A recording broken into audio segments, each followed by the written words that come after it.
I welcome everybody to our Judiciary Committee's annual Justice Department Oversight hearing. But before I and Durbin give our opening statement, I want to say this is the second anniversary of Hamas invading the sovereign state of Israel. Yesterday, I had some Palestinian advocates talk to me about the number of people who've been killed. I like to remind them there wouldn't be one death if there hadn't been this invasion of the sovereign state of Israel by what happened 2 years ago today. Attorney General Bondi, since your confirmation, you've now had the opportunity to face the federal bureaucracy that you must reform to better serve the American people. As I said to Director Patel, your charter is no simple task. When you arrived, you were left with the Justice Department free fall. Senate Democrats have denied your leadership personnel. We haven't been able to confirm your Assistant Attorney General for Congressional Affairs. It's now been 7 months. All the while, Democrats complain that they can't get answers from the Office of Ledge Affairs.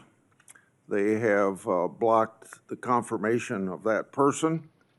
Since your confirmation, you've taken steps to institute needed reforms. Under your leadership, the Justice Department has cut funding to politicize programs to reinvest in core policing activities. Focusing on crime and getting tough on criminals is a welcome change from 4 years of Biden administration's soft on crime policies. During the Biden administration, the Justice Department failed to collect billions of dollars in criminal fines and penalties from corporate offenders. That's money should have been placed in the Crime Victims Fund, and much of the money of the past administration did collect went to the Justice Department slush funds instead of aiding victims of criminals and violent activity. My Democratic colleagues have shared concerns about funding agency and law enforcement, but generally haven't supported funding programs. Under the Democrat leadership, the COPS reauthorization was held over in committee at least 8 times before the 118th Congress concluded. It never received a vote in this committee. More recently, Democrats have refused to support fundamental Justice Department programs like Protect Safe Neighborhoods, and last week, Democrats again blocked most of the Police Week bills from passing the Senate, even though they passed out of this committee unanimously. In contrast to these indefensible positions, the judiciary provisions in the Republican reconciliation bill made hundreds of millions of dollars available to the Justice Department to combat crime. Attorney General Bondi, you've also created a task force to attack the problems left by your predecessor. You've created a team to review the overwhelming evidence of political weaponization by federal law enforcement, including the discredited Crossfire Hurricane investigations. Your weaponization working group has worked with my staff to bring forward resolutions for whistleblowers, and I commend you and your staff efforts to find solutions for these patriots. I understand the task force to eradicate anti-Christian bias has done an investigation on how the Biden administration weaponized the government against people of faith. I look forward to your next report on that subject. Now, you've also shuttered a certain task force that was a stain on this country, the Foreign Influence Task Force. Democrats have cried about closing this misleadingly named unit. The task force was involved in undermining my and Senator Johnson's Biden family investigation. Instead of rooting out foreign influence, the task force became a political weapon.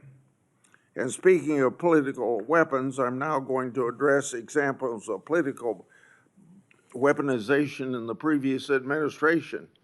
Most recently, I and Senator Johnson made public information relating to Arctic frost, expansive targeting of Republicans, and on Monday, just yesterday, because of our investigative work, the FBI disclosed that the Biden administration used Arctic frost to target Republican senators, including several senators on this very committee.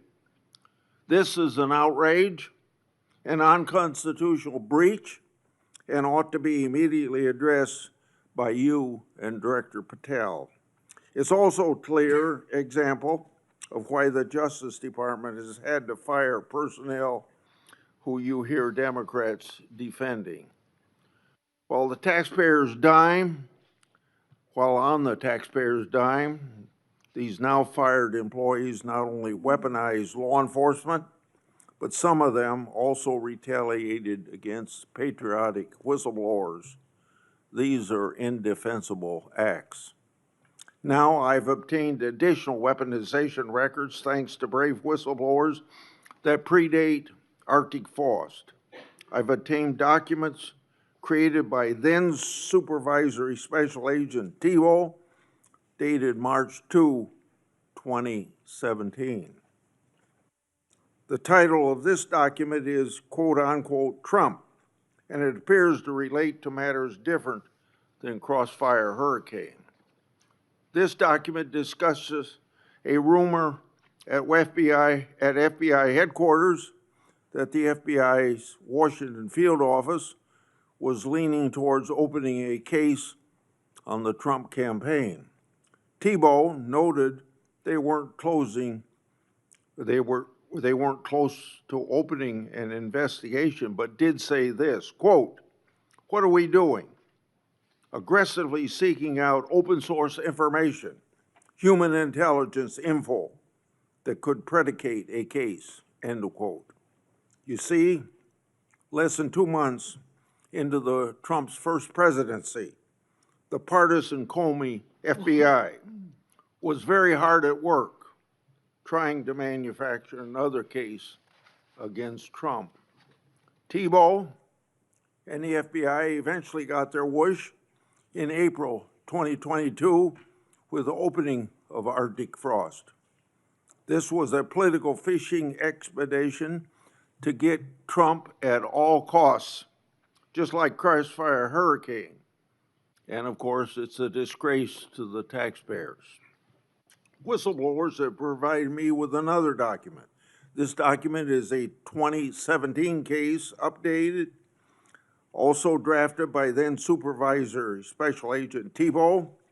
This is a case update for CR 15, the now disbanded and discredited Public Corruption Squad at FBI's Washington field office, which says, quote, McAuliffe case, Steve Sullivan, Chief Financial Officer of Teneo, was interviewed in New York City. Info provided seemed to confirm Teneo was used as a pass-through for Doug Band to pay former President of the United States, end of quote. Doug Band was deputy assistant to then President Clinton and continued to work for him in post-presidency. Therefore, it's pretty clear that the reference to the President of the United States is Bill Clinton. The document further notes additional interviews the FBI planned to conduct as part of the case. This information confirms there was an FBI case on McAuliffe, and it indicates the Clintons and their associates were relevant to it. Did the FBI throw its resources behind this matter just like it did against Trump and his associates? A legitimate question. Or did they sweep it under the rug? a legitimate question. So, General Bondi, I'd like to have you provide me with all the records relating to these matters for further verification. Lastly, whistleblowers have provided me additional records related to the Biden FBI political conduct against Peter Navarro. The first document is a request for physical surveillance on Navarro the day the FBI arrested him. The second document is a timeline of that surveillance. When Navarro, the FBI didn't, with Navarro, FBI didn't arrest him at his house, which was literally right next to the FBI headquarters.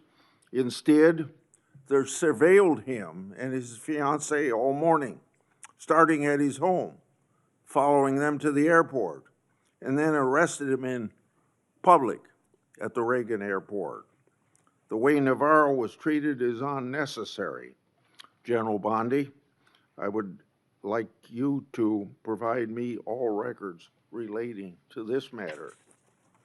Attorney General Bondi, this Congress, I've made public one document after another, one whistleblower disclosure after another, one example of weaponization after another. So to our average constituent, this is all history, but it's all pointing out the wrong of government, using the power of government to go after people, they're political people you don't like. We're pointing this all out because we can't have this repeated in the United States. We want an end to it right now, whether we have Republican or Democrat administrations. All evidence of your predecessors' total failures. It's time for accountability. And I look forward to hearing about your success in that regard. Senator Durbin. Thanks, Chairman Grassley, for holding this oversight hearing. Welcome, Attorney General Bondi. I'm glad that we are following this committee's longstanding tradition of regular oversight hearings with the Attorney General, the Director of the FBI, and the Secretary of Homeland Security. These hearings have never been more important as President Trump turns the full force of the federal government on Chicago and other American cities. The assault on the city I am proud to represent is just one example of how President Trump and Attorney General Bondi shut down justice at the Department of Justice even before the President's party, controlling the White House, Senate, and House of Representatives, shut down the government. The Attorney General has systematically weaponized our nation's leading law enforcement agency to protect President Trump and his allies and attack his opponents and, sadly, the American people. You have purged hundreds of senior career officials since you first appeared before us. These men and women had dedicated their careers to protecting the American people. As a result, the department has lost literally thousands of years of law enforcement expertise. To be specific, you disbanded the FBI's Foreign Influence Task Force and the National Cryptocurrency Enforcement Team, despite the growing threat of foreign election interference and the drastic rise in cryptocurrency crimes. You forced out almost 75% of the Civil Rights Division's career attorneys, while hate crimes are on the rise. You fired more than 100 immigration judges, while the immigration case backlog is more than 3 million. You cut the public integrity section from 30 prosecutors to 2, while political corruption skyrockets. During your confirmation hearing, I asked you about your many potential conflicts of interest as a former lobbyist. You responded under oath, quote, "You will consult with career ethics officials within the department and make the appropriate decision," end of quote. But the Justice Department then removed those career ethics officials and put in their place inexperienced political appointees beholden to President and you. And you've effectively shut down the Office of Professional Responsibility, which investigates misconduct by Department of Justice attorneys. Now, with these ethical guardrails out of the way, corruption has run rampant at the Department of Justice. Although you've been a registered foreign agent for Qatar, you did not recuse yourself from signing off on President Trump's solicitation of a free jet from the royal family even though this gift was clearly illegal. Connections to Attorney General Bondi seem to yield more favorable outcomes for defendants. At least 2 long-running federal prosecutions were abruptly dropped after the defendants hired your brother. It's no surprise that Ed Morton, the failed U.S. Attorney nominee you appointed as senior official, said, quote, "No MAGA left behind." Our nation's top law enforcement agency has become a shield for the president and his political allies when they engage in misconduct. Last year, President Trump's border czar, Tom Homan, was allegedly recorded accepting a $50,000 bag of cash in exchange for promising immigration enforcement-related contracts. Under your leadership, the investigation into Mr. Homan was dropped. After President Trump pardoned nearly 1,600 January 6 insurrectionists, including more than 600 charged with assaulting or impeding law enforcement, the Department of Justice is arguing in court that these pardons provide immunity for wholly unrelated crimes in multiple cases. Jared Weiss was filmed on January 6th, encouraging his fellow rioters to attack the Metropolitan Police Department officers. And he said, "F them, kill them." What happened to Mr. Weiss? He's been hired by you as a senior advisor. In February, you said the Epstein client list was, quote, "sitting on my desk right now for review." 8 months later, you still haven't produced these files, and a credible whistleblower told my office that FBI agents were directed to flag any records in which President Trump was mentioned. The Department of Justice ordered the dismissal of corruption charges against the former New York City Mayor Eric Adams in a corrupt backroom deal to secure his cooperation with the president's immigration agenda. Acting U.S. Attorney Daniel Sassoon, a Republican appointed by President Trump, resigned in protest. Acting U.S. Attorney for the Eastern District of Virginia, Eric Siebert, a Republican appointed by President Trump, was forced to resign because he didn't believe there was sufficient evidence to indict New York Attorney General Letitia Adams or former FBI Director James Comey. In his place, President Trump installed his former personal attorney, someone with no prosecutorial experience, to indict Director Comey, which she did. She joins a network of unqualified MAGA loyalists masquerading as federal prosecutors, like Alina Habba, who said she would use her position to, quote, "turn New Jersey red," close quote, and Sigal Chattah, who once said that a black political opponent was, quote, "should be hanging from an effing crane," end of quote. The President and Attorney General attempted to bypass the Senate to install these unqualified extremists. Where do you find these people? Courts have ruled that both Ms. Habba and Ms. Chattah are serving in their roles illegally, jeopardizing countless prosecutions by your office. Why?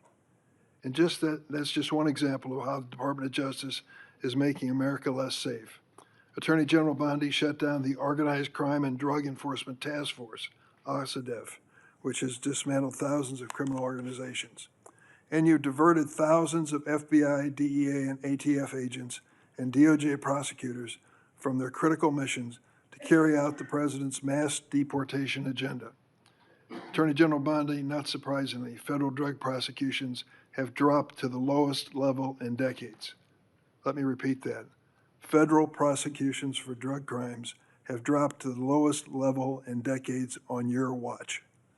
The Department of Justice has also unilaterally terminated 373 grants that provide critical funding to state and local law enforcement to the tune of $500 million. The 2026 Trump budget would slash the high-intensity drug trafficking areas program known as HIDA by more than a third, from $300 million to $196 million. Instead of taking common sense steps that have proven to help reduce crime, Attorney General, you're focusing on helping President Trump play strongman on television. He has illegally deployed troops to Chicago and other American cities and has threatened to send more. The Justice Department defends this dubious legal basis for these deployments and diverts DOJ personnel and their components to assist in these efforts. These deployments basically target Democratic-run cities and Democratic leaders, ignoring many Republican-led areas of our country with even higher crime rates, and making clear that this is for political theater, not public safety. One particular chaotic raid in Chicago Tuesday last week, aided by the FBI and ATF, which you supervise. In the middle of the night, federal agents pulled women and children out of their beds, crashed down the doors to their homes, destroyed their apartments, zip-tied children and others, and detained immigrants and U.S. citizens alike for hours in vans. When one witness complained about the treatment of the small children, an agent laughed at her and said, "F them kids." On Friday, a federal judge appointed by President Trump held that deploying the National Guard in Portland is illegal. White House Deputy Chief of Staff Stephen Miller accused her of, quote, legal insurrection, close quote. At a time of rising threats to federal judges, this kind of language is inexcusable. Last week, the President and Secretary Hegseth summoned senior military officials to a political pep rally at Quantico, where the President said he wanted to use American cities as, quote, training grounds for our military. Training grounds for our military. To fight the, quote, enemy within. Chicago is not the enemy. Our fellow Americans are not the enemy. It is abhorrent for the President, who is supposed to represent all Americans regardless of political party, to describe anyone who disagrees with them in this manner. To my Republican colleagues who claim the previous administration weaponized the Department of Justice, President Biden retained President Trump's FBI Director Christopher Wray, who President Trump then fired. President Biden never directed the Attorney General to prosecute his political opponents. President Biden never fired his own political appointees for refusing to prosecute his targets. What has taken place since January 20th, 2025 would make even President Nixon recoil. This is your legacy, Attorney General Bondi. In 8 short months, you have fundamentally transformed the Justice Department and left an enormous stain in American history. It will take decades to recover. Thank you, Mr. Chairman. Thank you. Would you please rise so I can give you swear? Do you affirm the testimony you're about to give before this committee will be the truth, the whole truth, and nothing but the truth, so help you God? Please be seated and give us your opening statement.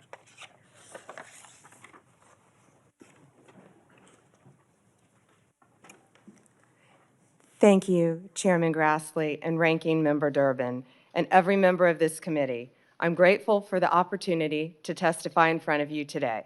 First, please join me in remembering, as you said, Chairman Grassley, all the Jewish people who lost their lives in the October 7th attacks 2 years ago today. Also, please let's pray for all the hostages and the families of all of those individuals. They are a critical reminder of our central mission here at the Department of Justice, protecting the safety and security of the American people. That is why, even when the government is otherwise shut down because of the Democrats, the department's law enforcement officers and prosecutors are hard at work fighting crime, keeping our streets safe, and protecting you from the threats, foreign and domestic. When I was confirmed as the 87th Attorney General of the United States, I took office with 2 main goals: to end the weaponization of justice and return the department to its core mission of fighting violent crime. As to ending the weaponization of justice, we learned that former FBI secretly investigated you and your colleagues. Why? They wanted to take President Trump off the playing field. They were playing politics with law enforcement powers and will go down as a historic betrayal of public trust. This is the kind of conduct that shatters the American people's faith in our law enforcement system. We will work to earn that back every single day. We are returning to our core mission of fighting real crime. While there is more work to do, I believe in 8 short months, we have made tremendous progress towards those ends. Our federal surges in Washington, D.C. and Memphis are a perfect example of how the Department of Justice should operate. We created strong partnerships with local leadership, working hand in hand with both cities to send resources where they were needed most. The results speak for themselves. We have made more than 3,800 arrests here in Washington while seizing more than 365 illegal guns. In Memphis, we have already made more than 300 arrests and close to 80 illegal guns in just a week. We are replicating that tough-on-crime approach throughout this country. Under the leadership of Director Kash Patel, the FBI is doing outstanding investigative work to keep American people safe. The FBI just conducted a months-long operation called Summer Heat, which resulted in over 8,600 arrests from June to September. More than 6,500 arrests fell under the FBI's violent crime and gang program. Under the leadership of Administrator Terry Cole, the DEA has seized 47.9 million fentanyl pills and 4,500 kilos of fentanyl powder. That represents 370 million deadly doses, 370 million. The DEA is dismantling violent cartel drug trafficking networks across this country, including the seizure of nearly 470 million in criminal assets. Under the leadership of Gadi Serralta, our U.S. Marshals have been the tip of the spear on federal surges in protecting judges and elected officials. Our Marshals have arrested more than 51,000 fugitives nationwide since January 20th. Under the leadership of Acting Director Dan Driscoll, ATF has taken more than 23,000 illegal guns off our streets. 3,400 of those guns have been linked to trafficking between the U.S. and Mexico. My attorneys have done incredible work advancing President Trump's agenda and protecting the executive branch from judicial overreach. We've been sued more than 400 times since January 20th. Judges have issued more than 90 temporary restraining orders against us, more than the previous several administrations combined. Despite the unprecedented degree of activism we've seen from the lower courts, we have never ignored a court order. And why would we? We have secured a historic 22 victories at the Supreme Court alone, with more to come. Our civil rights attorneys are fighting discrimination and anti-Semitism. Our criminal attorneys are prosecuting violent criminals and foreign terrorists every single day. I look forward to continuing this work at the Department of Justice, and I look forward to testifying before you today. Thank you, Chairman.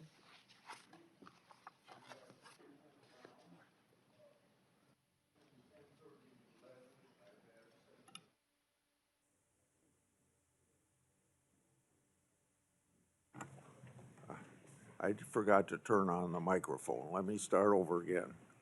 We have 10-minute rounds. I've asked Senator Blackburn to chair between 10:30 and 11. I hope that we can have good decorum during this hearing, treat each other with respect. General Bondi, just in case you get cut off with something that you don't get to answer your question when that senator's done, if you ask me for a little bit of time, not a lot of time, but a little bit of time to finish your answer, I'd be glad to give that to you. So starting myself, you inherited a bloated bureaucracy. It requires reorientation to better serve your mission of the department. That would include reassessing grants disguised to help Americans, but many were partisan pet projects. It also requires reallocation of resources to better serve the American people. On this issue, I've got two questions. What updates can you share with the committee about your review and grant DOJ and grants that DOJ has reassessed?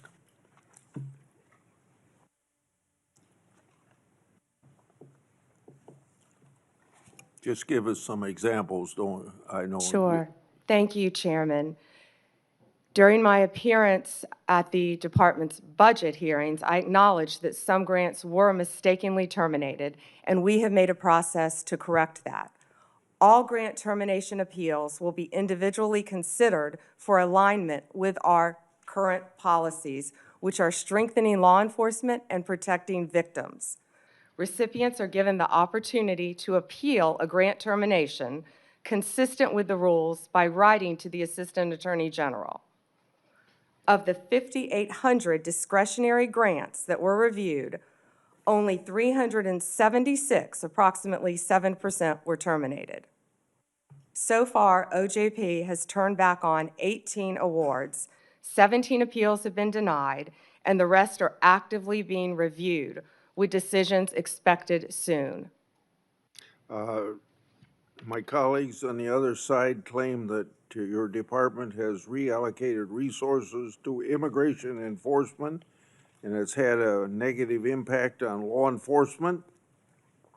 We know that drugs and crimes are very much a part of immigration enforcement, so these attacks are clearly off the mark. Explain your view of these misguided assertions. Chairman, every day our FBI, DEA, ATF, and now U.S. Marshals working on a task force with Homeland Security are out there keeping Americans safe and getting illegal aliens out of our country, many of whom have committed violent crimes in this country. Our agents will continue to fight violent crime in this country, working hand in hand. One example is right here in Washington, D.C. We have the D.C. Task Force that has been incredibly successful. We are so proud of the work that has done. We have been working hand in hand with the local officials here in D.C., and we are very proud of that work. And we're taking that to Tennessee and around this country to keep Americans safe. I won't repeat the things I've said about Arctic frost, but we had this recent revelation yesterday of my Republican senators being targeted by the government, underscoring the point about Arctic frost. When taken in context with widespread government weaponization against Trump and conservatives in the last decade, the conduct's arguably is worse than Watergate. So I got two questions along this line. How many Department of Justice and FBI personnel have been held accountable for their partisan and constitutional questionable conduct, and what was their punishment? If you could give a few examples or follow up in writing, since there's so many people that fall into this category. Yes, Senator. Yes, Chairman, we will. So you want to answer that in writing? Yeah, okay. Yes, the exact number I can answer in writing. Yes. Okay. Was Attorney General, on the same subject, was Attorney General Garland, Director Wray, and/or President Biden's White House aware of the FBI targeting Republican senators? Did they approve it? Now let's be clear, either they knew and allowed it to happen, or they didn't know, and if they didn't know, it points to a lack of oversight of Jack Smith's runaway case. Chairman Grassley, that's what we've been talking about when we refer to the weaponization of government. Operation Arctic Frost was an unconstitutional, undemocratic abuse of power. During Arctic Frost, the FBI also placed 92 linked Republican individuals and Republican groups, such as Charlie Kirk's Turning Point, on their list. This is the kind of conduct that shattered the American people's faith in our government, as I said in my opening statement. We are ending this weaponization. Our FBI is targeting violent criminals, child predators, and other lawbreakers, not sitting senators who happen to be from the wrong political party. Several of your colleagues sitting at this dais were targeted, and others. We will continue to stop that throughout the Justice Department. That is the ultimate weaponization of government. Have you sought grand jury secrecy waivers so that all of Arctic Frost documents can be produced to Congress? And if not, do you plan to do that? Chairman Grassley, I will be working directly with Director Patel on this issue. And there's not much more we can say about the issue for obvious reasons at this time. Okay. Public Safety Officers Benefit Program, PSOB, provides benefits to law enforcement and first responders if they're disabled or killed in the line of duty. Affected family members may also benefit. My Oversight and a Government Accountability Office report shows that some claims have taken thousands of days to conclude. PSOB applicants have also informed my office that they've been left in tears with disrespectful ways they've been treated by the government. Question number 1 and 2 in this area, but I'll start just with 1. What actions have been taken to hold DOJ officials accountable for their failures to manage the program and treat applicants with respect? Chairman Grassley, as stated earlier, there have been many terminations from the Department of Justice, and we stand by all of those. Many of those are subject to active litigation. This Department of Justice will treat everyone with respect, and we will do everything in our power to help citizens of this country. Please reach out to us with any individual cases, and I will personally look at them for you, Chairman. Okay. So if you'll provide that information, that was my second question. So now let's go on to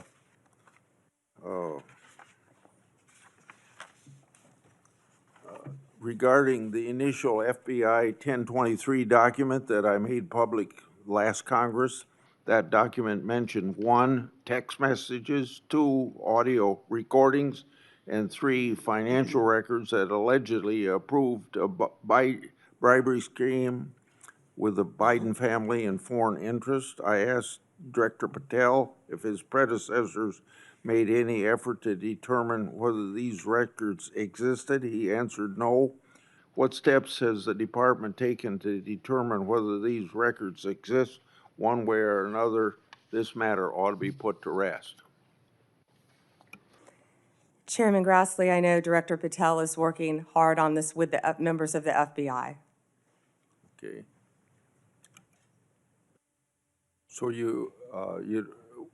we don't know if these records exist, or you just can't say that publicly at this point? I don't want to discuss any of that publicly, Okay. Director. The Foreign Intelligence Surveillance Act includes a safeguard to prevent political weaponization. The reauthorization mandated certain members and their staffs shall be entitled to attend any proceedings of the FISA court. Former Biden DOJ Assistant Attorney General Matt Olson drafted a privacy agreement that allowed the department to hide information from Congress during FISA proceedings. Matt Olson made a career out of targeting President Trump and his allies, so it's not surprising that he would attempt to hinder congressional oversight or cover up for the Biden regime. I want to make sure that you get rid of the ridiculous and misguided Olson memo. When can you tell me that will be done? We will notify you, Chairman Grassley. Thank you. Okay. Senator Durbin. Thanks, Mr. Chairman. Madam Attorney General, let me ask you this question. Were you consulted by the White House before they deployed National Guard troops to cities in the United States? I am not going to discuss any internal conversations with the White House. You won't even say whether you talked to the White House about this? I am not going to discuss any internal conversations with the White House with you, Ranking Member. I noticed that. What's the secret? Why do you want to keep this secret? The American people don't know the rationale behind the deployment of National Guard troops in my state.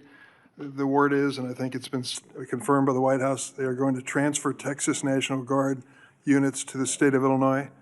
What's the rationale for that? Yeah, Chairman, as you shut down the government, you voted to shut down the government, and you're sitting here, our law enforcement officers aren't being paid. They're out there working to protect you.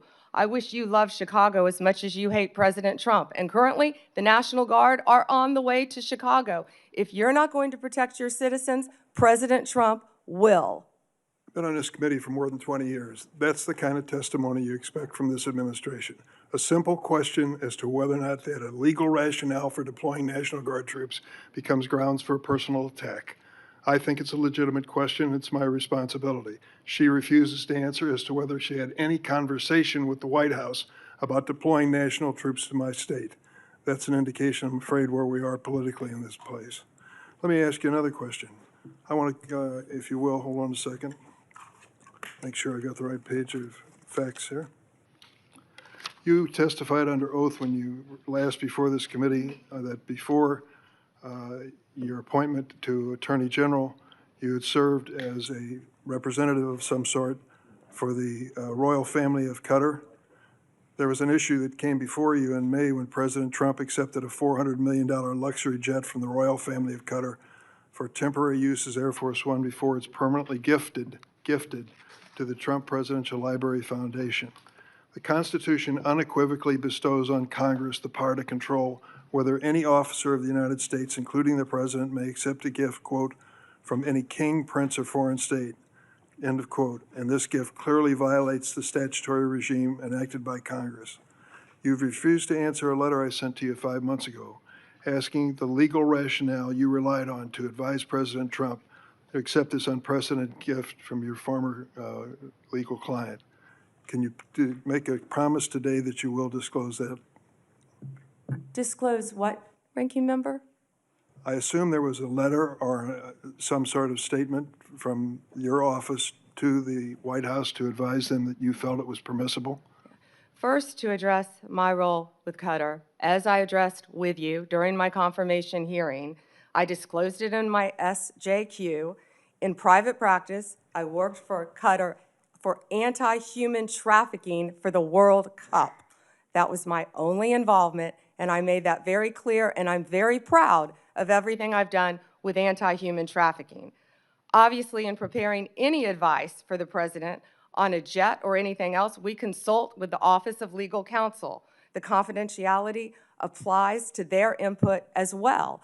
And Chairman, if you would approve and vote to approve, as Chairman Grassley said, excuse me, Ranking Member, as Chairman Grassley said, my employees, we would answer your letters a lot faster, yet you're stalling them at every stop. And to go back to your previous question, your city has a murder rate 5 times higher than New York's. 571 homicides last year. If you were serious about protecting your people, you would be asking this administration for help. You're saying that we're coming into your state and your city. We're there to help make America safe and Illinois safe, whether or not you want to. I believe cutting federal grant programs to law enforcement in my state and across the nation does not make us any safer, and you've done just that. You've supplanted that decision by sending in National Guard troops to California and other places. That is a situation where the governors have not asked for that help. If you truly wanted to do this on a bipartisan basis, you wouldn't defy a governor, you would work with them. I'm prepared to do that. I'm prepared to work with this administration. But cutting these grants to law enforcement does not make us any stronger as a nation or give us the tools we need to reduce crime in Chicago.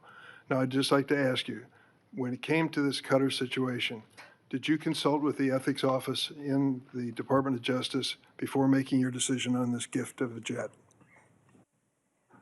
Chairman, I didn't gift a jet to anyone.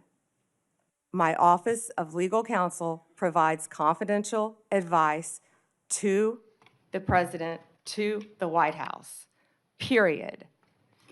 And you're conflating two issues. Cutting grants, I was very clear about what grants we've cut and what grants we haven't, only 7%. And if you have a grant in Illinois that you think that I've cut that is protecting law enforcement officers or your people, you personally call me and I will work with you to turn that grant back on. I think many of the Democrats here can tell you, I have worked with them to turn grants back on. There's an appeal process. Tell me a specific grant that I have turned off in Illinois that would help law enforcement, and I will work with you. But you have not done that. Did you And take a again, look? the National Guard is on the way right now as we speak. Oh, by the way, so is Director Patel and Deputy Attorney General Todd Blanche. You're sitting here grilling me, and they're on their way to Chicago to keep your state safe. Madam Attorney General, it's my job to grill you. Investigation of your agency is part of my responsibility and this committee.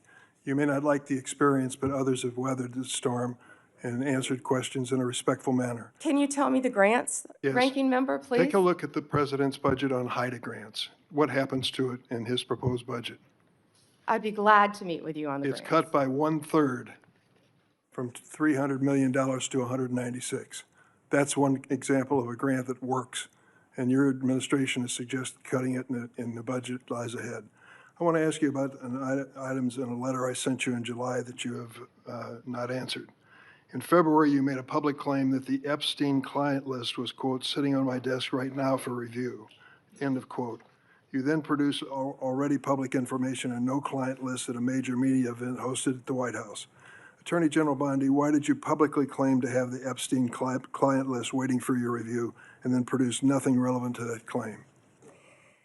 Senator Durbin, if you listen to my entire clip on that, I said I had not reviewed it yet, that it was sitting on my desk along with the JFK files, the Martin Luther King files, and I said I had not yet reviewed it. And if you see our memo on Epstein, you will see, excuse me, our memo on Epstein clearly points out that there was no client list, our July 6th memo. You also didn't let me respond to the HIDA question. The budget transfers $196 million for high-intensity drug trafficking areas to the Office of Justice Programs, OJP. The Justice Department will continue to administer those grants under OJP in 2026. Going back to the Epstein files, according to another whistleblower who made a protected disclosure to my office, you pushed the FBI to review approximately 100,000 Epstein-related records on an arbitrarily short deadline in March, and the FBI was directed to flag any documents that mentioned President Trump. Nothing came of that review until July when DOJ and FBI released an unsigned memo stating, quote, there's no incriminating client list. Why was the July 7th memo unsigned? The July 7th memo came from the FBI and the Department of Justice. Director Patel answered those questions very clear. And, you know, Senator Durbin, I find it very interesting that you refused repeated Republican requests to release the Epstein flight logs in 2023 and 2024. You fought that. Did you take money from Reid Hoffman, campaign donations, who was a huge Epstein friend? Why did you fight for years? Why did you fight to not disclose the flight logs, Senator Durbin? I can tell you I did not refuse. One of the senators here wished to produce those logs, and I asked her to put it in writing, and she never did. Yeah, I think Senator Blackburn would quarrel with you on that. Well, I will quarrel with you as to Reid, somebody that you mentioned I never heard of. Reid Hoffman. So who gave the order to flag records related to President Trump? To flag records for President Trump? To flag any records which included his name. I'm not going to discuss anything about that with you, Senator. Eventually, you're going to have to answer for your conduct in this. And you won't do it today, but eventually you will. I yield, Mr. Chairman. I got to Mr. Chairman? something here. Mr. Chairman. Pam.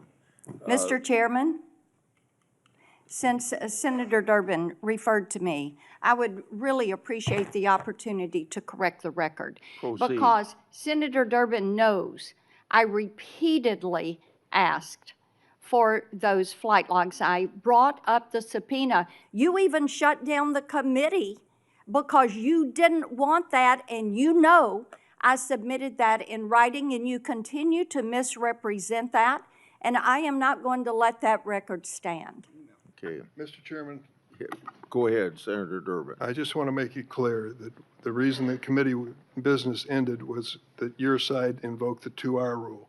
Point number 2 is I asked you if you wanted any documents like flight logs to put it in writing. You never did. Yes, sir, I did, and your staff knows that I did. No, We'll submit once again Send me a copy of the that, information to you. We've done that several times, but we'll be happy to once again send it to you. I think your staff doesn't show that to you. Well, as I started to say about the emolument clause, and Democrats bringing that up in regard to Qatar, back in March of 2016, they didn't care anything about my bringing up the emolument clause in regard. I wrote to the Obama Justice Department. That letter was based on Secretary Clinton's 2009 to 2013 financial disclosures when she was Secretary of State. Those disclosures showed that her husband participated in at least 62 events with foreign states. Some of those were speaking events with connections to foreign governments, and some speaking events were financially supported by foreign governments. Two examples, Bill Clinton received hundreds of thousands of dollars for appearance sponsored by Middle Eastern governments. Bill Clinton also received $200,000 for a speech connected to the Chinese government. And I don't recall getting any help from my Democrat colleagues on that investigation. Senator Graham. Good morning. Good morning. Thank you. So I want to make sure I got this clear. If a Democrat or a Republican senator has a problem with a grant that's been canceled or reduced, you would be glad to talk to them. Yes, Senator, and I have been doing that as well. There have been Democratic members who called you, They have spoken to my office, yes, Senator. and you've tried to respond. On either side of the aisle, of course, if it has anything to do with law So- enforcement or victims, And that includes Senator Durbin. If he's got a problem, he can call you and you'll try to respond. absolutely. Thank you. How many illegal immigrants are in Chicago? Ooh. Does anybody know? I do, countless. What we have seen since January 20th, Senator Graham, is a 1,000% increase in violent attacks against our ICE officers. Right. But I just want to know, is there like 10 or 100,000? Does anybody know? There have been multiple, and we have made multiple arrests, of course, involving violent gangs Yeah, in Chicago, Right. throughout Illinois. Right. So the only reason I ask that is Chicago is sanctuary city. Do they help ICE deal with illegal immigration, or they're sanctuary city? Do you know? They are not cooperating, and I would ask that, I wish Senator Durbin would condemn the governor for not cooperating with our law enforcement officers. The only reason I mention this, if you're a sanctuary city, any place in the country, you're making it difficult for the rest of us. Because word gets out, if you get to a certain city, maybe Chicago being one of them, that you're home free, and that just encourages more illegal immigration. Do you deal with that? Agree with that? I do, Senator Graham, and can I add something to that? Sure. Please. One of our biggest wins was against the Sinaloa cartel, and that came in Chicago. The state of Illinois has a Trust Act, which prevents local law enforcement from cooperating with our federal immigration authorities. And that's what I was trying to talk to Senator Durbin about. On September 15th, our partners at ICE arrested an illegal alien from Mexico for beating a 21-year-old man to death. He had been imprisoned in Illinois prior to the murder and was released under Illinois' Trust Act. We filed multiple lawsuits in Illinois for sanctuary policies, specifically in-state tuition for illegal aliens and obstructing employers from verifying citizenship. You can't make this up. On September 5th, a federal grand jury in Chicago indicted a major Sinaloa cartel boss, narco-terrorism, guns, and drug charges. On July 11th, we announced a guilty plea for Ovidio Guzman Lopez. You may know him as the son of El Chapo, one of the worst narco-terrorists in the world. In the world, In Senators. Chicago. In Chicago. In Chicago. He entered a guilty plea to drug conspiracy and 2 counts of knowingly engaging in a continuing criminal enterprise in the state of Illinois. I could continue with fentanyl.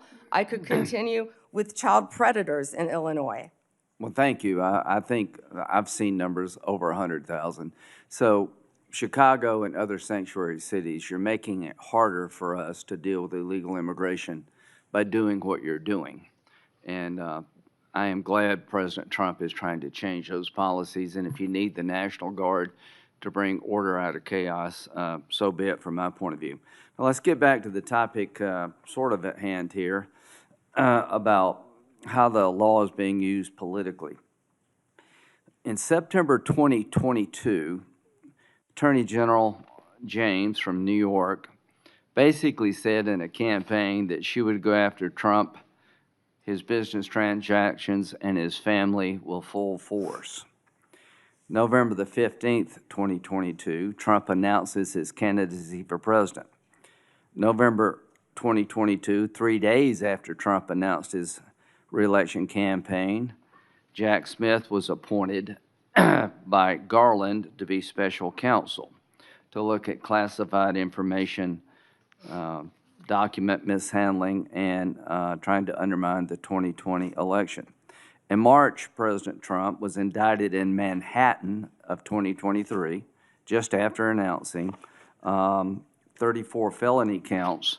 And what they did is they took misdemeanors and turned them into felonies by using a legal theory that no one in the history of Manhattan had ever been charged with. June 2023, a federal grand jury in the District Court for the Southern District of Florida indicted President Trump on 37 charges regarding classified information. Now, all I can say is that taking a hammer to a hard drive in bleach bit apparently doesn't make the cut. Having documents in the garage of President Biden doesn't make the cut. In August of 2023, he was indicted yet again regarding the 2020 election. So all I can say is that in September 27th, Jack Smith's team asked for my phone records and 7 other senators. Now that's just the 2024 election. Comey, are you aware of the fact that in August, Comey, then director FBI, August of 2016, was in a meeting at the White House where it was discussed that by Brennan, then CIA director, that there was intelligence that maybe the Clinton campaign was trying to cook up a narrative that Trump was a Russian asset? Senator, I believe that has been reported publicly, but I cannot comment on that. Okay, well, I'm just telling you. Now, this is a campaign for president in 2016. In July, they open up Crossfire Hurricane. In August, they have a discussion in front of President Biden that there's intel that maybe this is generated by his political opponent. Nothing happened. In September, are you aware of the fact that the intelligence community sent a memo to the FBI director detailing intelligence that suggests it's Clinton's campaign is behind the idea that Trump is colluding or cooperating with the Russians? Senator, I believe that has been reported. And that was addressed to the FBI director and Mr. Strzok, this memo. Are you aware that he told this committee, I don't recall that, the FBI director? Senator, I can't discuss anything. Well, I can tell you this. What the hell would you recall? You're the sitting FBI director.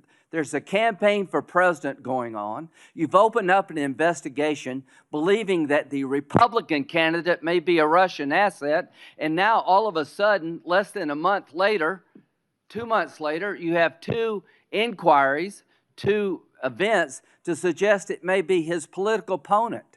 Did anybody in the FBI inform the FISA court or anyone else about this activity that you know of? I can't discuss that matter, as you know, Senator Graham. Should they have? Is there a requirement by law enforcement to tell the court if their warrant is being sought or a defendant that there's exculpatory information out there about you?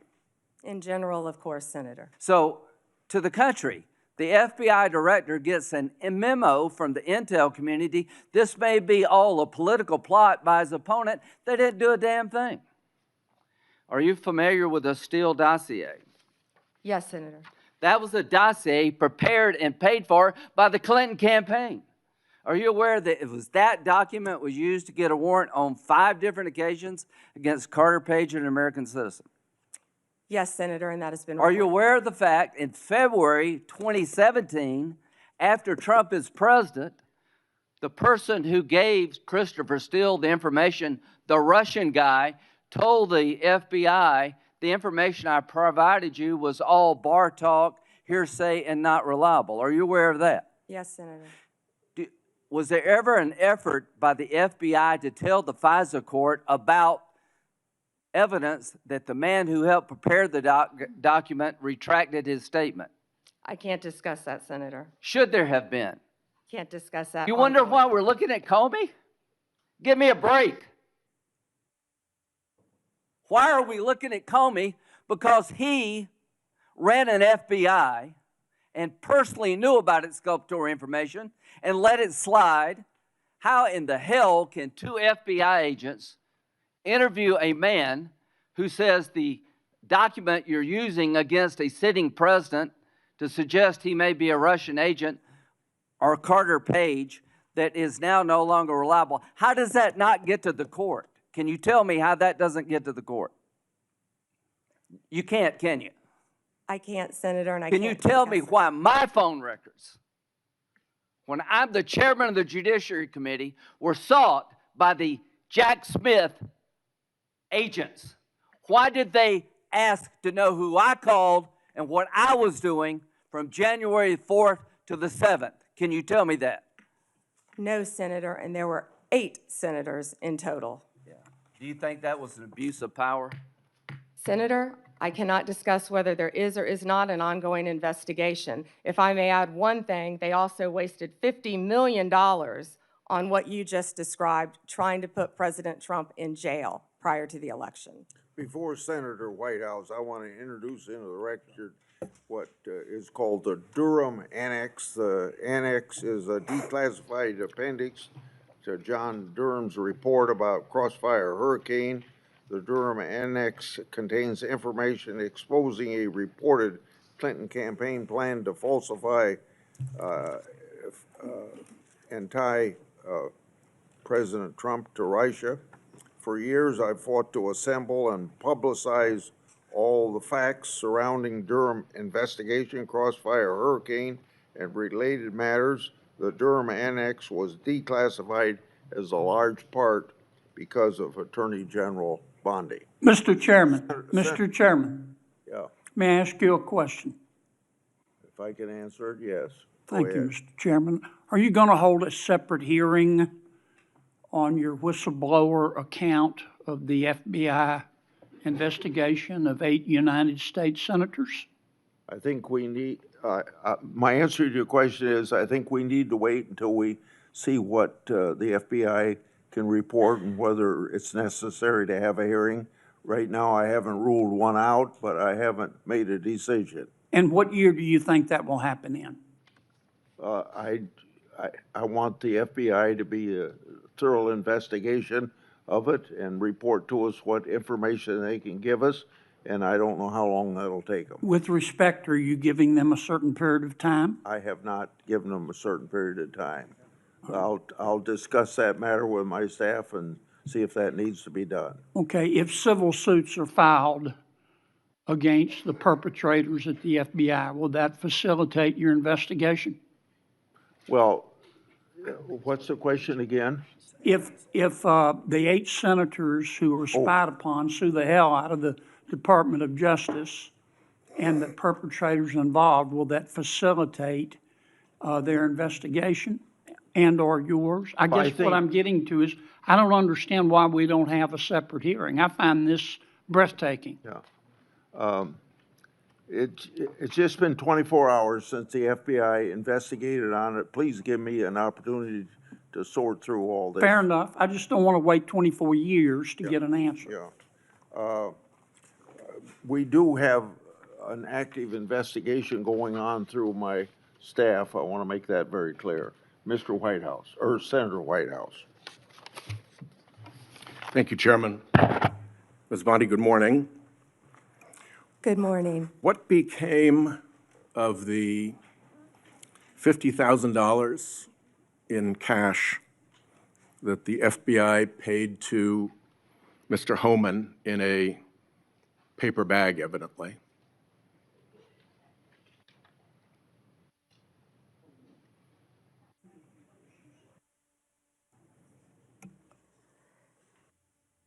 Senator, as Deputy Attorney General Todd Blanche recently stated, the investigation of Mr. Homan was subjected to a full review by the FBI, agents, and DOJ prosecutors.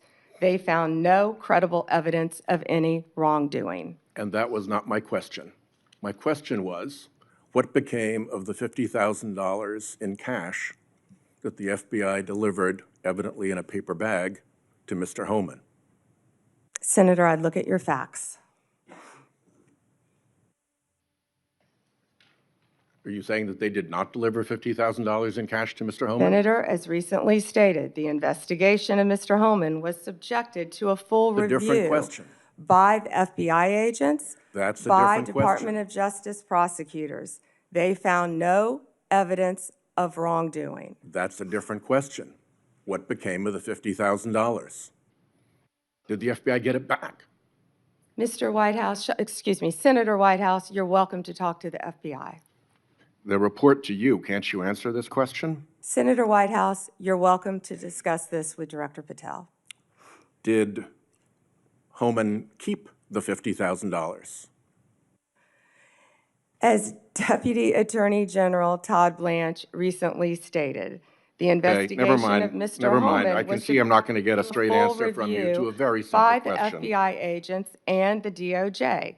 Do They you found know- no credible evidence of wrongdoing. You know, you're very concerned about money and people taking money, and Do you you rail know- against wait a dark second, money. wait a second, wait a Yet you second, work with dark wait a money second. groups all the time, Senator Wait a Whitehouse. second.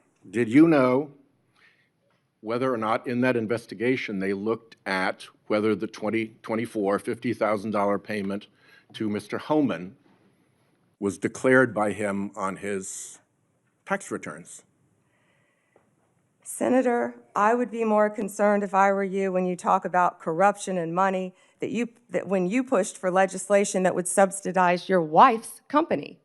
The questions here are actually pretty specific. So having you respond with completely irrelevant far-right internet talking points really is not very helpful here. I'd like, Mr. Chairman, you generally like to have us be able to get answers, to know, and we'll follow up with the QFR, and to the extent Patel wants to answer, that would be great as well. What happened to the $50,000? Did Homan keep it? Did the FBI get it back? If he kept it, did he put it on his tax returns? Pretty simple questions.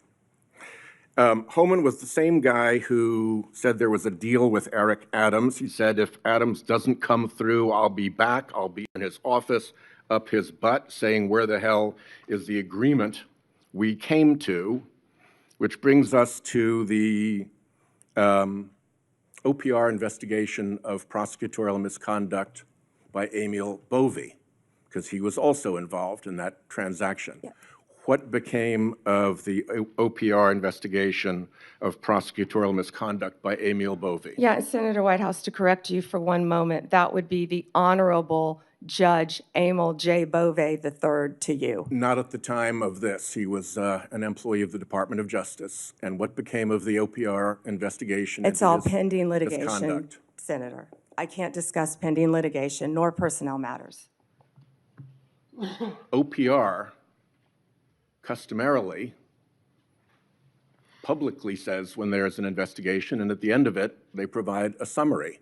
Why can't you say whether there's an OPR investigation and whether, if it's concluded, there's a summary? Senator, I'm not going to discuss personnel matters.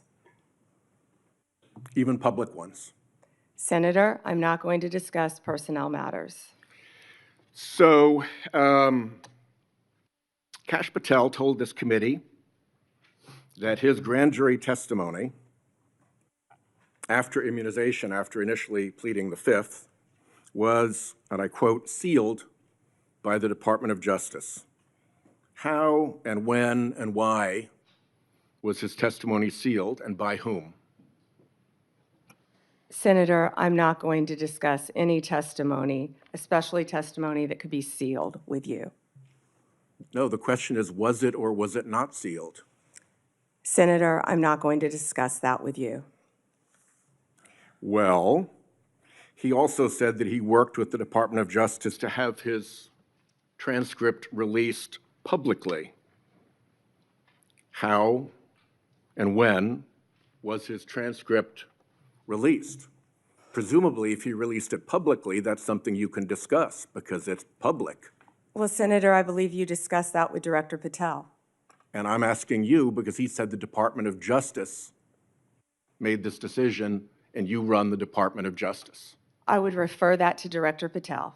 Even though you run the Department of Justice and he testified that the Department of Justice released his transcript publicly. If it is released publicly, we will get you a copy, Senator, gladly. If being a rather important word there, when your FBI director testified that that was a fact. Treasury compiles suspicious activity reports, referred to often as SARs, that DOJ receives automatically. Hundreds related to accounts of Jeffrey Epstein. How many of those Treasury SARs did you or Director Patel investigate? Senator, I'm not sure if you're concerned because you took money, I believe, did you, from Reid Hoffman, one of Epstein's closest confidants, not only once but twice in 2018 and 2024, if that's correct. But, Senator, did you ask Merrick Garland any of this over the last 4 years when he sat before you? This investigation has been going on. This investigation was closed. Did you ask Alex Acosta When you that? and Patel came to office, you said you would look into this. There were hundreds of suspicious activity reports. Some people would deduce from the fact that they are called suspicious activity reports that there might be suspicious activity. And yet you seem to have looked at 0 of those suspicious activity reports involving Jeffrey Epstein accounts. Let me ask you something else. There's been public reporting that Jeffrey Epstein showed people photos of President Trump with half-naked young women. Do you know if the FBI found those photographs in their search of Jeffrey Epstein's safe or premises or otherwise? Have you seen any such thing? You know, Senator Whitehouse, you sit here and make salacious remarks, once again trying to slander President Trump left and right, when you're the one who was taking money from one of Epstein's closest confidants, I believe, I could be wrong, correct me, Reid Hoffman, who was with Jeffrey Epstein on multiple occasions. And the senator sitting right next to you tried to block the flight logs from being released. Yet you're grilling me on President Trump and some photograph with Epstein? Come on. The question is, did the FBI find those photographs that have been discussed publicly by a witness who claimed Jeffrey Epstein showed them to him? You don't know anything about that? Okay. Here's what well, no, we cut to something else. The Marshal Service is supposed to protect our federal judges. I have asked repeatedly for the Marshal Service to let me know if they are investigating or being inhibited from investigating whether or not there is orchestration of threats against federal judges, whether under either conspiracy laws or racketeering enterprise laws or aiding and abetting laws, whatever. But as you know, there's the person who says the threat, and then there may very well be somebody orchestrating the threat behind them. Is the Marshal Service allowed to investigate orchestration of threats, and do you know if they've taken one step to do so? May I answer the question, Chairman Grassley? The time has expired. I think it's the convention of the committee that if I've started my question in my time, you may answer the question. I was asking the chairman. Okay, before I go to Cornyn. She wants to answer the question, Chairman. Oh, please go ahead. I thought you said you didn't want to answer it. I'm Yes, sir. sorry. Thank you. Senator Whitehouse, I would be happy to sit down with you regarding any threat to any federal judge in this country. We take threats very seriously. I will set a meeting with you, with Director Seralta of the U.S. Marshals, and I will be there. And we will talk about any threats on federal judges. Including who orchestration. threatened them or who orchestrated them. Bingo, thank you. Okay, before Cornyn speaks, I get kind of amused about my Democratic colleagues bringing up Treasury suspicious activity reports regarding Epstein. When Senator Johnson and I issued our Biden family reports in 2020, we used information from these very same type of documents. And you know what? We were criticized by our Democratic colleagues for doing so, and for years they ignored the evidence of the Biden family criminality. I don't think my colleagues can have it both ways. Senator Cornyn. General Bondi, 6 out of 10 Americans say they live from paycheck to paycheck. And I'm sure that includes a lot of federal employees, Border Patrol, FBI agents, people who support them, frontline prosecutors. Do you find it somewhat inconsistent that our Democratic colleagues claim to support law enforcement and the rule of law, but yet they vote to deny those same individuals the pay which they've earned? Yes, Senators, our law enforcement agencies, DEA, ATF, FBI, U.S. Marshals, and all the other federal agencies, Homeland Security, Treasury, all the agencies, all of my federal prosecutors, all of our employees are working tirelessly, national security, around the clock to keep this country safe and to keep this world safe.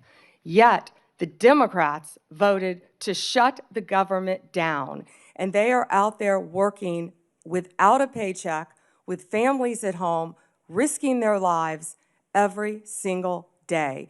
Thank you for pointing that out, and thank you for caring, Senator Cornyn. So let's get back to some basics. The Constitution of the United States is the supreme law of the land, is it not? Yes, sir. Applies to all Americans, the entire country. Federal law, likewise, applies to the entire nation, does it not? Yes, Senator. And so when federal law enforcement agents go to cities like Chicago to enforce federal law, they are acting within their authority, are they not? Yes, Senator Cornyn. So on what legal basis would a governor or a mayor say, we're going to deny or prevent a federal law enforcement agent from enforcing federal law? What would be the legal basis for them to do that? You know, Senator, there's not one. And as I stated, there were 571 homicides in Chicago last year. And that's why right now Director Patel and Deputy Attorney General Todd Blanche are on their way to Chicago. I've been to Memphis. They're in Chicago right now to protect the people of Illinois. And what Senator Graham, the point he was trying to make earlier, was that when you don't cooperate with law enforcement, if I was a TDA member, if I was a Sinaloa cartel narco-terrorist, you know where I'd go? Chicago, because they're not enforcing the law. And they're running their operations, as I stated earlier, two of the biggest terrorists, narco-terrorists, we arrested right in Chicago because it was a safe haven for them. And they're operating these networks around our entire country. So we are going to keep our entire country safe. We're going to protect all Americans. If these senators aren't going to vote to open our government, to let these people, our people, work with paychecks, they're going to do it anyway, whether or not the locals are cooperating with them. We're going to be there protecting all Americans in this country, Senator Cornyn. I find it, the comparison between the nation's, Washington, D.C., here in the nation's capital, where the mayor has welcomed the federal law enforcement agents, which as I travel around the city, are providing a level of deterrence against crime that I have not seen before. And Washington, D.C. happens to be one of the most dangerous metropolitan areas in the country. So seeing what the response has been by local officials here in Washington, D.C., seeing how the public here who visits here as tourists from Texas and elsewhere, how they're welcoming this federal law enforcement presence, it strikes me as a stark contrast between what we've seen in places like Chicago. And I just don't understand how elected officials who are sworn to uphold the law and the Constitution of the United States could take the position that, no, we don't want a safer community in our major cities that have a high level of crime like Chicago. Doesn't it strike you as bizarre? Senator Cornyn, I don't understand it either because we've been working hand in hand right here in D.C. with Mayor Bowser. She has been an incredible partner at making D.C. safe again. We've been working with her, we've been working with the police chief, we've been working with their staff, and the numbers speak for themselves. 3,156 arrests, 294 illegal guns seized. I think the number's probably higher today. Carjackings down 87%, violent crime down 45%. Right here in the nation's capital. I have been out there countless times before they go out on the streets, and I'm watching the DC Metro Police. I'm watching them with the Transit Authority Police, who of course keep our metros safe. I'm watching them with our DEA, FBI, ATF, U.S. Marshals, Treasury agents, and HHS has even provided doctors out there to help the team. And what they are, they're a team, and they are working hand in hand. If you couldn't see their shirts on their insignia, you wouldn't know what agency they were with. I've truly never seen a partnership like that in my career, and it's working together, and that's what Illinois is refusing to do. And I wish these senators, I wish Senator Durbin would condemn the governor of Illinois and have him work with us like we're doing now in Memphis. We have the governor of Memphis. We have our two great U.S. senators in Memphis. We have the mayor of Memphis, the same, the chief, working hand in hand there. Last week, maybe the week before last, I lose track of the days, we had the head of the Metropolitan Police Union for the District of Columbia here, and I asked him about violent crime in our communities. And I asked him whether there was a straight line from the open border policies of the Biden administration, which helped facilitate the cartels from exporting their poison to the United States, only to then find it distributed by criminal gangs who then engage in violence in our communities like Chicago to protect their territory and the profits that go along with that illegal drug trafficking. But I want to ask you about another aspect of the open border policies, and that has to do with one of the least reported tragedies and scandals associated with the Biden open border policies, and that has to do with the 500,000 children, sometimes called unaccompanied children, UACs, 500,000 children that the Biden administration allowed to be placed with sponsors in this country that were largely unvetted and subjecting them to who knows what, and then abandoning them by taking the position that it's not the federal government's responsibility, it's local child protective agencies that have to follow up on these kids. So they couldn't tell you whether they were being trafficked, recruited into gangs, whether they were going to school, whether they were getting the health care that they need. They couldn't tell you because they didn't care. So I know that President Trump's administration, the Department of Justice in particular, has located 22,000 of these 500,000 children. Could you talk to us a little bit about your efforts to rescue these children that have been abandoned by the Biden administration? Yes, and Senator, thank you for asking that question. President Trump cares deeply about our children of this country and children from around the world. This is horrific what has been happening in our country. Law enforcement has arrested approximately 458 sponsors. Now, what these sponsors are, they lie to ORR, many of them, to have an unaccompanied alien child. Some of them later exploit and abuse these children. They're not parents, they're not guardians. They're coming into this country, they were coming into this country without any ramification across the Mexican border until Donald Trump became president again, and that's when it stopped. We are doing everything in our power to find and arrest these people who are exploiting these children and find these children throughout our country. One of those cases, we charged a Guatemalan national unlawfully residing in Cleveland with lying to government because he became the sponsor of a young girl, and of course we found he was later sexually abusing her. That's one of many cases, Senator Cornyn, that I can talk about, and Donald Trump will not rest until all of these sponsors are found and these children are found and protected. Thank you. Senator Klobuchar, you're recognized. Thank you. Attorney General Bondi, good morning.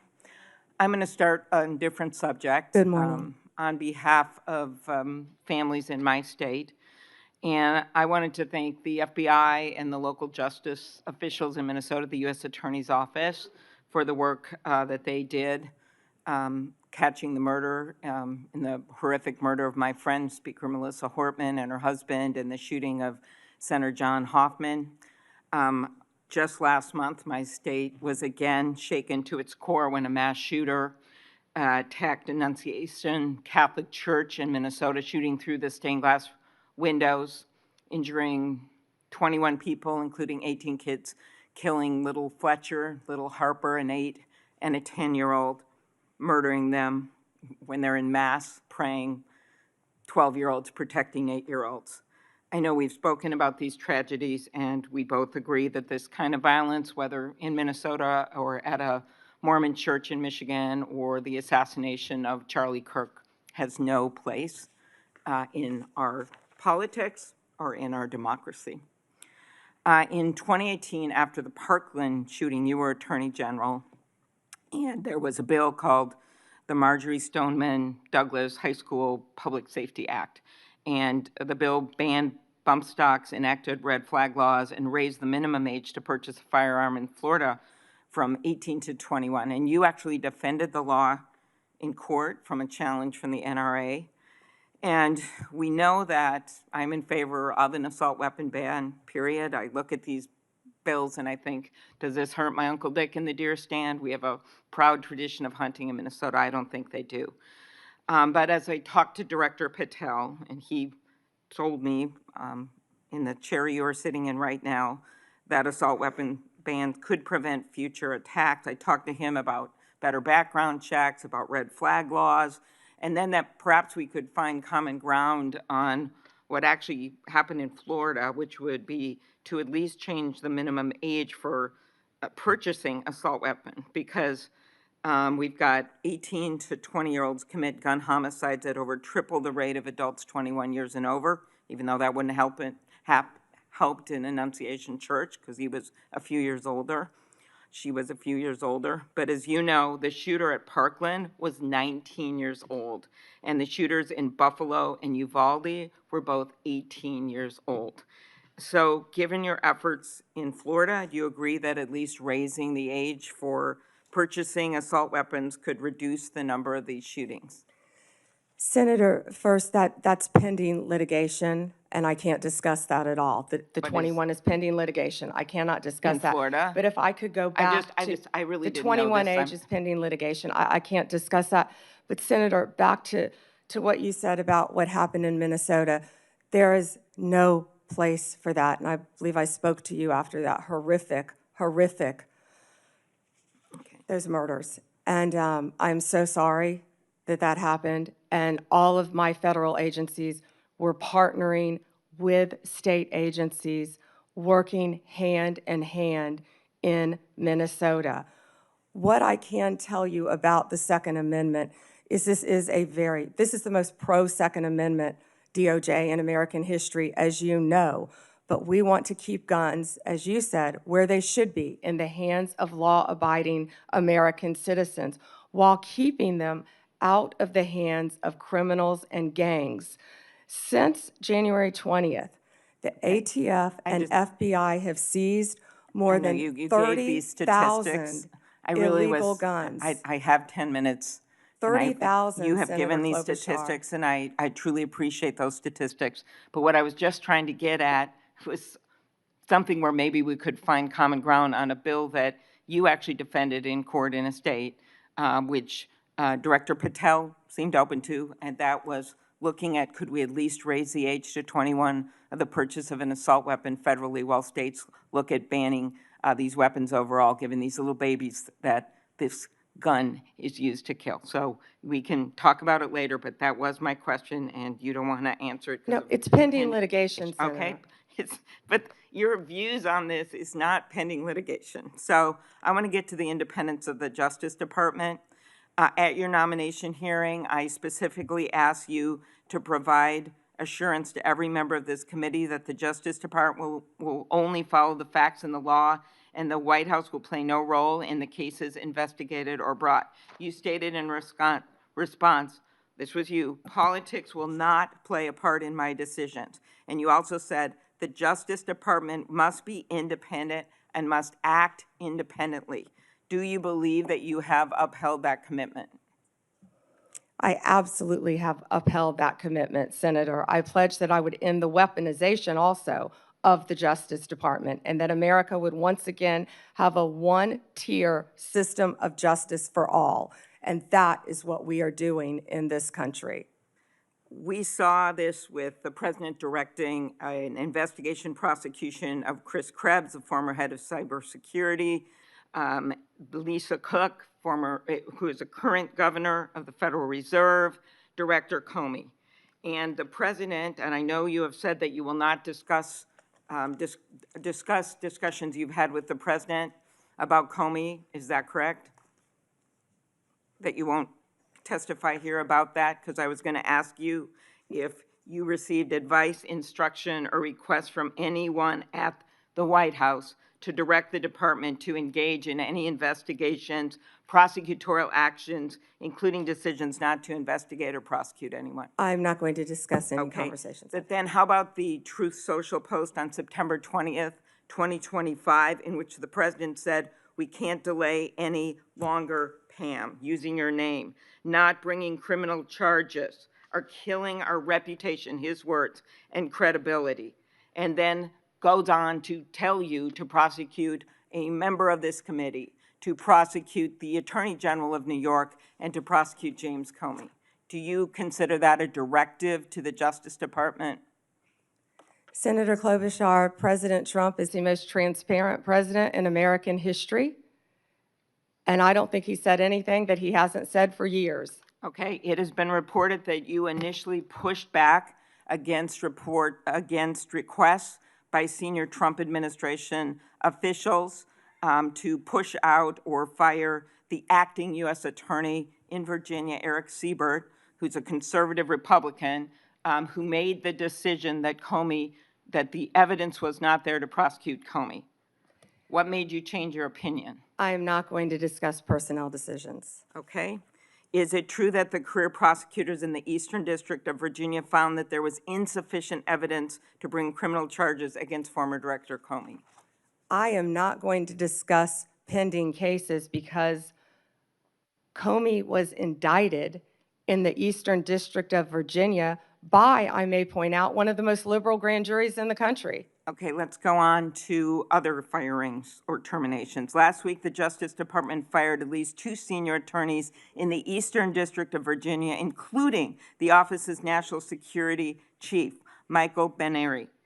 It is reported that his firing came following criticism from a right-wing social media commentator who wrote, "One can only assume he was part of the internal resistance in the Comey indictment." In fact, he did not work on the Comey case.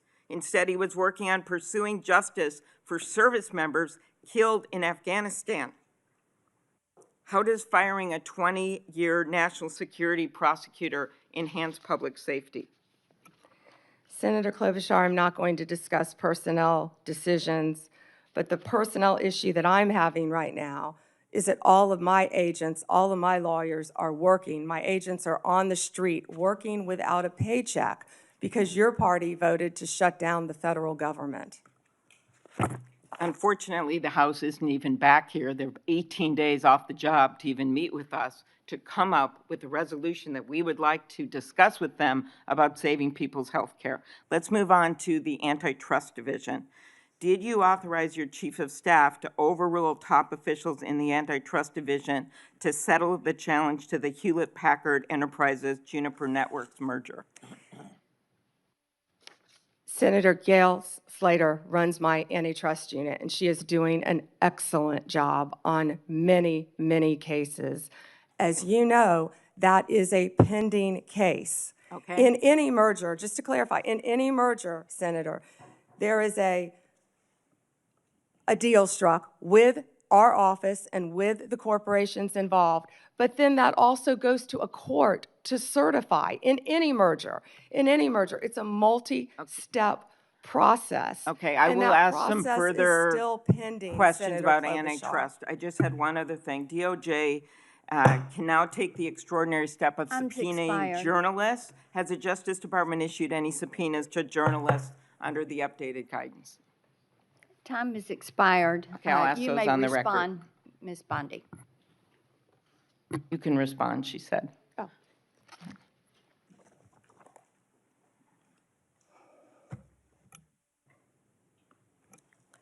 Senator, my office in April restored the Justice Department's longstanding norm on this issue. It was AG Garland who had deviated on the media investigations policy, allowing self-identified journalists using this self-serving status as a shield against being held accountable for endangering our nation's security. We have taken that policy back to the norm, and I can't comment on whether we have or have not, or do not have pending investigations. Time has Senator Klobuchar. expired. Senator Lee, you're recognized.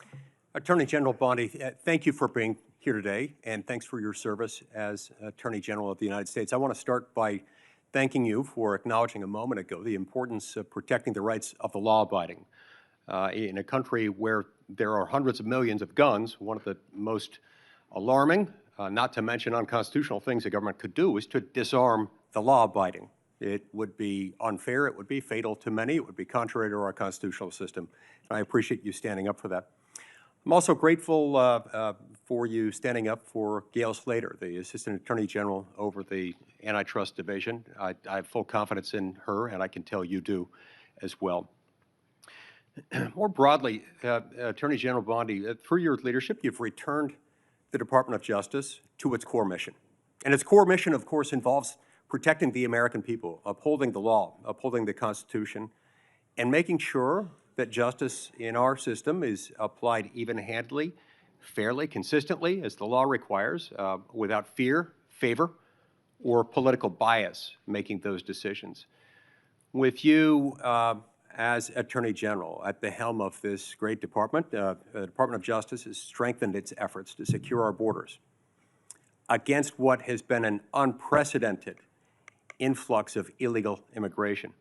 It's disrupted sophisticated networks of criminals, including people who profit immensely and have profited over the last 5 years, roughly, from a massive human trafficking and drug smuggling operation. And it also just demonstrated an unwavering commitment to the safety of American citizens.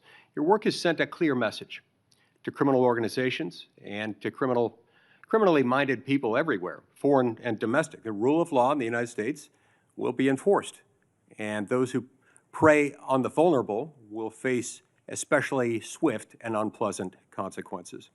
I'd also like to commend you and FBI Director Kash Patel, Deputy Director Dan Bongino for your collaboration with state and local law enforcement in my home state of Utah in assisting with the prompt apprehension of the shooter in the tragic assassination of Charlie Kirk just a few weeks ago at Utah Valley University. Your leadership has helped reaffirm that the Department of Justice exists to preserve the rule of law, to protect the peace, the safety of the American people, and ensure that our constitutional republic endures for many generations to come. Now, due to the open border policies that we had in the previous administration, a number of individuals, a number that is unknown and unknowable, but that is estimated to be in the many millions, somewhat estimated at the low end, be in the 10 million range. Others say more like 15. Others say it's more than that. But this unknown and unknowable number of individuals came across our border illegally. And an unknown number or percentage of those people are individuals who pose significant security risks, including some who were suspected terrorists. They were all allowed to enter the United States without proper vetting, in many cases without any vetting at all. What progress have you made so far, Attorney General Bondi, in solving some of those issues related to the illegal immigration of an estimated 10, 15 million, maybe more, over the last 4 years? Senator Lee, we are working hand in hand with Kristi Noem, of course, the Director of Homeland Security. She has been doing an incredible job. All of our agencies are working in partnership with them at the direction of President Trump. He ran on the promise of making America safe and closing our borders, and that's what he did on day one. He has also declared many of these transnational gangs as terrorist organizations, which is exactly what they are. They have been coming into our country from Mexico, from Venezuela, from other countries. They have been setting up shop right in our country. They are narco-terrorists, and it is going to stop, and it is stopping under his watch. Our task forces are working hand in hand with Homeland Security. Director Patel, Deputy Director Bongino have been going nonstop to make America safe again. That's not just a slogan. That's protecting everyone in this room. That's what we're doing as a country. We don't care if you live in Chicago. We don't care if you live in Florida. We don't care if you live in Utah. President Trump wants everyone to be safe, including right here in Washington, D.C., and that's what he's been doing. Not only that, Senator Lee, the surge, I'm sorry about my voice, the surge of drugs in this country has been horrific over the last 4 years. DEA they have seized 4,500 kilos of fentanyl powder and 50 million fentanyl pills, which I said earlier represents 370 million deadly doses of fentanyl. These transnational gangs, it's all about drugs and money, and they are destroying our country. They are destroying our children, and a lot of this fentanyl, as we know, is made, the precursors in China. They're coming in our country through Mexico and now other places, and under Donald Trump, it's going to stop because he has secured our borders, Senator Lee. And we're very grateful for that effort. It's interesting to note, moreover, that under the leadership of your predecessor, the Department of Justice, the FBI, and others who routinely appear before this committee, when asked about the human smuggling operation going on across our southern border, routinely denied that fentanyl was coming in significant quantities through the human trafficking operation. They stated never with any evidence, never with any ability to back it up, to prove this was the case, that these things were coming across the points of entry through vehicles, through trucks, and otherwise. We know that not to be true, and we appreciate your work in exposing that. Now, in recent months, going along with this law enforcement effort, there's been a disturbing trend. It's a disturbing trend that seems to be on the increase in recent days and weeks. That is a rise of violence directed at federal law enforcement officers engaged in immigration-related arrests, including direct physical threats, organized riots outside of detention facilities, and most tragically, of late, a fatal shooting targeting an ICE facility in Dallas. Then just yesterday, it was reported that a cartel member in Chicago put a bounty, that's right, a bounty, out there offering $2,000 on information about any ICE officer and $10,000 for those who kill an ICE officer. Now, keep in mind, this information is not for kicks and giggles.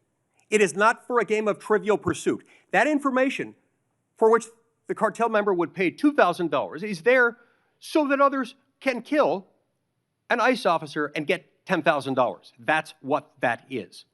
Can you discuss what protections are essential to ensuring the safety of ICE officers and their families, and why requirements to display personal information and prohibiting them from ever wearing any kind of covering would represent a totally unacceptable, indefensible risk to their public safety? Senator Lee, our federal agents have been doxxed, and many of you know what that means. It has happened to you on both sides of the aisle. Our federal agents' lives have been threatened. We spoke with Apple and Google to get the ICE Block app taken down. That was reckless and criminal in that people were posting where ICE officers lived. We worked with both Apple and Google to take that down. It's stunning, I would add here, that it took as much work as it did by you to get them to take that down. Remember, in the days following January 6th, they took down all kinds of things, including a social media app called Parler, based on very thin evidence that was later largely rebutted, suggesting that people had been manipulating Parler in order to plan the January 6th attack. That wasn't true, and they took it down. I'm glad they have taken this Block ICE app down, but it's a shame that it took as long as it did, and as much work on your part to get them to take it down. I will tell you they were cooperative, and to correct myself, it was where they were going, the jobs they were doing. And that's what's been happening, because hundreds of organized rioters, Senator Lee, are showing up where our ICE officers are. And as you know, they have fireworks, they have gas masks.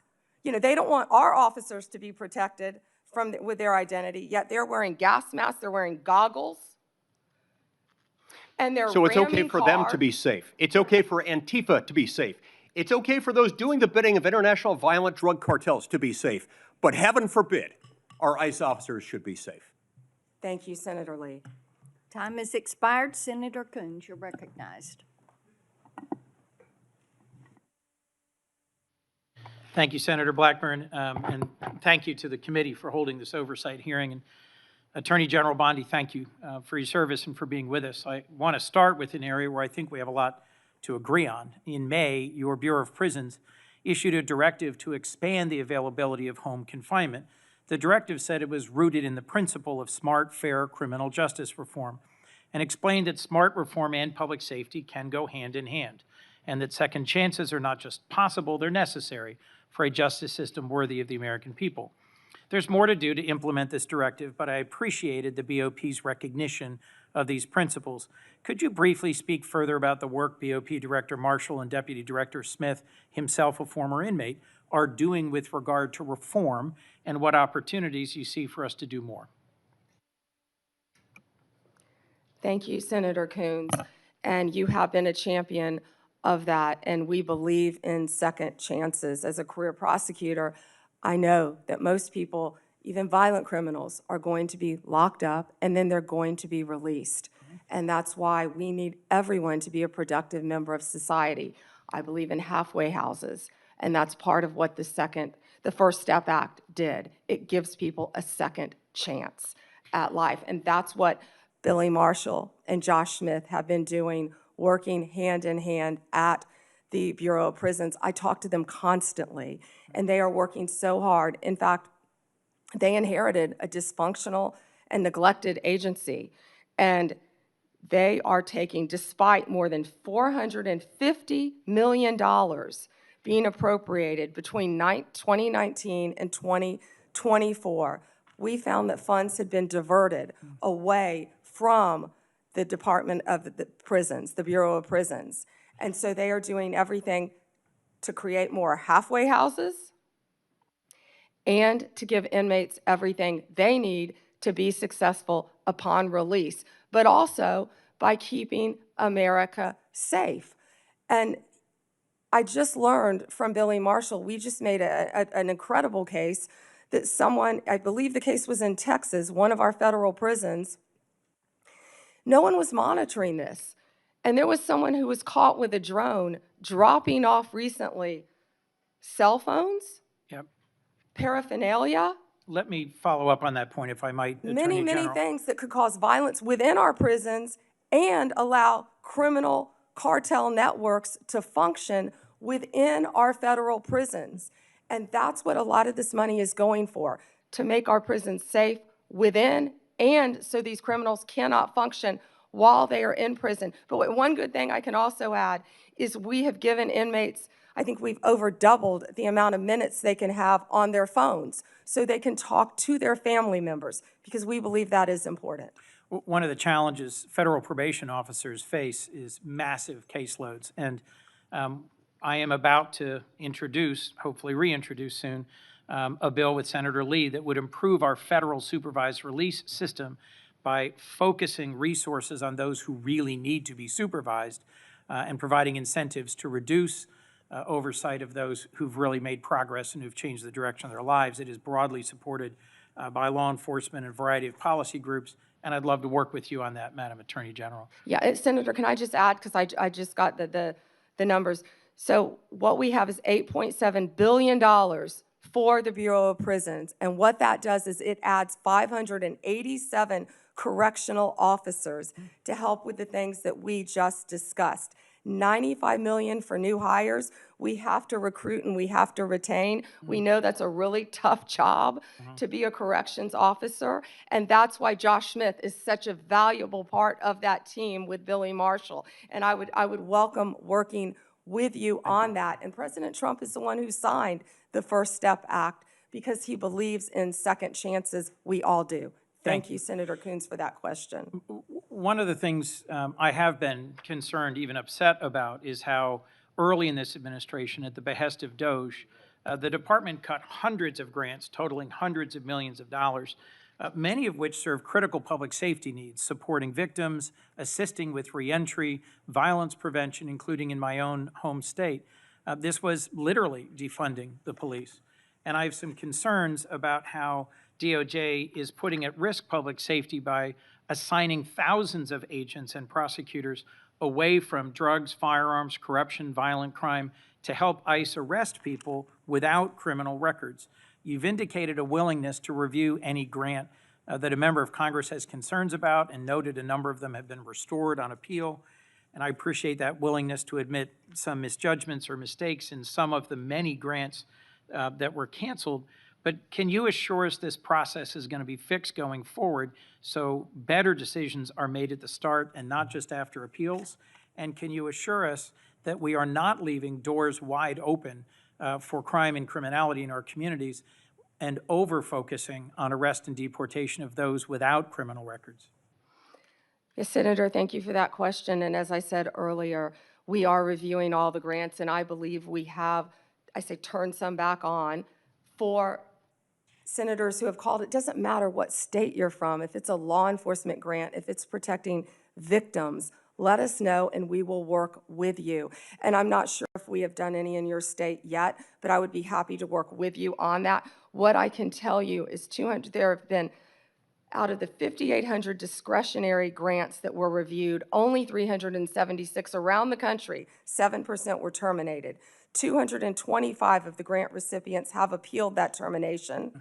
And so far, we've turned back on 18 of those. 17 appeals have been denied, and the rest are being actively reviewed. If any of you know of any of those that you believe should be turned back on, call me. We don't want to jeopardize I will be anything calling that's you. hurting. Please do.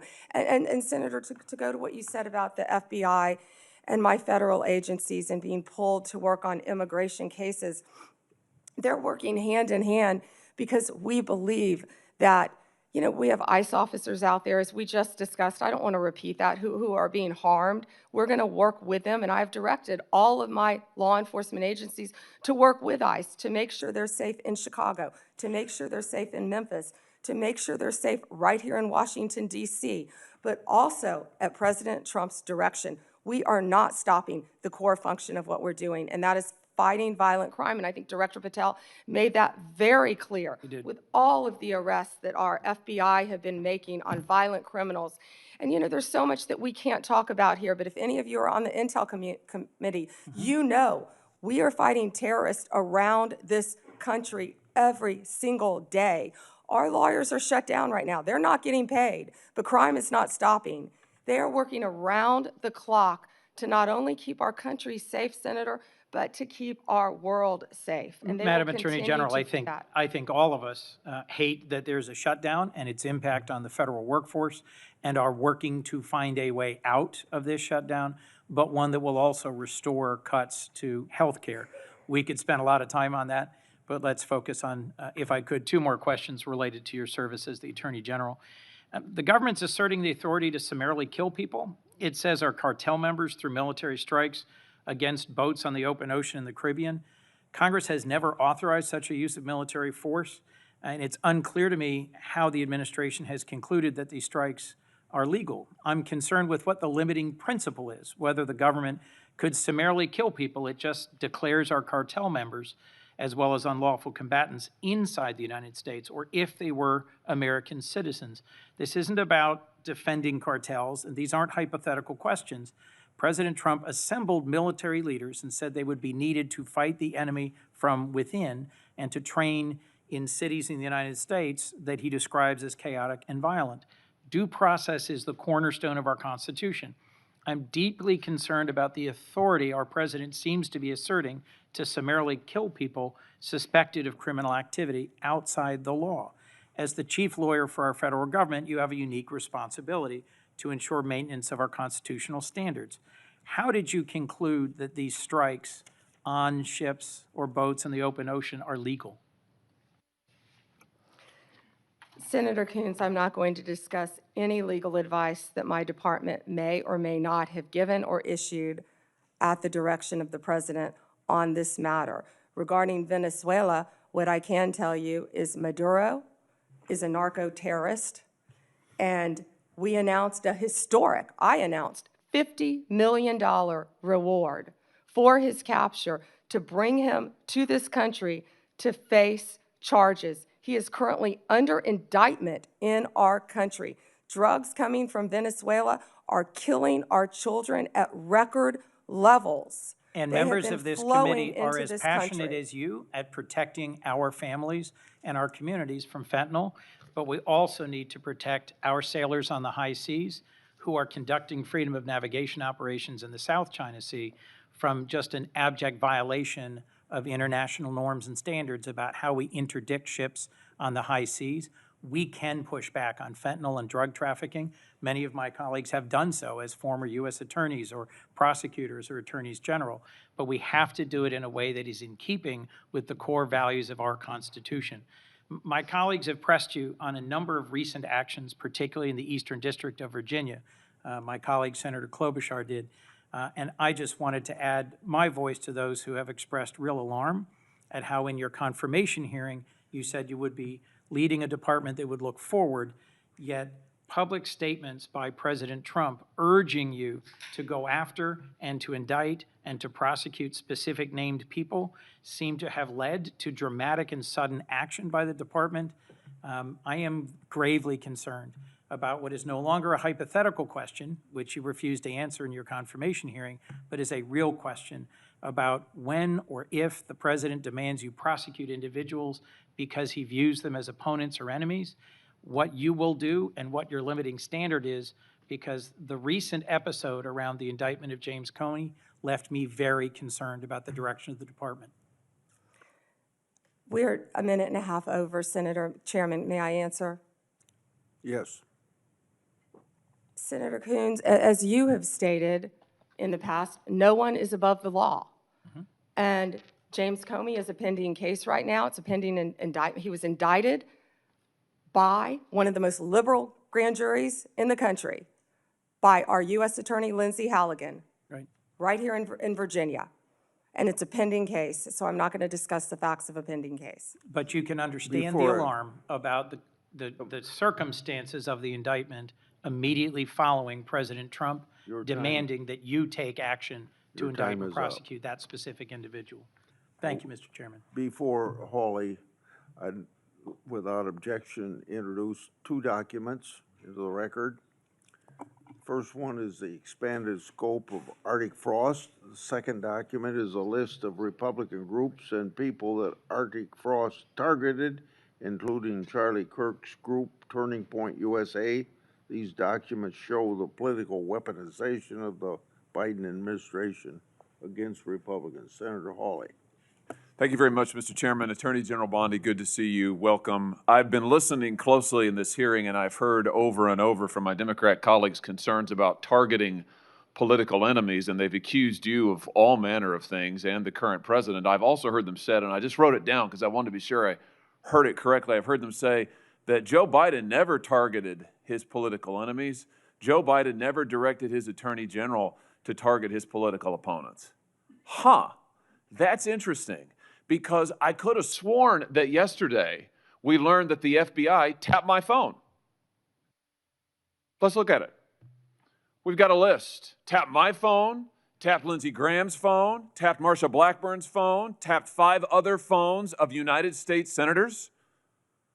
Gee, it sure looks like targeting political opponents to me, and yet I haven't heard a word from that side of the dais about any concern whatsoever. We've got nothing but concerns today, but no concern at all for a Justice Department that is tapping the phones of sitting United States senators because who knows why. They don't like them. They're members of the opposition party. They're Republicans. They're conservatives. You've seen this document, Attorney General Bondi. What was going on here? Who ordered this? Who ordered the tapping of the phones of United States senators? Senator Hawley, I cannot discuss the details of that right now for very good reason. You're going to do a thorough investigation into this, I trust. Is that correct? We will be looking at all aspects of this, and I have talked to Director Patel at length about And this. you're going to figure out who was involved in this, who signed off on it, who knew about it. You're going to get to the bottom of all of it. Is it correct? Yes, and I've spoken to Director Patel about it, and he is committed to doing this. Well, I can tell you, we already know many of the details. We already know that this was ordered by the Special Prosecutor Jack Smith, who reported directly to the Attorney General of the United States, Merrick Garland. And we know that Jack Smith was on his witch hunt because he was directed to do so by the President of the United States, Joe Biden. Let's just remember. Let's take a walk down memory lane. April 2nd, 2022, the New York Times. Garland faces growing pressure. The Times says as recently as late last year, that would have been 2021, Mr. Biden confided to his inner circle he believed former President Trump was a threat to democracy and should be prosecuted. It goes on to say that Biden was frustrated with Garland and wanted him to take decisive action against Trump. Here's what we're talking about. Trump, of course, was a private citizen at the time. So he appoints his own hitman, Jack Smith, who goes after the president, former president, who goes after members of this body. You know, the thing about it, though, that really strikes me is that it didn't stop with members of the United States Senate. did it, Attorney General Bondi. It didn't stop here at all. I mean, just as egregious, maybe more so than tapping the phones of U.S. senators, is this memo that I know you've seen before. Let's just look at it again. This is an FBI memo from the same time period, I might add, from the same time period, in which the Federal Bureau of Investigation attempts to recruit informants into Catholic parishes in this country. So here you have an administration that is activating the FBI against its political opponents and tapping the phones of United States senators. Can I just say that again for my colleagues, for the benefit of my colleagues on the other side of the dais? Tapping the phones of United States senators. This isn't hypothetical. This isn't maybe what will you do in the future. This isn't, oh, gee, can you imagine a situation? This happened. This happened. And this happened, the targeting of Catholics in this country because Joe Biden and his FBI didn't like Catholics who went to a certain kind of mass. I mean, good God in heaven, what is happening to this country? What happened under Joe Biden? Or then how about this, the infamous school board memo, where Merrick Garland, at the direction of the White House, issued a memo activating the FBI's counterterrorism division against parents who attended school board meetings and had the temerity to ask what their kids were being taught. And some of those parents were treated like this. Let's just remember. Let's remember how parents were treated. Treated like this man. That's right. A parent at a school board meeting, I think in Virginia, who was drug out of the school board meeting. He's bloodied there, you can see it. And what was the response of Joe Biden's DOJ and FBI? It was to issue a memorandum saying that people like this ought to be investigated by the counterterrorism unit. And unbelievably, they were. They were. Or how about this? Let's remember Mark Houck and the pro-lifers who were prosecuted for what? For going to a clinic, an abortion clinic, and praying on a sidewalk outside an abortion clinic. This is Mark Houck and his beautiful family at Mass. This man, at the direction of Joe Biden's FBI, this man had an FBI SWAT team come to his door in the early morning hours with his beautiful children there, terrorizing them with weapons drawn. He was then arrested and prosecuted. And fortunately, a jury acquitted him. This is what was happening under Joe Biden. United States senators spied upon. Former presidents, the political opponents of the president at the time, targeted, prosecuted. Pro-lifers, targeted, prosecuted. Catholics, targeted, prosecuted. 92 conservative organizations put under surveillance, targeted for potential prosecution. Gee, I don't know. Would you call that an example of weaponization, Attorney General Bondi? Do you think that's a fair characterization? Senator Hawley, that is the ultimate weaponization, and weaponization under Donald Trump has ended. It has ended. Harmeet Dillon is running our civil rights unit, and she is doing an incredible job. No longer will parents be targeted. No longer will parents who care about whether their elementary school children have to read a transgender book be targeted and told they cannot have any say in their child's education. That has ended under this administration. People can worship freely, whether they're Catholics at synagogues or Muslims. Everyone can worship freely. That was the ultimate weaponization. They were targeting Catholics. No longer. They have been targeting so many American citizens throughout this country.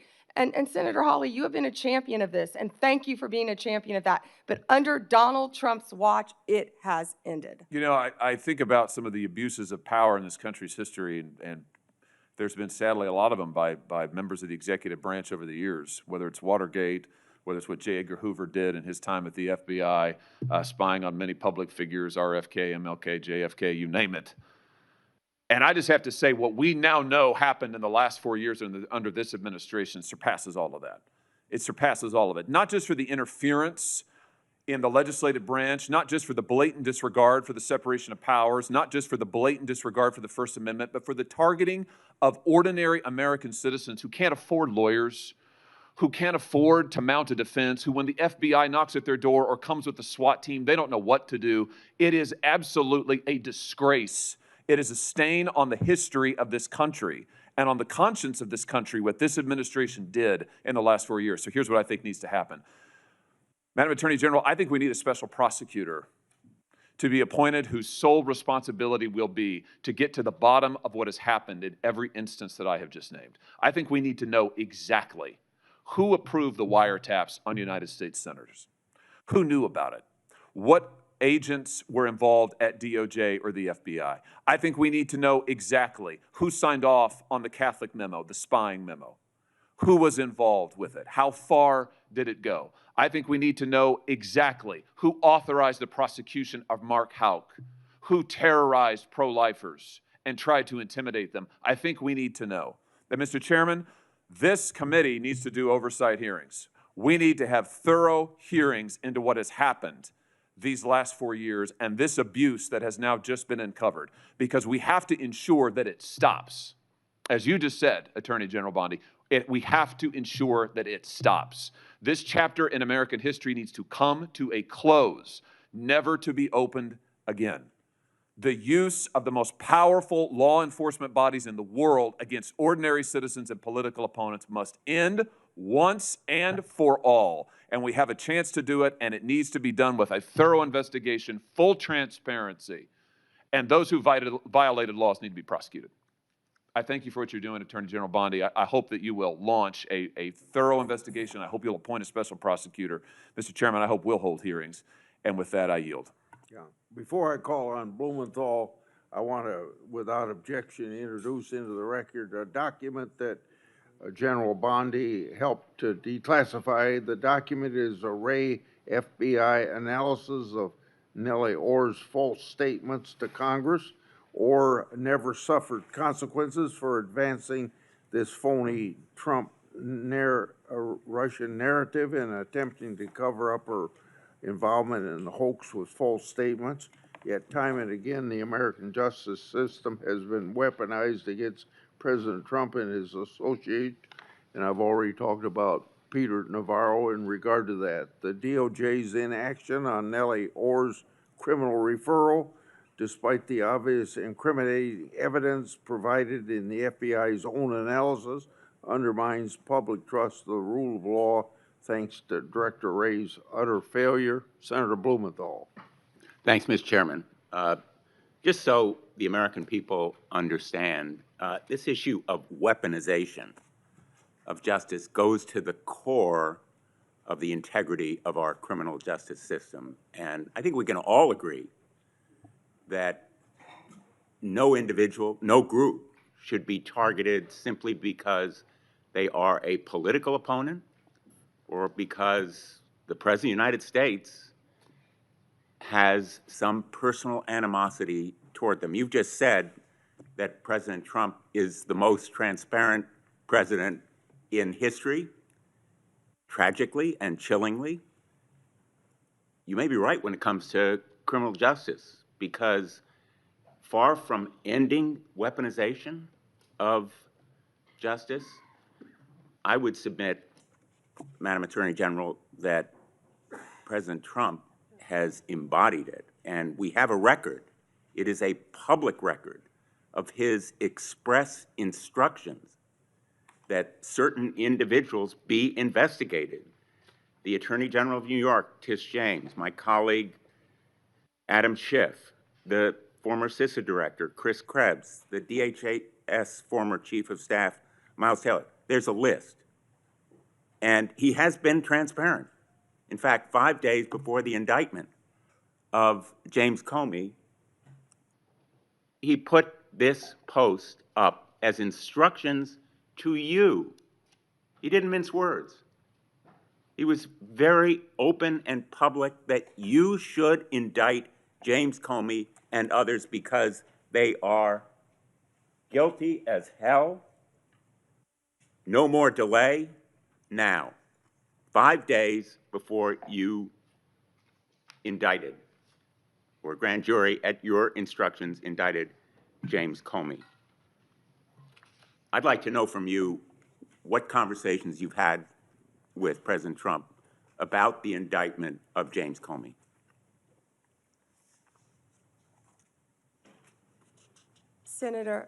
Senator, I am not going to discuss any conversations I have or have not had with the President of the United Did you States. see that You're an post? attorney, you have a law degree, and you know that I'm not going to do that. I also find it fascinating, because I'll keep fighting to ensure that law enforcement and the judicial process move forward without political interference.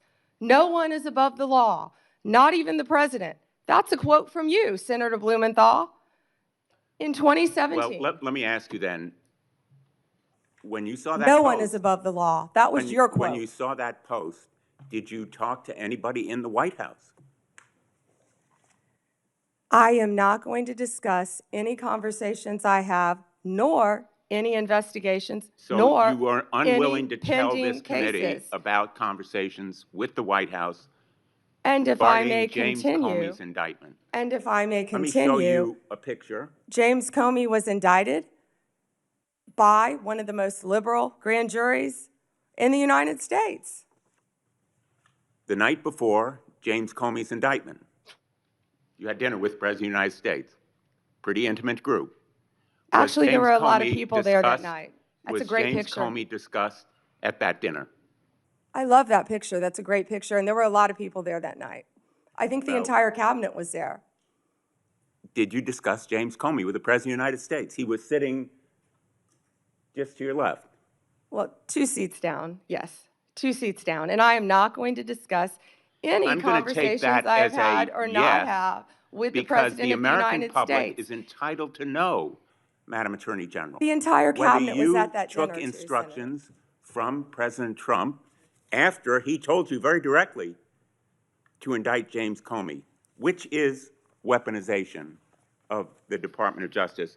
Oh, You wait, know, wait, wait. I want to agree with my colleague, Senator Hawley, that weaponization of our justice system must end. That's the reason that I proposed legislation, and I challenge him and my colleagues on the other side of the aisle to join me in legislation that would create a statutory right of action for people who are selectively or maliciously prosecuted for political reasons.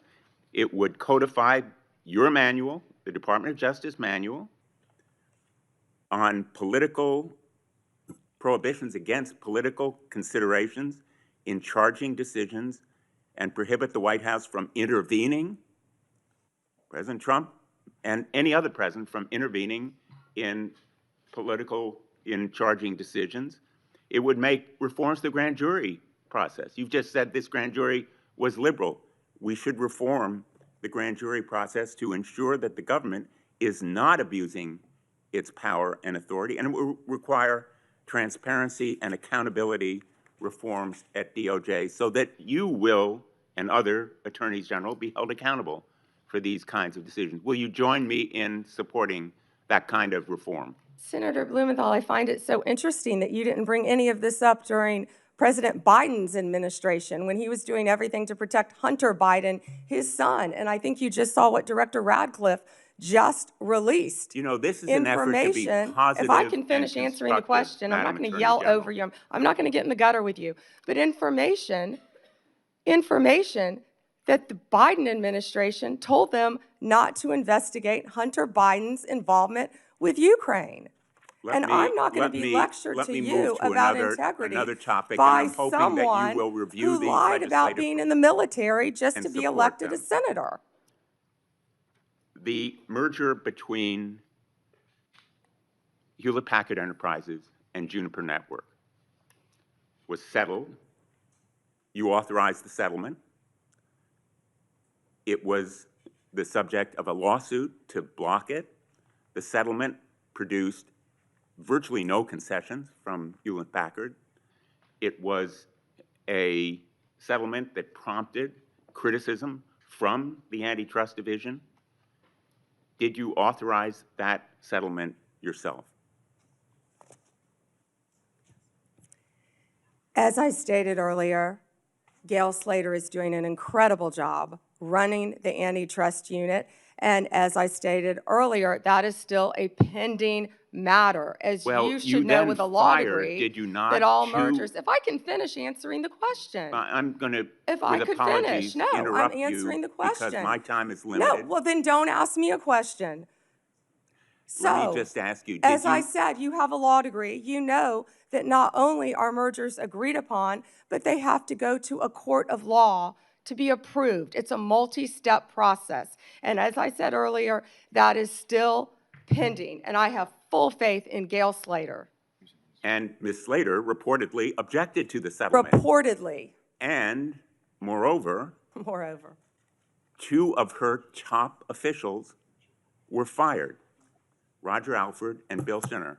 Did you authorize and direct those firings after they objected to the settlement? I am not going to discuss personnel matters or pending litigation in my office. Let me ask you about another merger. The merger involving two home health care agencies on favorable terms, likely to drive up costs for millions of America. The Transportation Department's rule to provide compensation to travelers impacted by airline-caused flight delays, which was canceled. The merger of Skydance and Paramount, after Paramount's ownership took a number of steps favorable to the president. These kinds of mergers belie the claims that President Trump himself has made, that this administration will stop big corporate mergers that ultimately benefit the owners of those corporations rather than consumers or ordinary, everyday Americans. Senator, And let me ask you boy, about you just listed, particularly. you just gave a Well, list let me just finish. of many I mergers. have a Can question you for talk you. to me about the issue with these mergers? I do have a question. In the merger that took place. Which that was merger? You've approved listed many. Involving American Express GBT. I understand that Brian Ballard, longtime backer and head of the law firm where you worked, was instrumental in lobbying the Justice Department to drop that lawsuit. It was dismissed, so it's not subject to a court review. What conversations did you have with Mr. Ballard? Senator Blumenthal, I cannot believe that you would accuse me of impropriety when you lied about your military service. I am you not lied. asking You you. admitted you I am lied not to be accusing you elected of a U.S. senator. impropriety. You I'm asking lied. you How about dare you? I'm a conversations career prosecutor. with Don't Mr. you Ballard, ever challenge my integrity. had I have apparently- abided by every ethics standard. Do not question my ability to be fair and impartial as Attorney General, and anything You'll with answer that my question to former another of my firm, colleagues. Ballard Partners. Thank you. Senator Lee has asked for the chair. Yeah, just wanted to note for the record, the Paramount merger that he referenced was not within the Department of Justice's ambit. That was at the FCC, not the Department of Justice. Attorney General Bondi would have had nothing to do with that. Thanks. And that was why I asked Senator Lee. He didn't know that. He was reading off a script. Before I call on Senator Kennedy, it's kind of laughable about my Democrats friends expressing fear and concern at the Justice Department's recent attempts at holding parties responsible for their actions. I can only ask, where have they been in the last few years? They had no problem watching the Biden administration and its White House use all of its might and power to attack Trump and associates. And now even Republican senators have been selected to have their telephone records made public, or not public, but well, I guess they're public now. But Biden weaponized our institutions and didn't hear a peep from the other side. Now every investigation and prosecution under this administration, people are going to be held accountable for their actions. Senator Kennedy, or I want extra time, Mr. Chairman. okay. I mean, this is, enough is enough. Well, Cruz was next, but he wasn't here. Senator Cruz was next. Okay. Senator Cruz, if you're ready, go ahead.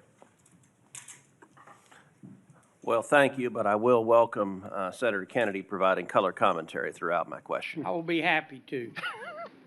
If we ever finish this hearing this year. And I'll point out Senator Kennedy has a new book about testing negative for stupid, so I hope I test negative for stupid. I hope I meet the threshold of You of your do book meet type. it, and I talk in the book about the tattoo of the Backstreet Boys on your back. Look, I can't help that you don't want to reach young people. I think young people are the future, damn it, and I'll do whatever steps are The needed. Backstreet Boys? That would be on Vice President Vance's playlist, I heard, that got hacked. General Bondi, welcome. I apologize for injecting you in the middle of Senator Kennedy's antics. We can't help him. Thank you for the job you're doing. You are doing a tremendous job keeping this country safe. And our families are safer because you are on that wall. Our families are safer because you are returning the Department of Justice to its core function, which is enforcing the law and locking up bad guys. We saw for 4 years, under the Biden administration, we saw the Department of Justice politicized and weaponized, and we saw them refuse to do their core function. More than 12 million illegal aliens flooded into this country, and the Biden Justice Department seemed to think its job was letting murderers and gangbangers and rapists go. And the results in just a few months that you've been able to produce are tremendous. Arrests of violent criminals are up 125% since the Biden administration. Fentanyl trafficking prosecutions have risen 42% since fiscal year 2023. DOJ has coordinated with DHS to remove over 220,000 criminal illegal aliens this year alone. Under your leadership as Attorney General, you have helped rescue 4,000 children from predators and helped arrest 1,300 child predators and 285 human traffickers. In my home state of Texas, Operation Soteria Shield resulted in the rescue of 109 children. Thank you, Attorney General Bondi. Texans are safer because you are serving. Americans are safer because you are serving. You have a big task cleaning up the messes of the Biden DOJ. One of the most egregious failures of the Biden Justice Department was its refusal to protect judges and Supreme Court justices. As you know, in May of 2022, an unknown individual leaked to Politico the draft of the Supreme Court's decision in Dobbs versus Jackson Women's Health Organization, the opinion that finally overturned Roe versus Wade. That leak was a crime. It was a theft of government property under 18 U.S.C. Section 641, and it was an unauthorized disclosure of confidential information under 18 U.S.C. Section 1905. General Bondi, do you agree that leaking that opinion was a criminal act? Senator, I can't discuss anything regarding that matter. That should answer your question. Well, I will say this. The leak occurred in 2022. So the 5-year statute of limitations has not expired. And I'm going to ask you, if it is not happening already, to direct the FBI to investigate and find the leaker. The leaker has not been exposed. The leaker has not been identified. And the FBI has far greater investigatory tools at its disposal than does the Marshal Service. And when it comes to defending the rule of law, when it comes to the integrity of our court system, having partisan law clerks, and I believe in all likelihood it is a law clerk who leaked it, leaking opinions designed to try to pressure the court politically is a gross subversion of the integrity of the court. And so I would ask you as Attorney General to direct the FBI to use every resource possible to investigate, to find the leaker, and when you identify the leaker, to prosecute the leaker for that criminal conduct. Thank you, Senator Cruz. All right, I want to turn, secondly, after that decision was leaked. I believe the leak was part of a broader effort to intimidate and to threaten and harass justices into trying to get them to change their decision. And we saw mobs assemble outside the homes of multiple justices. Do you agree, General, that the mobs that came outside the homes of justices were there to intimidate the court and to try to influence the justice's decision? 100%. Well, as you know, federal law, in particular 18 U.S.C. Section 1507, makes it a crime to picket or parade outside a judge's home, quote, with the intent of influencing that judge's decision. That statute is crystal clear. And I will point out, these protests happened in 2022.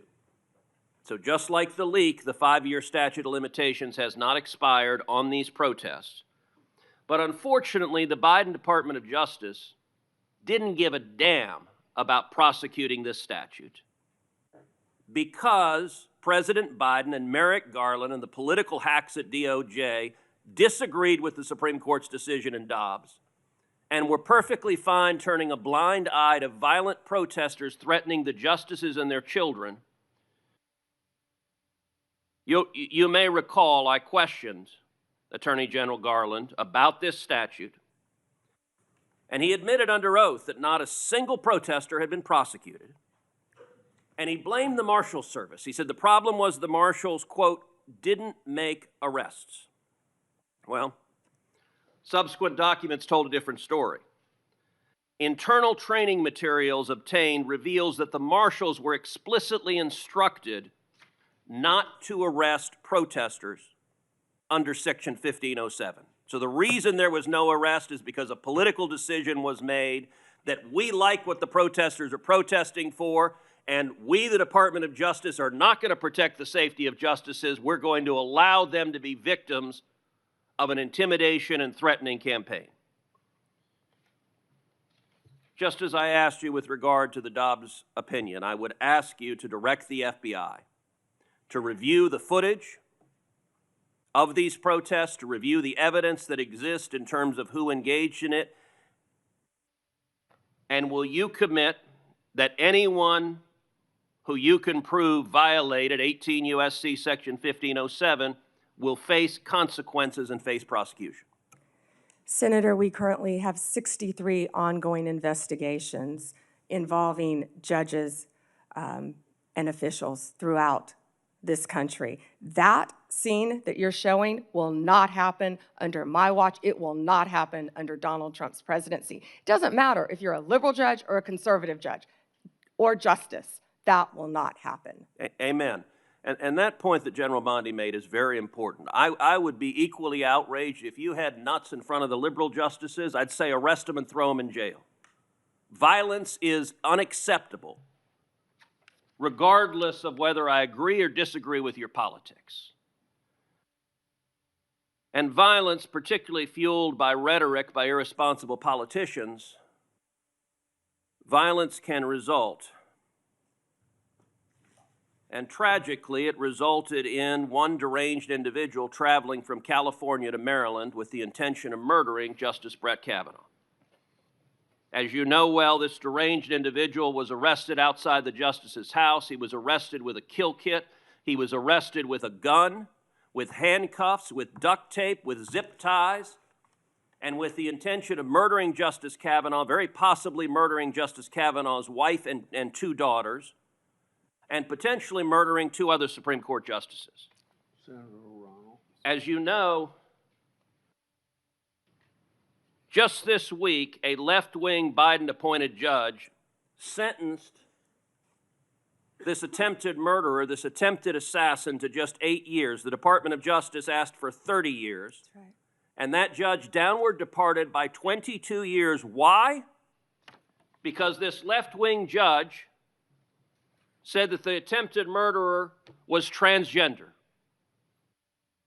And because he identifies as transgender, apparently it's okay to try to kill a Supreme Court justice if your politics are sufficiently woke. Now, I know you have said the Department of Justice is going to appeal, and you absolutely should. I called this week, I believe this judge should be impeached because the judge has demonstrated she is completely unfit to be a federal judge. And what is your view of the justice of this sentence of just 8 years for the attempted murder of a Supreme Court justice? I was speaking with our prosecutor, Ms. Mao, who did an incredible job on this case. She did an incredible job. And yet, this judge gave 8 years. And the judge also would not refer to the defendant by his biological name, referred to him by the pronouns, and was concerned about the treatment that this individual would get regarding a sex change while in prison. And we are appealing that sentence. I immediately said we are appealing that sentence. Thank you. But my prosecutors did an incredible job on that case. And the judge wanted to put him in a women's prison. Before Senator... Not going to happen, excuse me, I'm sorry, Chairman. That's not going to happen in the Bureau of Prisons now. Before Senator Ronald, without objection, I'd like to introduce 3 FBI 1023 forms into the record. The first 1023 form I made public last Congress. This is the one that Director Patel said his predecessors did fully investigate. The second and third 1023 forms relate to the first in that they reference potential Biden family criminal conduct. Senator Johnson and I made these 2 public, and we simply want to know whether the government has investigated what it found, and if not, why not? Senator Ronald. Thank you, Mr. Chairman. Ms. Bondi, FISA Section 702 will expire in 6 months. In response to my questions for the record, at your confirmation hearing, you said you did not have experience with FISA, but if confirmed, you would consult with experts at DOJ. Now, you've had that opportunity. Do you support adding additional safeguards for searching Americans' communications in the 702 database? Senator, Section 702 is a vital source of foreign intelligence and instrumental in keeping Americans safe. We also take individuals' rights of their individual rights of all Americans very seriously. And many statutory reforms to FISA have incorporate safeguards. They have to incorporate safeguards to protect our civil liberties. The Department of Justice looks forward to working with you to discuss anything regarding 702. Appreciate I believe that. my staff, and Senator, I also want to thank you for this hearing. Your staff met with my staff, and I greatly appreciate that. Thank you. We're going to be working on 702, so I appreciate the openness to further amending 702. At your confirmation hearing, you assured me that it is the Department of Justice's decision to determine what cases will be prosecuted. Last month, the U.S. Attorney for the Eastern District of Virginia was forced out. President Trump then posted the message behind me asking about prosecuting James Comey. You then appointed a new U.S. attorney who within days secured an indictment against James Comey. That social media post behind me saying, "What about Comey?" was directed to Pam. Are you the Pam that the president was referring to? I'm sure I was.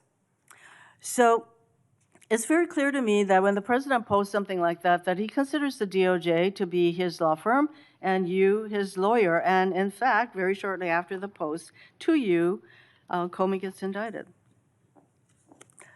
Last year, President Trump's new now border czar, Tom Homan, was videotaped taking a bag with $50,000 in cash from undercover FBI agents after suggesting he could help with government contracts. Sounds like a bribe.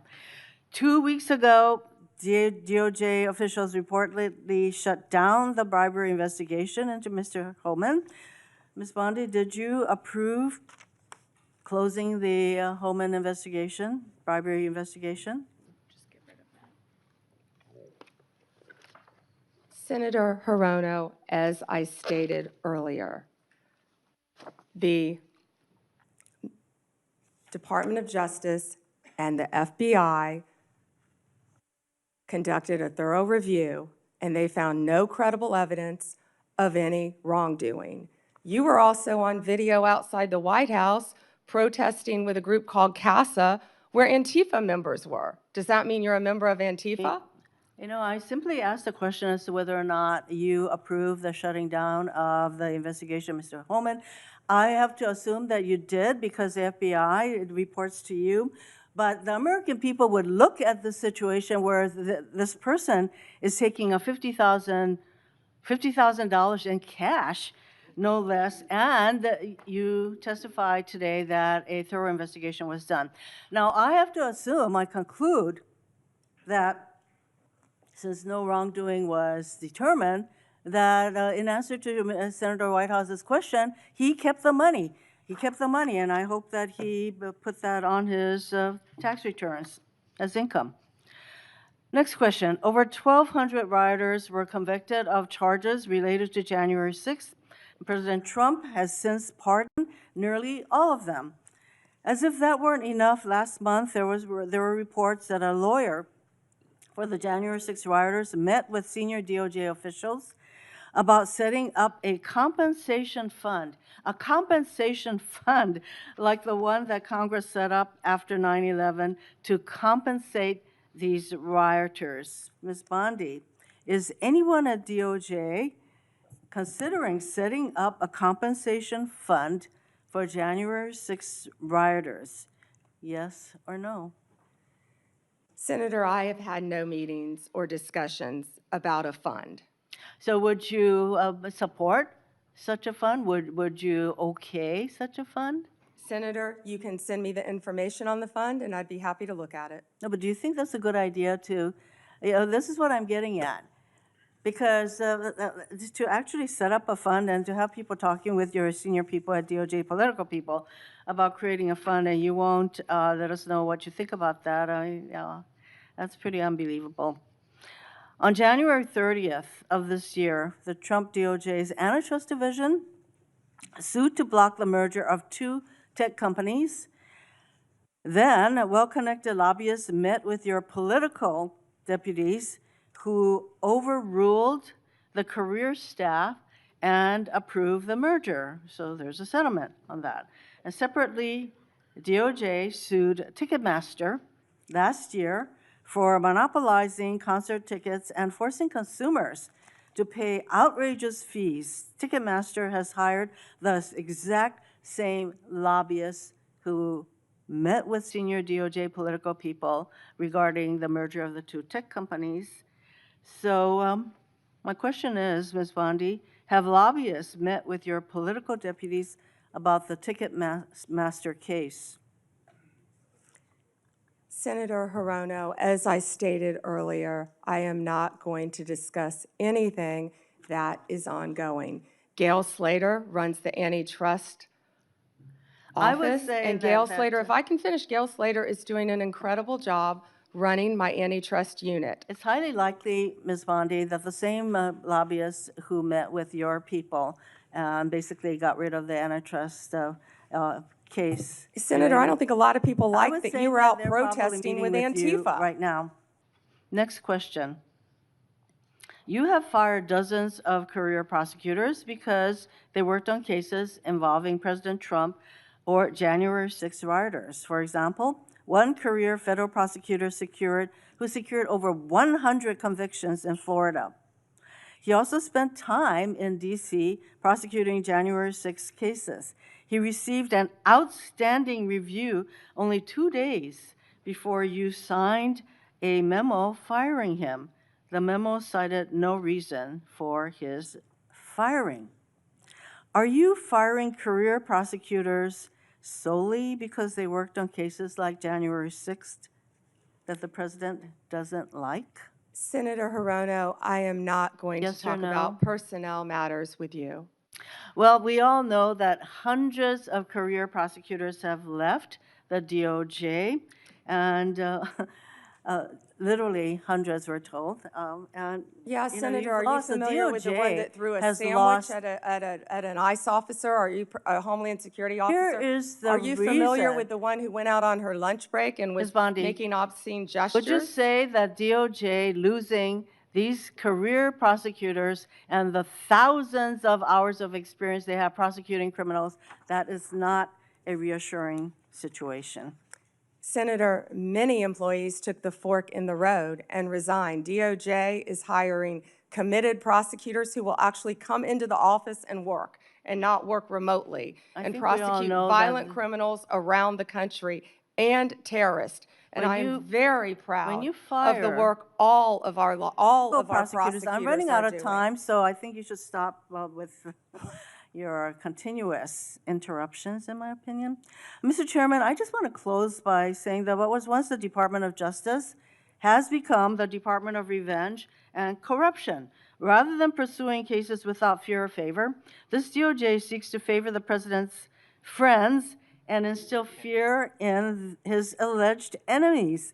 If you're a friend of the president, this corrupt DOJ will bend over backwards to help you, just like it dropped the bribery investigation of Tom Homan, like it's considering paying money to January 6 rioters, and like it has put antitrust enforcement decisions in the hands of well-connected lobbyists. But if you're on the wrong side of this president, you will face the wrath of DOJ, no matter what the facts, law, or justice support. James Comey is indicted days after the president's social media directive.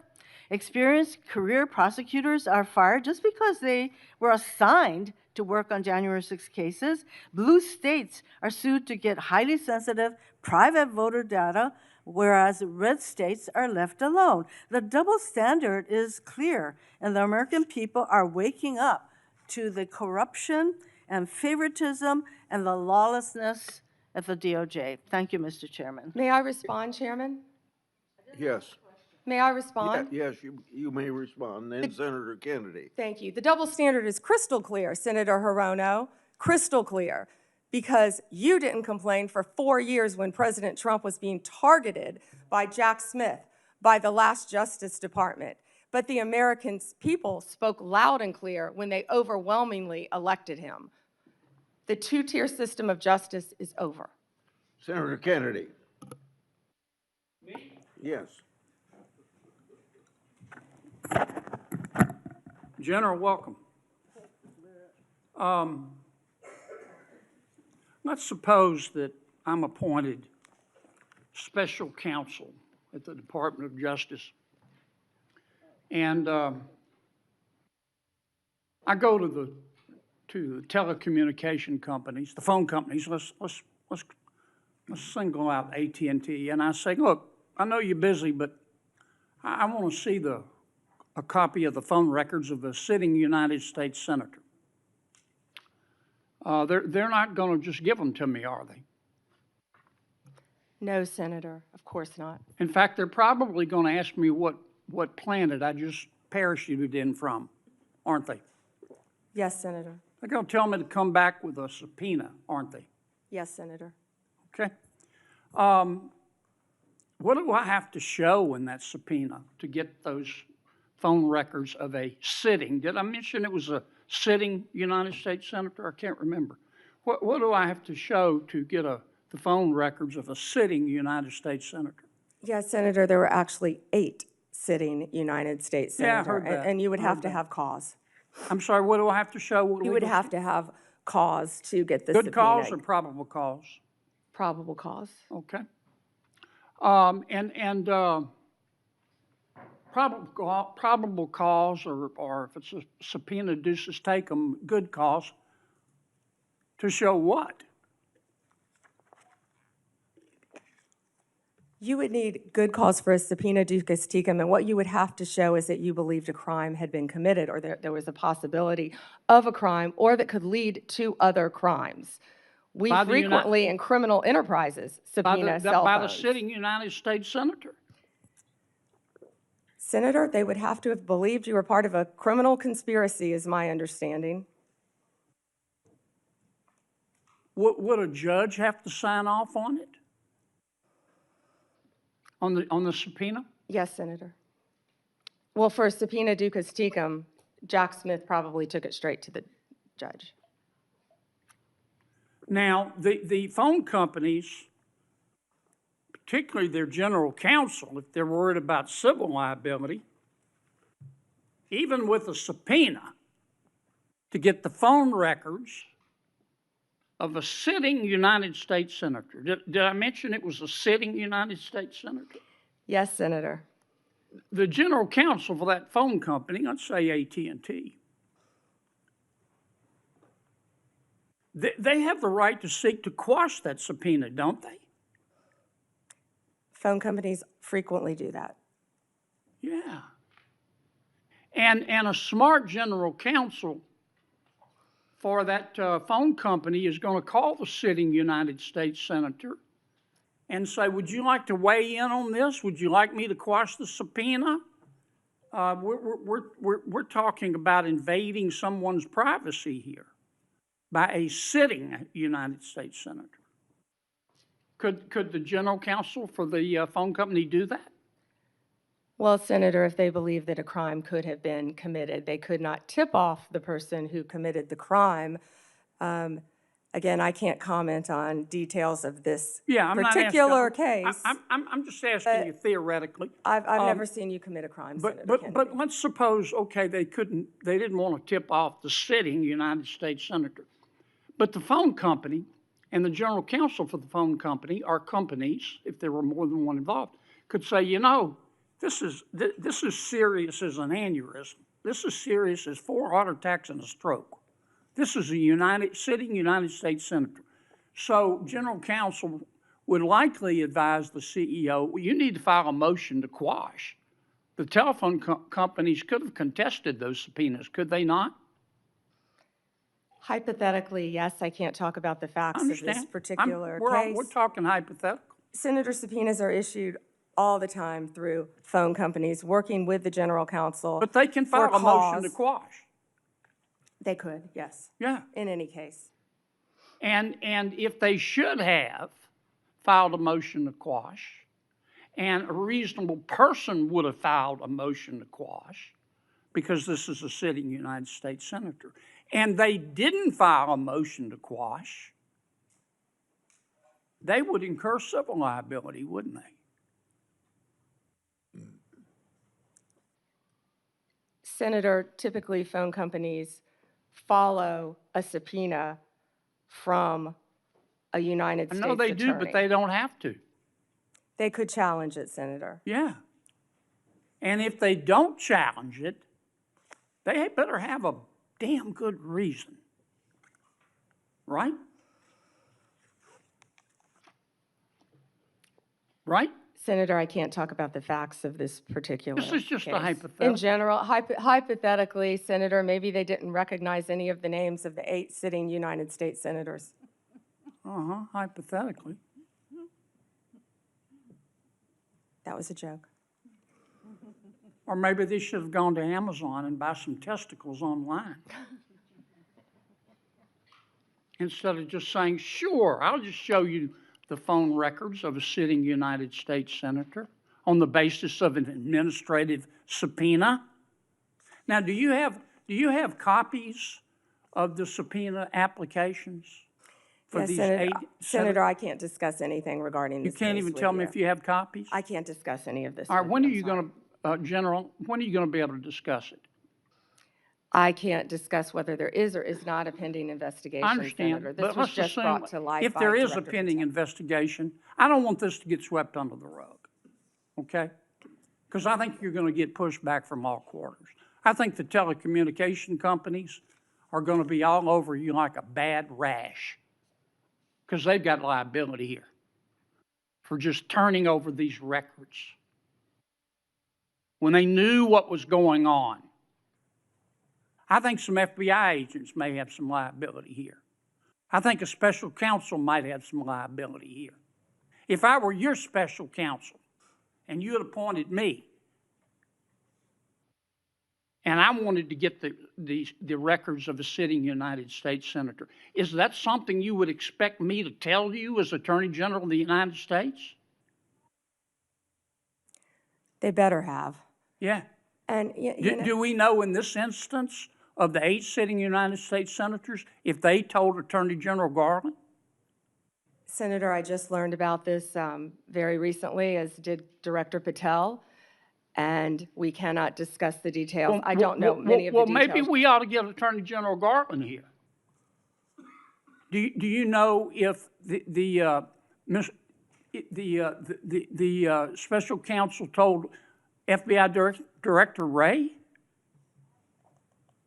Is that something? Let me put it another way. If I were your special counsel and you were the director of the FBI, and I'm trying to get the phone records of a sitting United States senator, did I mention it was a sitting United States senator? Is that something that you would expect me to tell you as director of the FBI? In general, I would believe the FBI would help execute the subpoenas. Yeah. To the businesses. Okay, I want to switch to another subject in the 12 minutes that I have left, since everybody else got to go over. I've got to ask you about this, General. Secretary Howard Lutnick on October 1 gave an interview to the New York Post about Mr. Epstein. And he described Mr. Epstein as, quote, the greatest blackmailer ever, close quote. Have you reviewed that transcript of that interview? I have not reviewed the transcript, but I saw the clip of it. Okay. It appears that Secretary Lutnick was Mr. Epstein's next door neighbor. In fact, their townhomes shared a wall. And the reporter that was talking to Mr. Lutnick, she asked how other prominent men could have been associated with Epstein when Mr. Lutnick could immediately sense that he was a, quote, pervert. And then Secretary Lutnick said, or rather the reporter said, did they see it and ignore it? Do you remember that from the interview? I do. And Commerce Secretary Lutnick said, no, they participated. And then Commerce Secretary Lutnick goes on to say, quote, that's what his MO was. You know, get a massage. And what happened in that massage room, I assume, was a video. This guy was the greatest blackmailer ever, blackmailed people. That's how he had money, end quote. Is that true? Senator, as our July memo said, we did not uncover evidence. This case has gone through 3 administrations, as well as former U.S. Attorney Alex Acosta. I know that, Pam, but have you interviewed Secretary Lutnick? No, Senator. Do you plan to? If he wants to talk to the FBI or the FBI wants to talk to him, that is more than on. Don't you think you ought to talk to him after this interview? Senator, if Howard Lutnick wants to speak to the FBI and if Director Patel wants to speak to Howard Lutnick, absolutely. Okay. Maybe we ought to get Mr. Lutnick in here too, Mr. Chairman. Senator Booker. Thank you. Thank you, Mr. Chairman.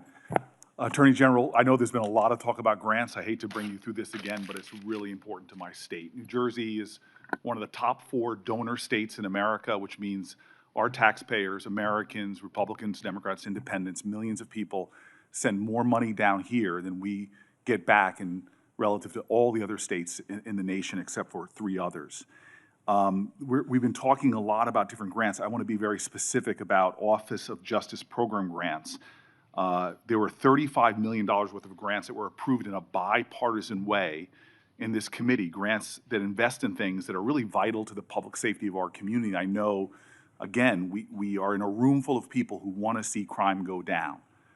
Republicans and Democrats, law enforcement officers have spoken to the urgency of these programs which deal with school violence, which divert people into substance abuse and treatment and supportive services. Community violence intervention programs, again, bipartisan programs that this committee really worked hard on this.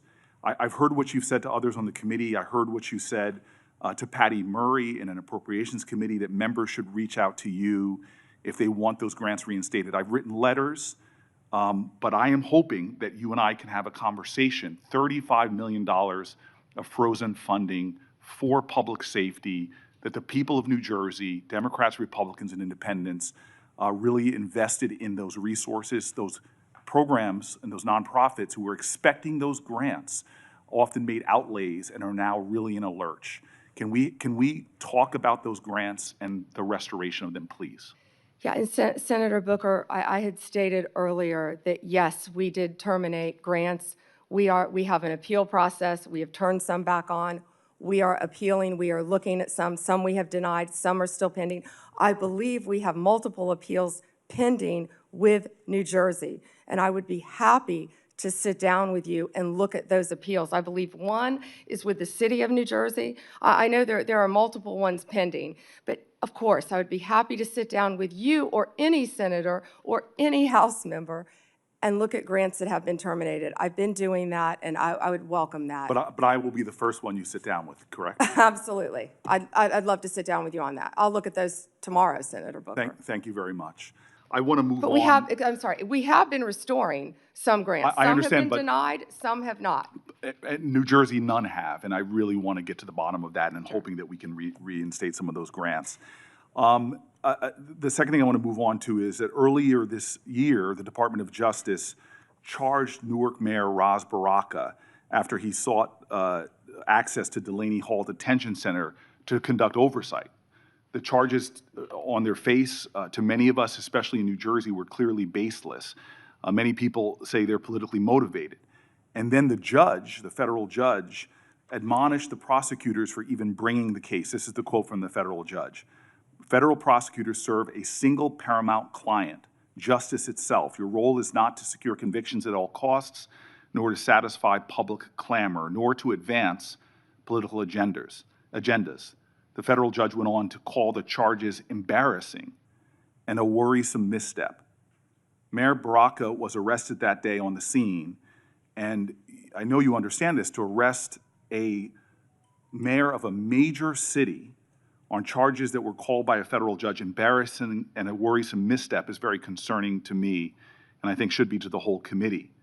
A recently released video shows a federal agent telling fellow officers that the decision to arrest Baraka was, quote, per the Deputy Attorney General of the United States.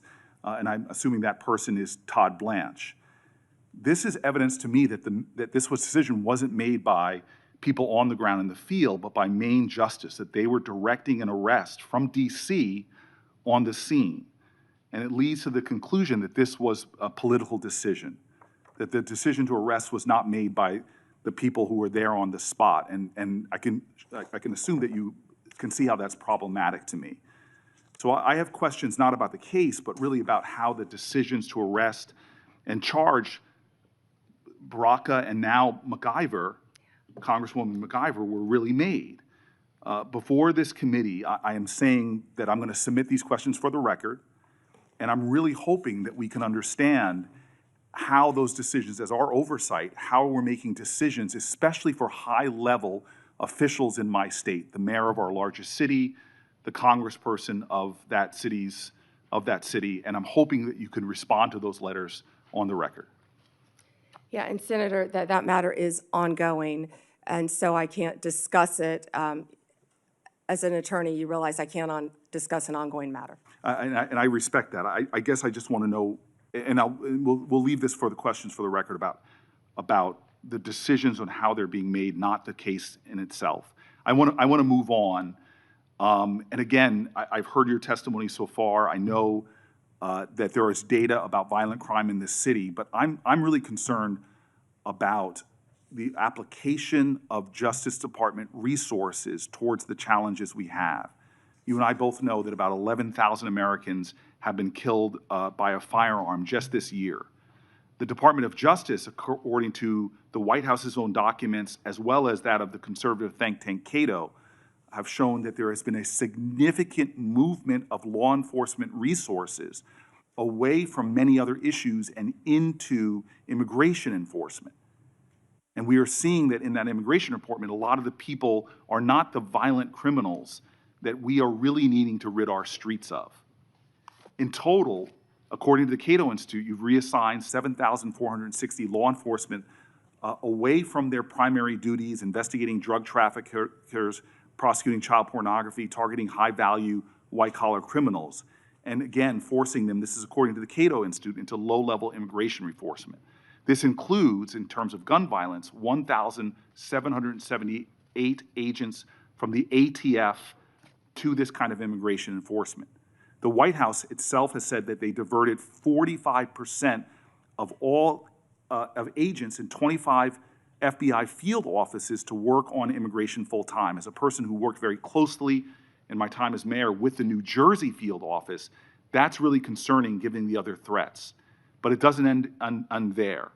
The DOJ has eliminated the Organized Crime Drug Enforcement Task Force, the independent component of the DOJ whose job it was to combat transnational organized crime, dissolved the Community Relations Service, which in New Jersey has been invaluable over 60 years, responding to communities experiencing conflict or violence, and something that people on both sides of the aisle of this committee have really invested in. You all have rescinded VOCA and VAWA grants to support survivors of sexual assault and human trafficking. There seems to be a disconnect here between the application of the resources of the Justice Department on the things that are most concerning when it comes to crime and where they're being directed instead. Senator Booker, first to OCDEF. The most important point is that the work of OCDEF is continuing. The executive office is being dissolved. We have said that, but the work of OCDEF is continuing. The resources that were previously provided to law enforcement organizations through OCDEF are now going directly to those organizations. I will assure you, no work will be sacrificed as a result of getting rid of the executive office of OCDEF. The agents and the attorneys are working with Homeland Security. They're all working together as a unit. Okay, Attorney General Bondi, I'm running out of time, and I'm going to put some questions in QFRs, because again, this is conservative think tanks and others are pointing about literally over 1,000 people being taken off of things that I think would concern the public. Putting there, I'd like to get that, but I also just want to quickly mention that for the record, I want to ask about the public corruption unit as well.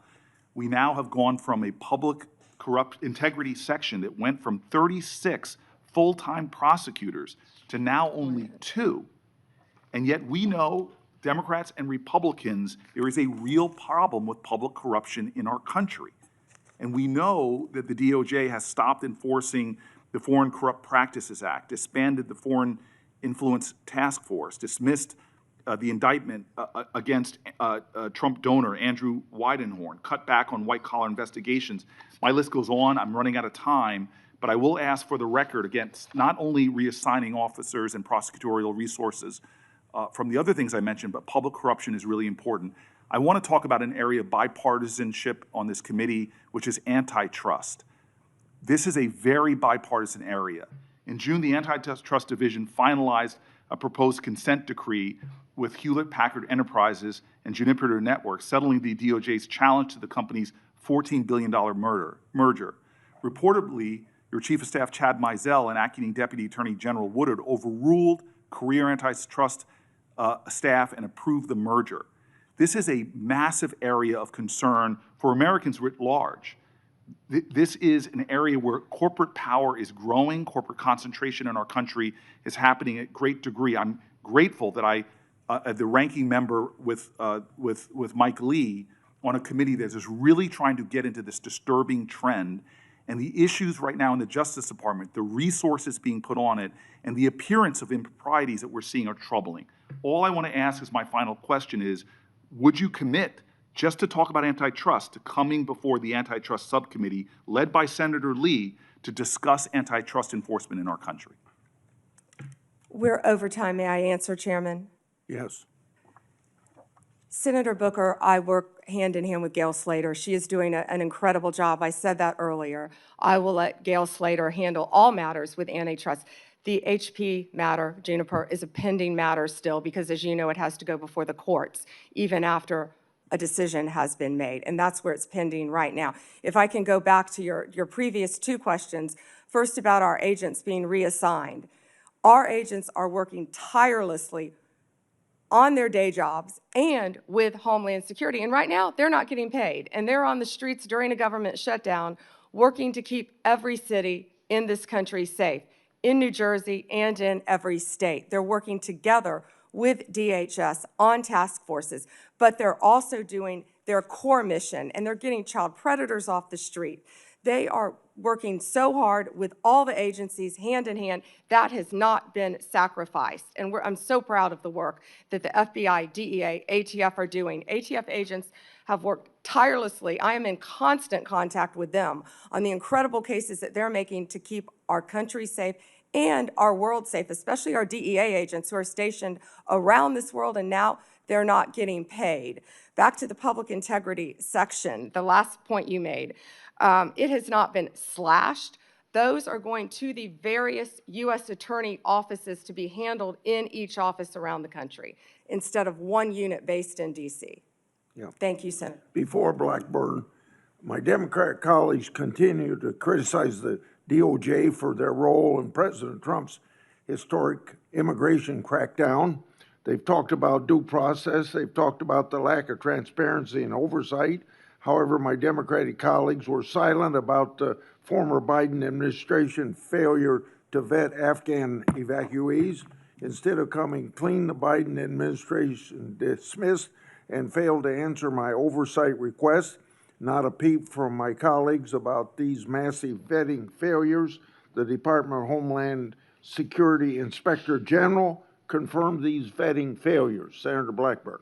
Thank you, Mr. Chairman, and AG Bondi, thank you for your time before us today. I have found this hearing to be so instructive because it has pointed out to me the lack of caring from my colleagues across the dais when it comes to how the DOJ under Biden was weaponized, how they used this for political attack on their political opponents, and the smugness from some of my colleagues across the dais. I think they enjoyed it. I think they wanted it to continue.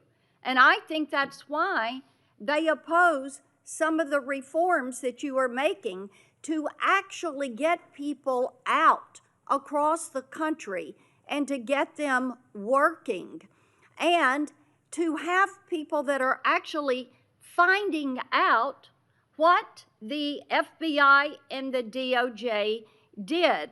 You look at what happened with Crossfire Hurricane and the way some Democrats tried to blow that up and make it some big issue and all about Donald Trump and the accusations, and of course, they've been proven wrong. You look at what has happened, what we're finding out about Arctic frost, and the way we were surveilled, and the way Senator Graham, Senator Hawley, and I, we don't know what all they got. We don't know who all they tracked. But to tap our phones, to pull that data, for these wireless companies to have allowed them to have that, and for them to use it in their investigations, how disgusting is that? And their attitude and lack of concern about the weaponization of the DOJ. I've had a couple of colleagues who have been so concerned about some bureaucrats at the DOJ and the FBI being fired. You know what? If they did wrong, not only fire them, prosecute them. And my hope is that as we look at what happened with Arctic frost, that there will be a special counsel, that we will do our due diligence, and that those who did this wrong, this illegal activity, absolutely, they need to be prosecuted and they need to face the full extent of accountability within the law. I made a note of how resistant they are to reform. And in my opinion, what this shows is that they don't want one tier of justice. What they want is two tiers of justice. It was their play box. They could get in there and manipulate and use it to spy on us. So they saw this as something that furthered their political goal. So I am pleased that you are cleaning house. And those who have not served the American people well, fire them. They need to be gone. They need to be gone. Talk for a moment, just a moment, about what you're doing to end the weaponization.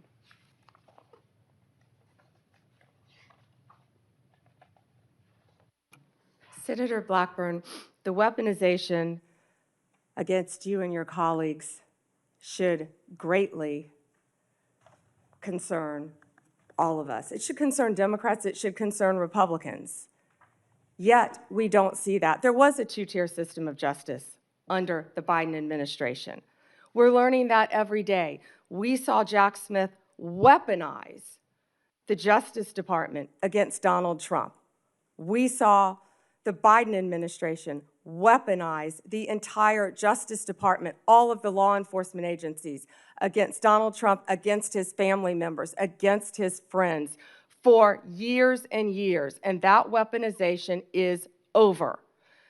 No one is above the law, and there is a one-tier system of justice in this Justice Department. And we that's what we appreciate will that. continue to do. We appreciate that. And, you know, having vice chaired the president's transition in 2016, as you remember, there was surveillance that took place on the transition and on the transition team. So this is not the first time, it's the second time. And shame be to those that have furthered those lies and what James Comey did to this country, what Christopher Wray allowed to happen to this country. I want to talk to you about Memphis, the Memphis Safe Task Force. And you, President Trump, Director Patel, the work you're doing there is really quite amazing. I had pulled those latest stats, and we had 503 arrests with the FBI task force in July and August. We've added, with your Memphis Safe Task Force, just last week, 321 arrests, 83 firearms that were seized, 7 missing children that were recovered, 28 known gang members have been arrested, and the list continues to grow. We've also gotten over 120 federal indictments. But this is really quite a success story, and I think that cities like Portland and Chicago are missing out by not having this coordinated, focused effort. And the fact that there are 13 federal and state agencies working together to make Memphis safe again. And we are very grateful about that. One of the things that we are working on is to end a cashless bail. We have a very liberal DA in Memphis that has campaigned on avoiding cash bail. And we had a good hearing on this last week. And we have legislation, Representative Stefanik and I have legislation that would end cash bail, end cashless bail in DC, and then also would remove funds from jurisdictions that practice cashless bail. Touch on that and the importance of having cash bail for that accountability, keeping those criminals off the streets. Yeah, Senator Blackburn, first to Memphis. I was in Memphis, as you know, a few days ago with Secretary Hegseth, and we had about 1,100 officers from at least 13 agencies working hand in hand. Your Memphis police officers care. They want to be out there doing their jobs. And what we said is we have federal law enforcement officers now who have their backs. They were thrilled to have us there. The mayor, Paul Young, is working well with us. Of course, Governor Lee was there. You have been a champion of this. Senator Haggerty has been a champion of this. You both, before I was sworn in as Attorney General, you both brought this problem to my attention. You talked to Director Patel, and Director Patel was on the ground right away in Memphis attempting to make Memphis safe. But we knew we needed so much more than that. He put a huge dent in the problem. But Memphis's crime is through the roof, the highest violent crime rate in the entire country. And that's why we went to Memphis. And Memphis has welcomed us. It's an iconic city.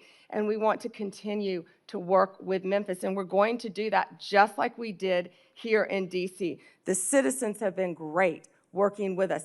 Violent crime shouldn't be occurring in any of these cities. And as you said, I don't understand why Chicago, why Portland, why these sanctuary jurisdictions don't want to work with the federal government. Yeah. Gangs are rampant. Transnational gangs are rampant in these cities because they're harboring them, no longer under Donald Trump.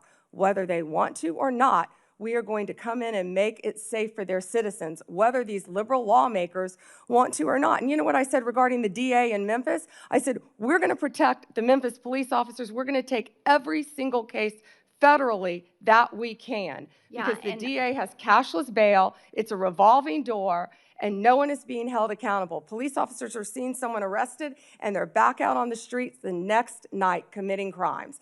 And Janine Yes. Pirro is working on that here in D.C. to change that as well. So thank you for your we legislation. appreciate that, and the Memphis mayor is doing great. We had a Shelby County official who was trying to dox some of these officers, and she's since taken this tweet down, but she's an elected official. And she goes, attention, on Peabody between McLean and Cooper, 4 fed vehicles and a trooper, men in full gear and guns on street. Hashtag pay attention, folks.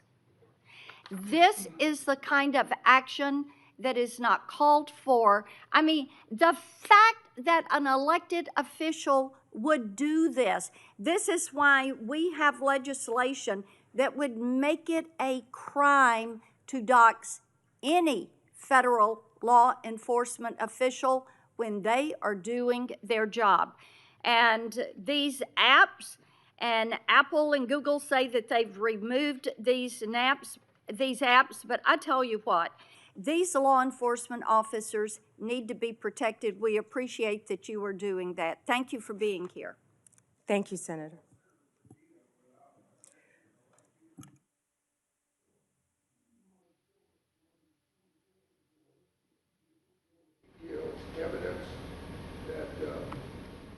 Evidence that the Obama-Biden State Department obstructed law enforcement efforts to arrest high-level Iranian targets.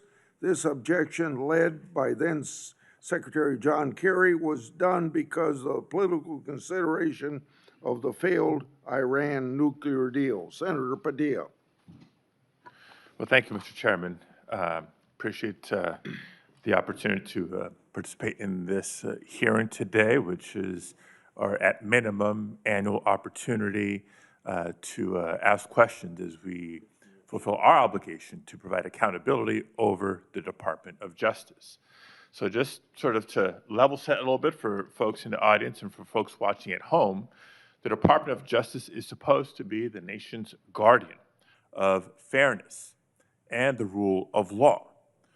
The power of the Department of Justice is built on public trust and a belief that prosecutions are based on facts and law, not on politics or personal loyalty. And I call that out, Mr. Chairman, because when that breaks down, when the public trust breaks down, then justice itself is at risk. But under this Trump administration and the leadership of Attorney General Bondi, I believe the independence of the Department of Justice has come under attack. The department has been reorganized, it's been realigned, and repurposed in ways that we've never seen before. Important offices have been closed, key programs dismantled, and agents diverted, all without congressional authorization or transparent justification. Now, these are not minor bureaucratic changes. They represent a fundamental shift in the Department of Justice's missions and priorities, its policies, and its practices. Now, for example, career prosecutors have been pressured to change decisions in politically sensitive cases. Ethics oversight has been taken away from independent career professionals and handed to political appointees with little experience in these matters. Internal working groups have been created to revisit investigations involving President Trump and his allies. And together, these steps send a dangerous message that prosecutorial decisions can be driven by political loyalty instead of the law. Now, even more troubling is that the Department of Justice has pulled resources away from organized crime, away from counterterrorism, away from the protection of civil rights, to focus on immigration enforcement. The American people expect a Department of Justice to pursue violent crime, as do I, to pursue corruption and threats to national security, not to serve as an arm of immigration policy, and in so doing, under-resource other critical missions. Now, the Justice Department's credibility depends on the public's faith in justice, and that the justice will be applied equally to every person and not reserved for the powerful or the connected. And that faith must be protected. And so it's in that spirit that this committee has a duty to ensure the department's work remains lawful, remains transparent, and remains true to its highest duty, the fair and impartial administration of justice. Now, that being said, I do want to get into some specific items with Attorney General Bondi here, beginning with the firing of Michelle Beckwith. Michelle Beckwith was a 15-year career prosecutor with the Department of Justice. She prosecuted in her career some of the worst in my home state of California: sex traffickers, transnational terrorists, those who this administration claims to care about and be targeting, prioritizing in taking them off the streets. And it may surprise some to learn that Ms. Beckwith was unceremoniously marched out of her office and fired from her job in July of this year. Why?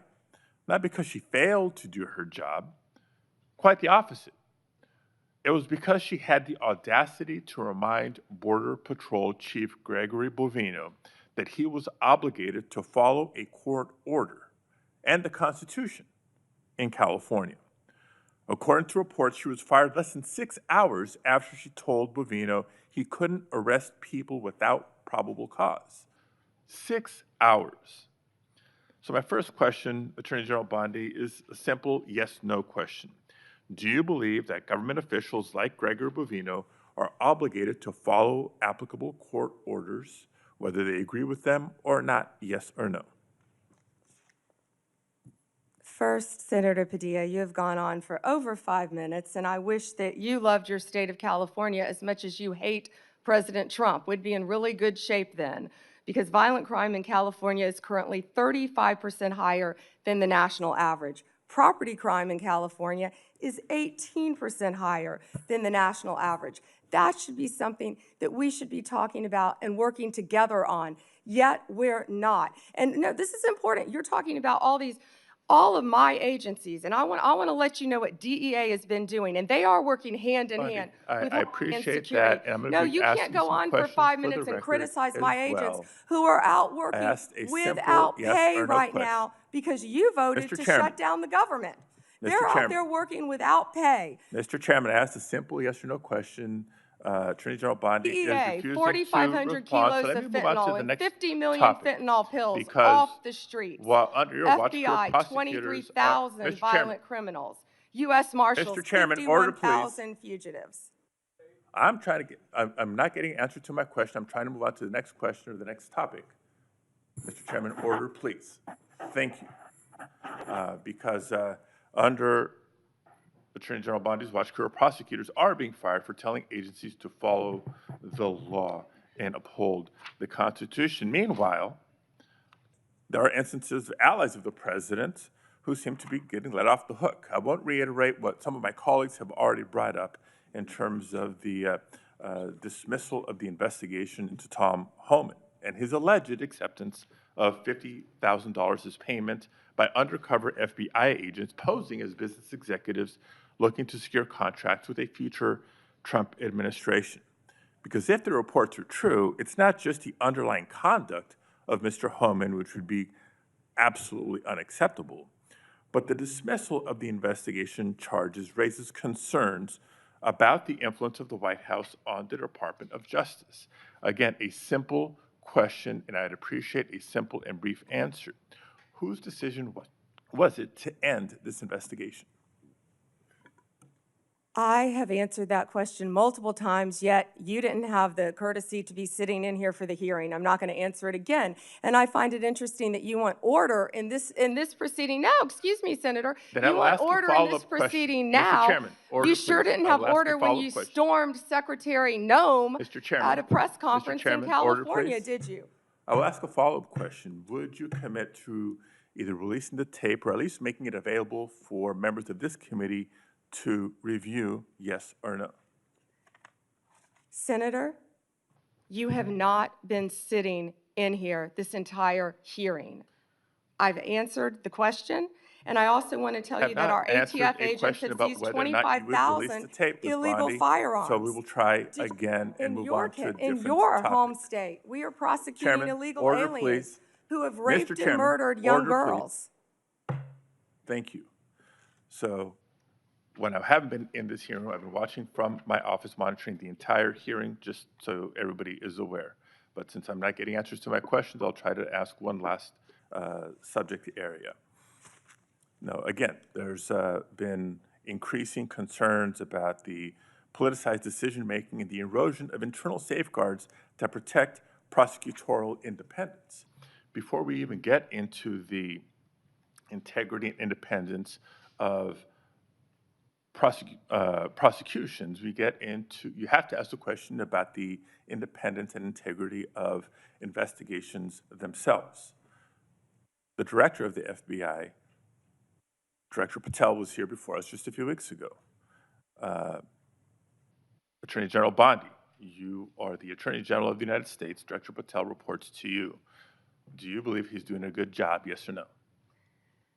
I believe Director Patel is doing a great job. You know where he is right now, Senator Padilla? Right now, you asked me a question. Yes, Director I know Patel where he right is, now and I know is where in he's headed Chicago, because you said Senator it earlier Durbin, in the hearing. fighting to keep You've said it Chicago earlier in the hearing, and yes, I have been paying attention. You know, you want order in here now, yet you stormed the Director of Homeland Security, Kristi Noem. You sure didn't have order that day, did you, Senator? Attorney General, you are under oath. I did not storm the secretary, the video. Oh, that was makes on that very video. That clear. video has been released, I believe, very publicly. Mr. Chairman, recent actions raise serious concerns about Director Patel's judgment and politicization, including lawsuits from former FBI officials alleging retaliatory firings and his decision to cut off longstanding partnerships with civil rights organizations and his decision to fire an FBI agent for refusing to engage in a, quote, perp walk of James Comey.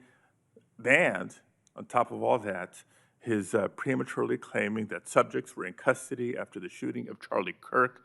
I take Attorney General Bondi's endorsement today of his work as her support for those actions. Thank you, Mr. Chair.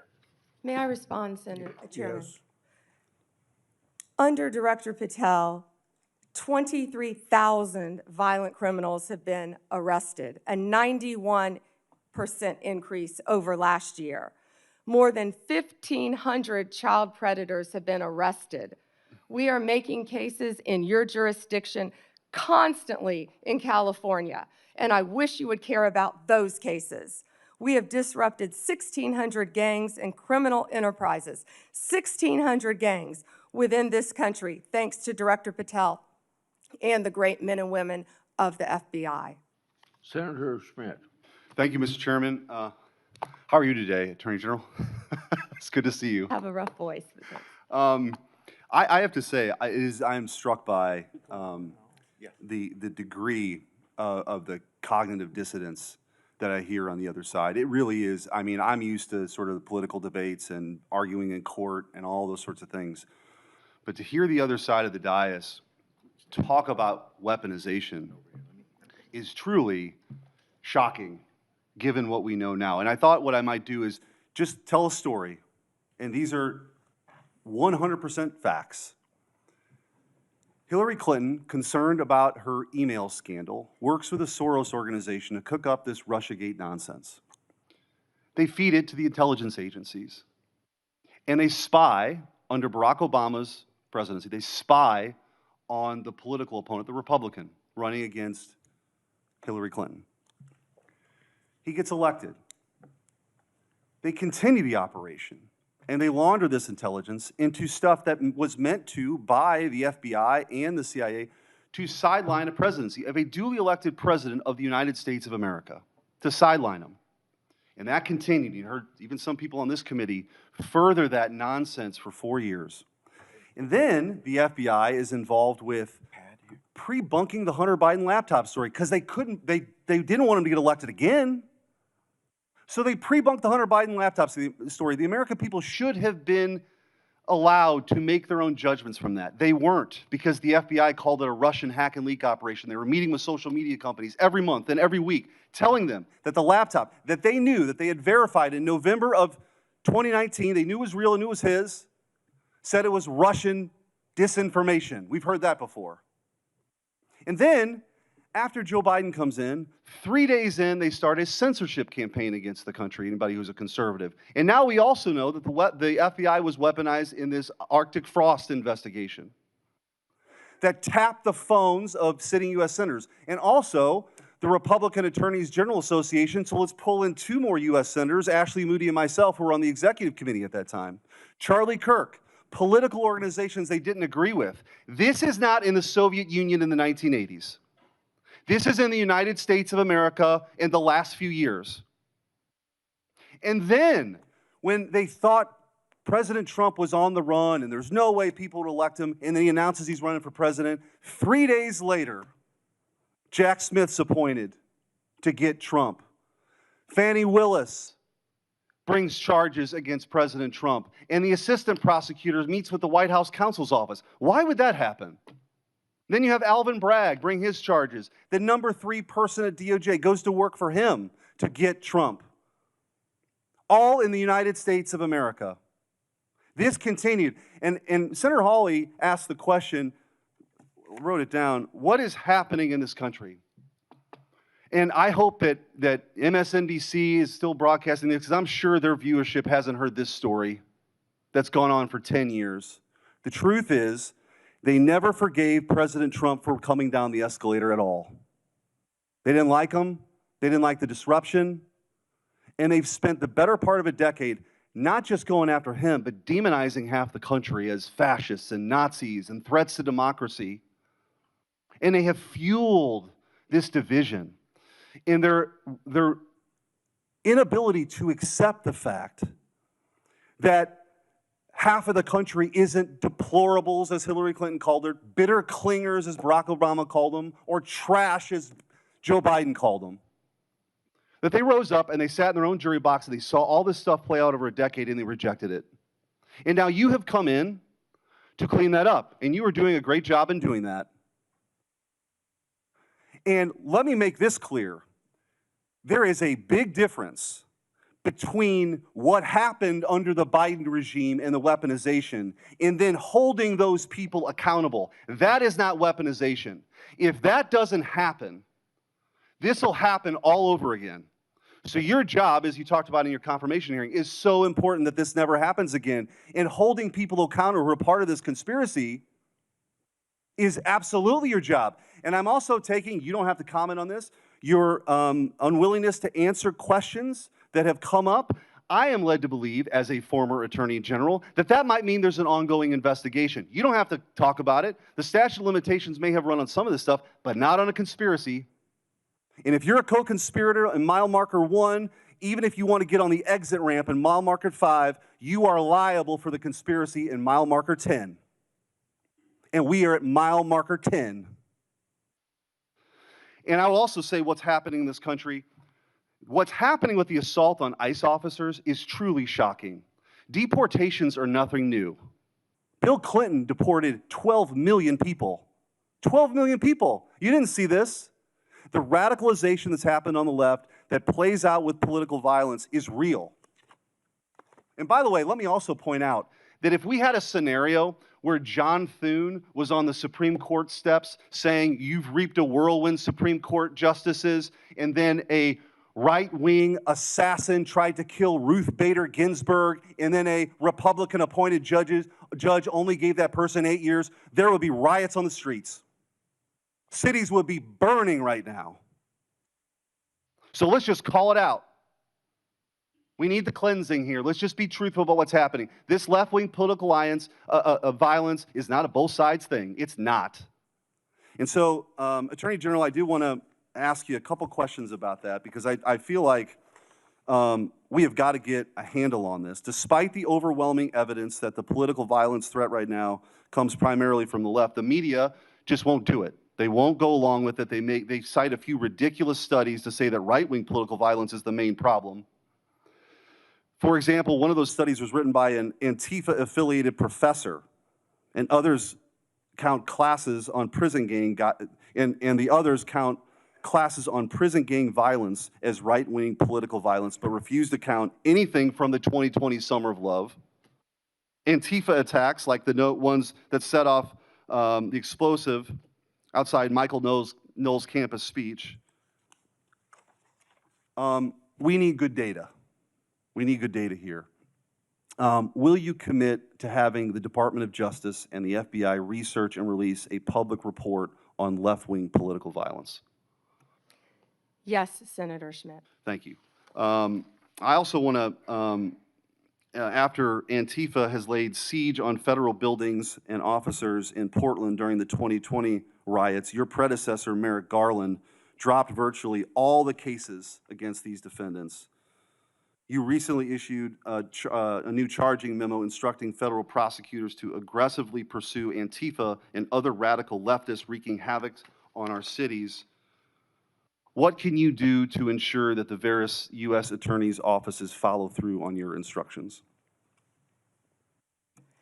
Hopefully, we will have our U.S. attorneys confirmed soon. They've been held up. Now our government is in a shutdown, yet our prosecutors are still working. Getting all of our U.S. attorneys confirmed would be a huge step forward, Senator Schmidt. But yes, our attorneys throughout this country will be focusing on that. And I want to thank you, too. So I talked to you during your confirmation hearing and also with Kash Patel of sort of, you've talked about your two pillars, which is to end the weaponization and to get back to actually crime fighting. God bless. Like, that is something that the American people support, despite what you hear from the other side of the dais today. And in those conversations, we talked about you and Kash Patel getting field agents out in the field and doing the work of law enforcement. I said, I've got just the place for you, St. Louis. And St. Louis has now received the largest per capita infusion of permanent FBI agents anywhere in the country, and they're working hand in hand with local law enforcement. That's what happens when you have state leaders work with federal partners to crack down on something I hope we could all agree is a scourge for our communities, which is violent crime. But that is not, J.B. Pritzker, I guess he wants his moment. These Portland people want their moment of defying Trump. It's crazy to me. We should all be unified in this effort of making sure our laws are enforced and taking on violent crime. But I will say, in closing with this, because you referenced the shutdown, it's the same motivation. The same thing that motivates J.B. Pritzker to stand in front of the podium and defy Trump is the same motivation I hear from my Democrat colleagues now in this shutdown. It's not about anything other than the fact, and this is a clean CR. This is what they have lectured us on making sure we do 13 times in the last 4 years. This is about appeasing an increasingly radical base to prove that they're willing to stand up to President Trump. And I don't know how we get through all this unless there's a real reckoning on the other side about that reality. But in the meantime, I'm glad you're doing what your job is, which is to be the chief law enforcement officer of this country, focusing on violent crime and keeping our communities safe. Thank you. Thank you, Senator Schmidt. And despite what they're saying on the other side of the aisle, our agents are out there working tirelessly every day to make America safe. And that was Donald Trump's directive, and we will make it happen.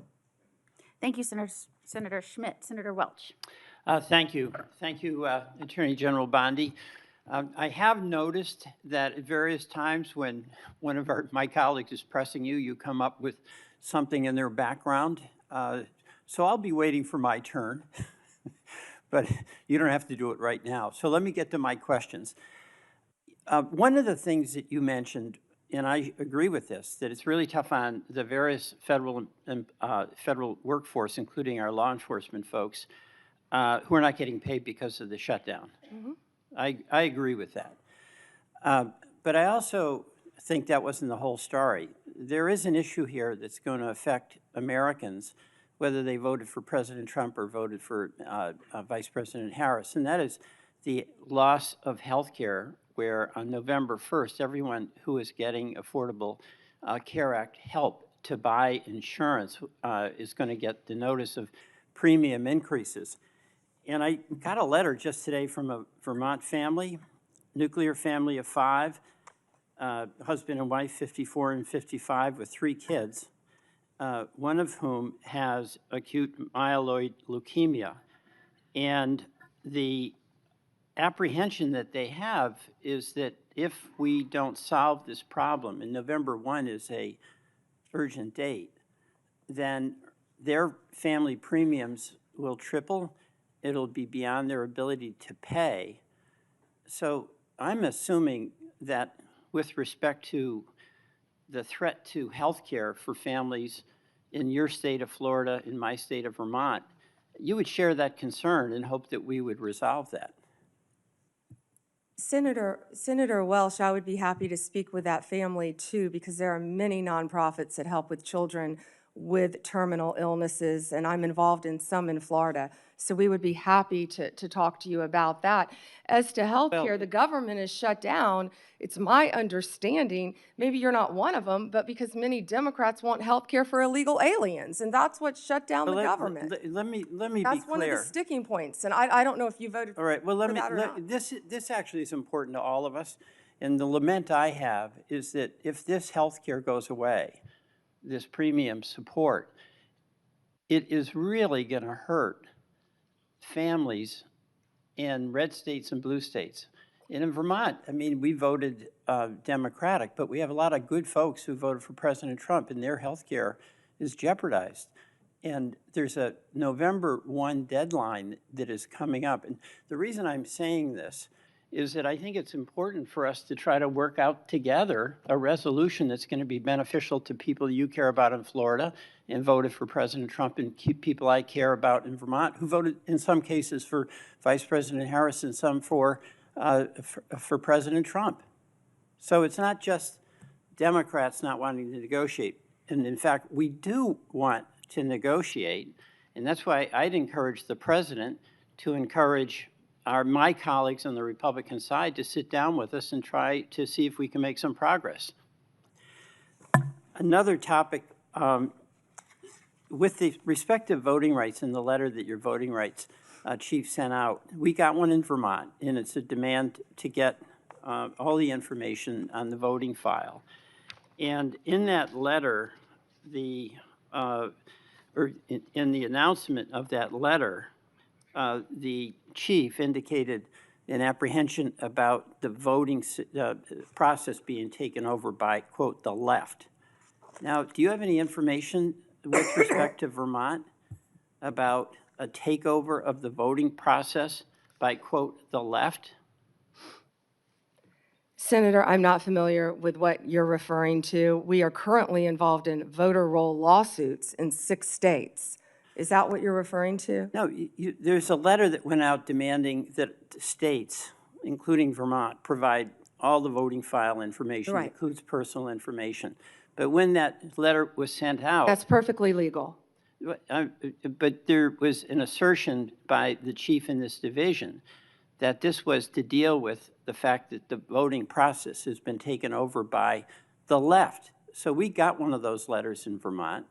And my question to you is, what do you mean by the left? And do you have any evidence that the so-called system has been overtaken by the left? We must have fair and free elections. No, I know that. But I'm asking for the specific basis. And we will have fair and free elections in this country. Okay, Senator, I'd be happy to talk to my chief. Who was it? Who said that? It was your chief, which I assume you would know who that is. Here's the question here, okay? There is a point of view that is in dispute here about the fairness of elections. But you have the power as the as the Attorney General to use the authority of your office to make demands on states. And you did that with Vermont. That's within your right to do it. I'm not disputing your legal authority to do it. Is Vermont disputing turning over the information to our office? Vermont is, the Secretary of State is. And you can resolve that with her. But and we have every right to have that information. Yeah, here's Senator. where I'm going. Why wouldn't they want to turn it You're over? a prosecutor with the awesome authority to make the decision that you're going to start an investigation against the state or against an individual. And I know from your experience as a county prosecutor and as the Attorney General in Florida, you took seriously that obligation to have a factual basis before you'd proceed, right? Senator, I take that role, I take my oath very seriously. All right, so what I'm and I asking- take fair and free elections in this country very seriously. We all and that do. information, our office is entitled to have that information. And But we the are question involved here- in litigation on that, and I Here's the assume we'll be question involved I in have. litigation with We have- Vermont. We have a Republican governor in Vermont. We had our former Republican governor was the treasurer for many years, and also the Secretary of State with election responsibility.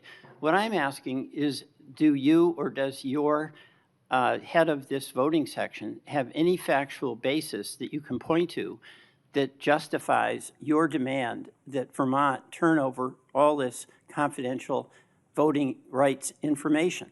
Well, it would remain confidential with my office, and you just said that you have a Republican governor, so it doesn't make sense what you just said. We've asked that of every state, Senator. Right, and I'm asking about Vermont and what the factual basis is, but we can move on. You've mentioned that you can't discuss pending litigation, and I think the committee by and large accepted that answer. But I did notice that you spoke at great length about pending litigation, specifically with respect to the questions Senator Cruz asked you about the sentencing of the Kavanaugh defendant. That's pending, right? He was sentenced to 8 years. I understand that, but that's on appeal, right? We will be appealing. Right, so that makes it pending litigation. So you made an exception with respect to the Cruz questions. Hold on. No, but you those didn't were- answer those were any of the things- questions that you said were pending in litigation from any of my colleagues. Those were facts that came out at the sentencing hearing. You're welcome to see the transcript of the sentencing hearing I understand with all the that. gruesome details of what they threatened to do to Justice Kavanaugh and other justices. I condemn what that person did. That was the sentencing. But the point here is that that's pending litigation. You indicated you're going to be appealing. It's your right to do that. And you would not, you use that justification to not answer many other questions. Justification, you're an attorney, Senator.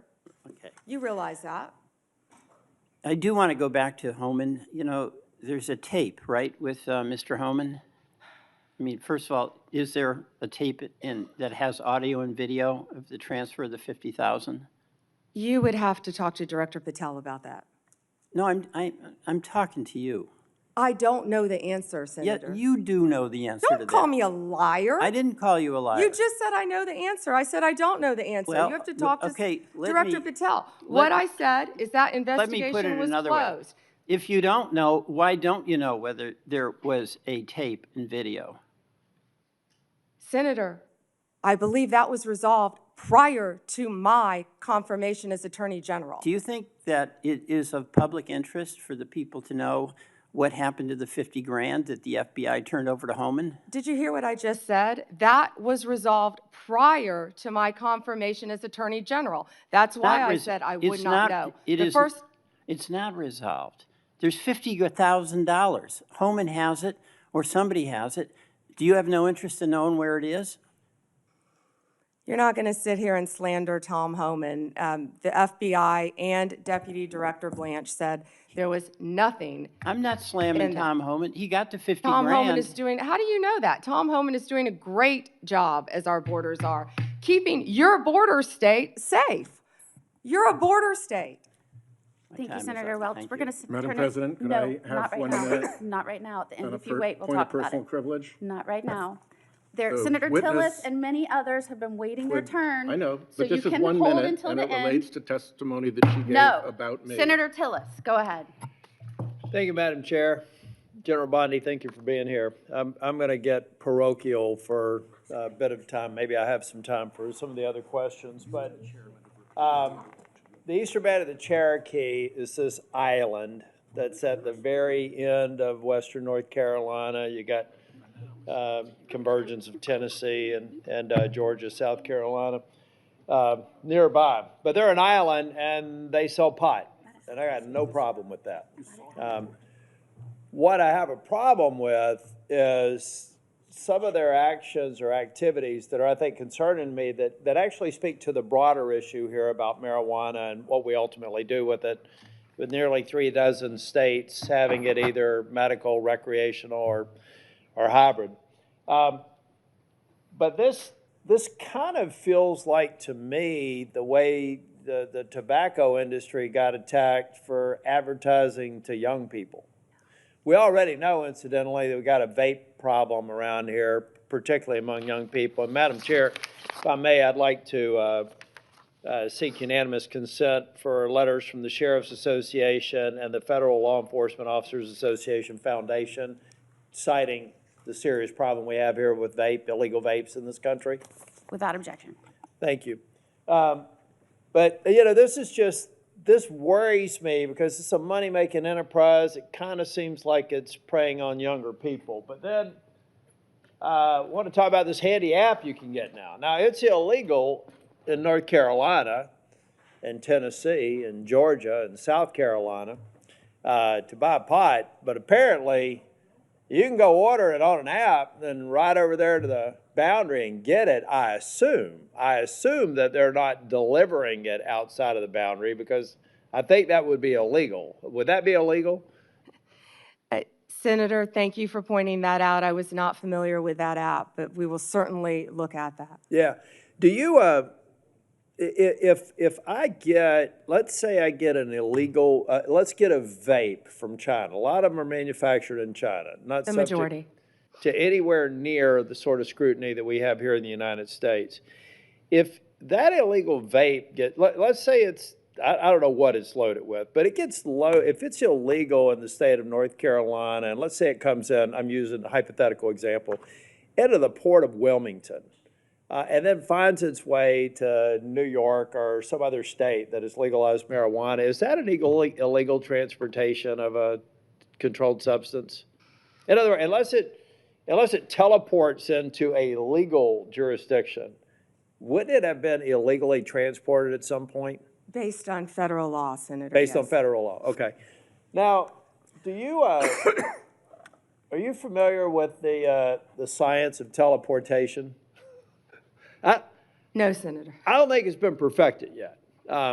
And so it requires a physical movement from one place to the other. I've asked a number of people when they've come before this committee, and hopefully I can get your attention on this too, General Bondi.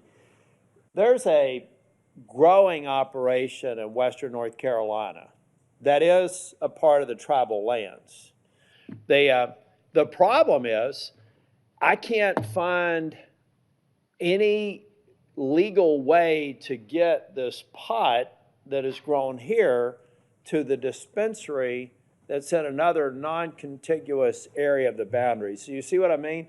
I'm just trying to figure out how the eastern band of the Cherokee are legally transporting what they're growing at scale here to what they're advertising in Charlotte on the billboards as one of the country's largest dispensaries, and apparently also offering to let you buy it online.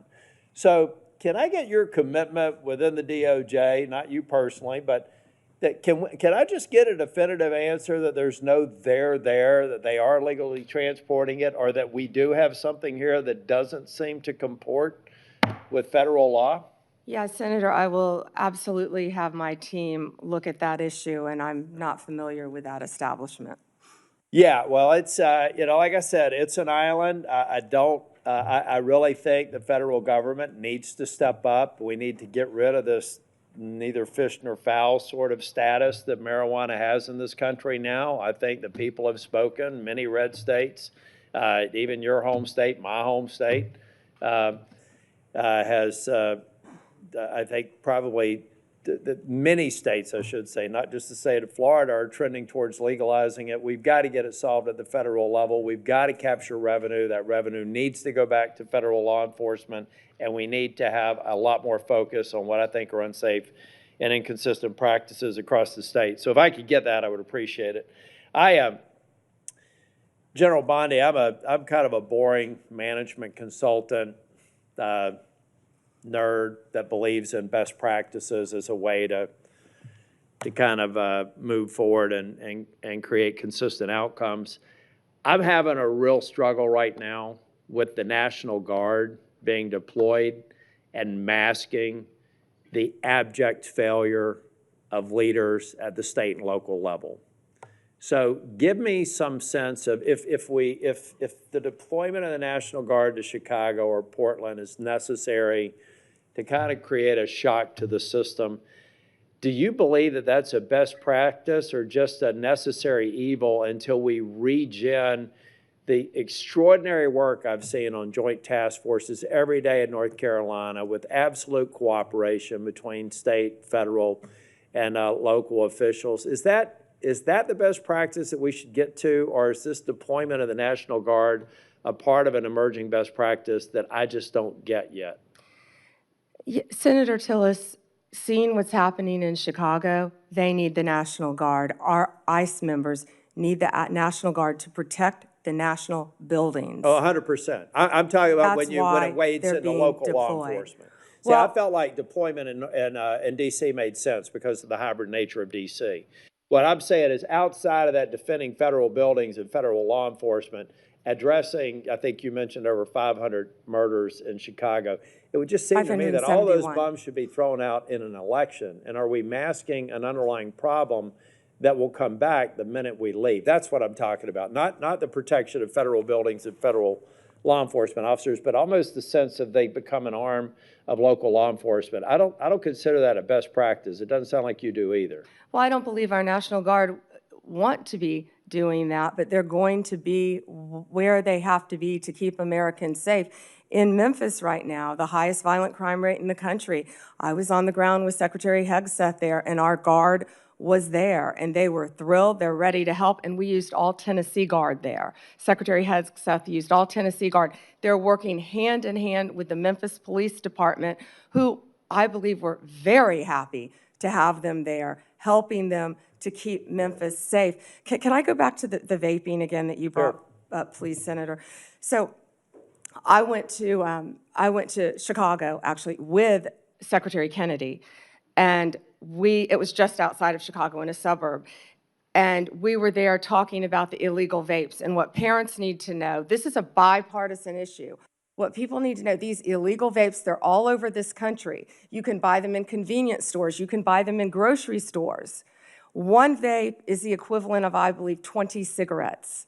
The flavored ones are illegal, and they're targeting children, what you said earlier. Some of these vapes, and I had never seen this until we were there, even have video games attached to them. That's not targeting an adult. It's targeting a child. And they're also, the majority, are coming in from China, which is illegal, and they're lacing them with THC. Now, right now, I can't say that I have seen deaths with fentanyl laced, but we want to get on the front end of this because that's what's next. We have to do, If we and don't hopefully control this that, in every single one of our states, that's what's next. And for the first time, we're getting on the front end of a very serious problem around our country. And Senator Moody, you fought this as well. So thank you for letting me address that, Senator Tillis. And parents need to know that. we do. We need to focus on it. And all I'm saying from a political standpoint is that if we're only, well, let's get President Trump is termed out. He'll only be able to serve out his second term. And I believe the president is absolutely focused on making these dangerous cities safer. I reject any notion that Charlotte's on that list, by the way. So whether you're a Democrat or Republican, bring it on. But I see 3.5 years from now, if we don't address the systemic problems, that what we've basically done is given a governor and mayor and city councilman a pass on failing to protect their people. I was formerly Speaker of the House in North Carolina. If I thought I had to have the president deploy troops to keep North Carolina safe, I would have considered myself a failure as a state leader. And so I just hope we strike the balance so that we're not fixing a problem temporarily, only to come back maybe even worse than the problem we're fixing the moment this president who's committed to local safety leaves. And that's something that we have to talk about. So we're leaving something behind. And I'm going to yield back. Thank you. Thank you, Senator Tillis. Senator Schiff. Thank you, Madam Chair. Attorney General Bondi, at your confirmation hearing in January, made a clear commitment you would not politicize your position. We are here today at your first oversight hearing 9 months into your tenure, at a time when hundreds of career prosecutors have quit because they were required to take unethical actions at odds with that promise, or feared that they would have to take such actions if they remained on the job. When over 1,000 former federal prosecutors have sounded the alarm about the unprecedented degree to which the powers of DOJ are being abused to go after the president's enemies. I approach this hearing with a heavy heart. As a former federal prosecutor myself, I served in a department that, whether it was under a Democratic or Republican president, would never use the office to go after the president's enemies or to hide the corruption of his friends. But today, the Justice Department has been used to cover up the possible corruption of the mayor of New York, or of a high-level administration official taking $50,000 reportedly in cash in a bag, or a child sex predator who befriended the president and some of his cabinet members. And instead of preventing partisan weaponization, your department has engaged in a brazenly political prosecution at the president's explicit direction. The department has become President Trump's personal sword and shield to go after his ever-growing list of political enemies and to protect himself, his allies, and associates. My questions therefore focus on these two themes: hiding the corrupt acts of his friends and prioritizing the political prosecution of his enemies. So let me start with the shocking allegations of bribery and pay to play. 2 weeks ago, 4 major media outlets reported that Tom Homan, the president's top deportation official working in the White House, took $50,000 in cash in a bag from undercover FBI agents in September 2024, just over a year ago. According to these reports, Homan indicated he would facilitate securing contracts in exchange for money once he was in office in a future Trump administration. Reportedly, this exchange was caught on tape. Rather than pursue this investigation without fear or favor, the department and the FBI under your leadership or that of your predecessor before you confirmed quietly shut it down. Once news broke, your deputy and FBI director issued a joint public statement confirming that the Trump administration closed the investigation. White House Press Secretary Caroline Leavitt denied Homan took the $50,000, telling a reporter, quote, "Mr. Homan never took the $50,000 that you're referring to, so you should get your facts straight." So today I hope you can help us get our facts straight. Was that true, what the White House press secretary said when she denied Homan took the money? Did he take the money? Senator Schiff, as I stated earlier, I was not in office. I was not confirmed when that was handled. So does that mean? Deputy Attorney General Blanche and Director Patel said that there was no evidence that Tom Homan committed a crime. Yet now you're putting his picture up to slander him. No, I'm as much as you putting his can. picture up showing an interview he gave with, I think, Fox, in which he was asked explicitly about these allegations that he took a $50,000 bribe, and he refused to answer. He said he didn't answer the question whether he took the money, so I'm asking you the question. Did he take the money? Senator Schiff, I answered that question multiple times. And frankly, you know. Well, I don't think, with respect, I don't think you did. But in case I just didn't hear you, what is the answer? Did he take the money? Senator Schiff, that happened prior to my confirmation as Attorney General. I said that. Do you know, sitting here, whether he took the money? All I know is that Deputy Attorney General Todd Blanche and FBI Director Patel said there was no case. And Caroline Leavitt is one of the most trustworthy human beings I know. So and, was she, you know, was Senator Schiff, she if right? you worked for me, you would have been fired because you were censured by Congress for lying with your egregious... You can stipulate to all your personal attacks on the Democratic members of the committee. Personal attacks? You've been attacking my FBI director. You've been attacking my office. You've been attacking... But what we're interested in... borders are. What we're interested in is the answer to these oversight questions. You were asked by my colleague. Attacking good people. Regular order, Madam Chair, so I can ask a question. You were asked by my colleague from Vermont whether you will support providing a video or audio tape, if it exists, of Mr. Homan taking $50,000 in bribe money from the FBI. Will you support a request by this committee to provide that tape or tapes to the committee? Yes or no? Senator Schiff, you can talk to Director Patel about that. Well, I'm talking to you about it. You're the Attorney General. This will be your decision. Will you support? You don't have to tell me what is my decision and what is not my decision. I said you can talk to Director Patel. You don't have to try to. You think you've got a gotcha with Tom Homan, our borders are. Excuse me. Who's been out there fighting for our country since Donald Trump took office. I'm trying to ask a question. Regular order, please. And you don't have to defer to the FBI director to pass the buck. So I'm asking you, will you support a request so that the committee, or indeed I believe the American people, should be able to see that video or audio tape? Will you support that request? Will you apologize to Donald Trump for trying to impeach him? I guess the answer is you won't support that request. After you now know that Joe Biden tried to cover up Hunter Biden's involvement with Ukraine. Excuse me. Let me do this, because I think it's valuable that the American people get a sense of what you've refused to answer today. So these are just some of the questions you refused to answer, or have answered with personal attacks on members of this committee. You were asked whether you consulted with career ethics lawyers, as you promised you would do during your nomination hearing, when you approved the president receiving a $400 million gift from the Qataris. You refused to answer that question.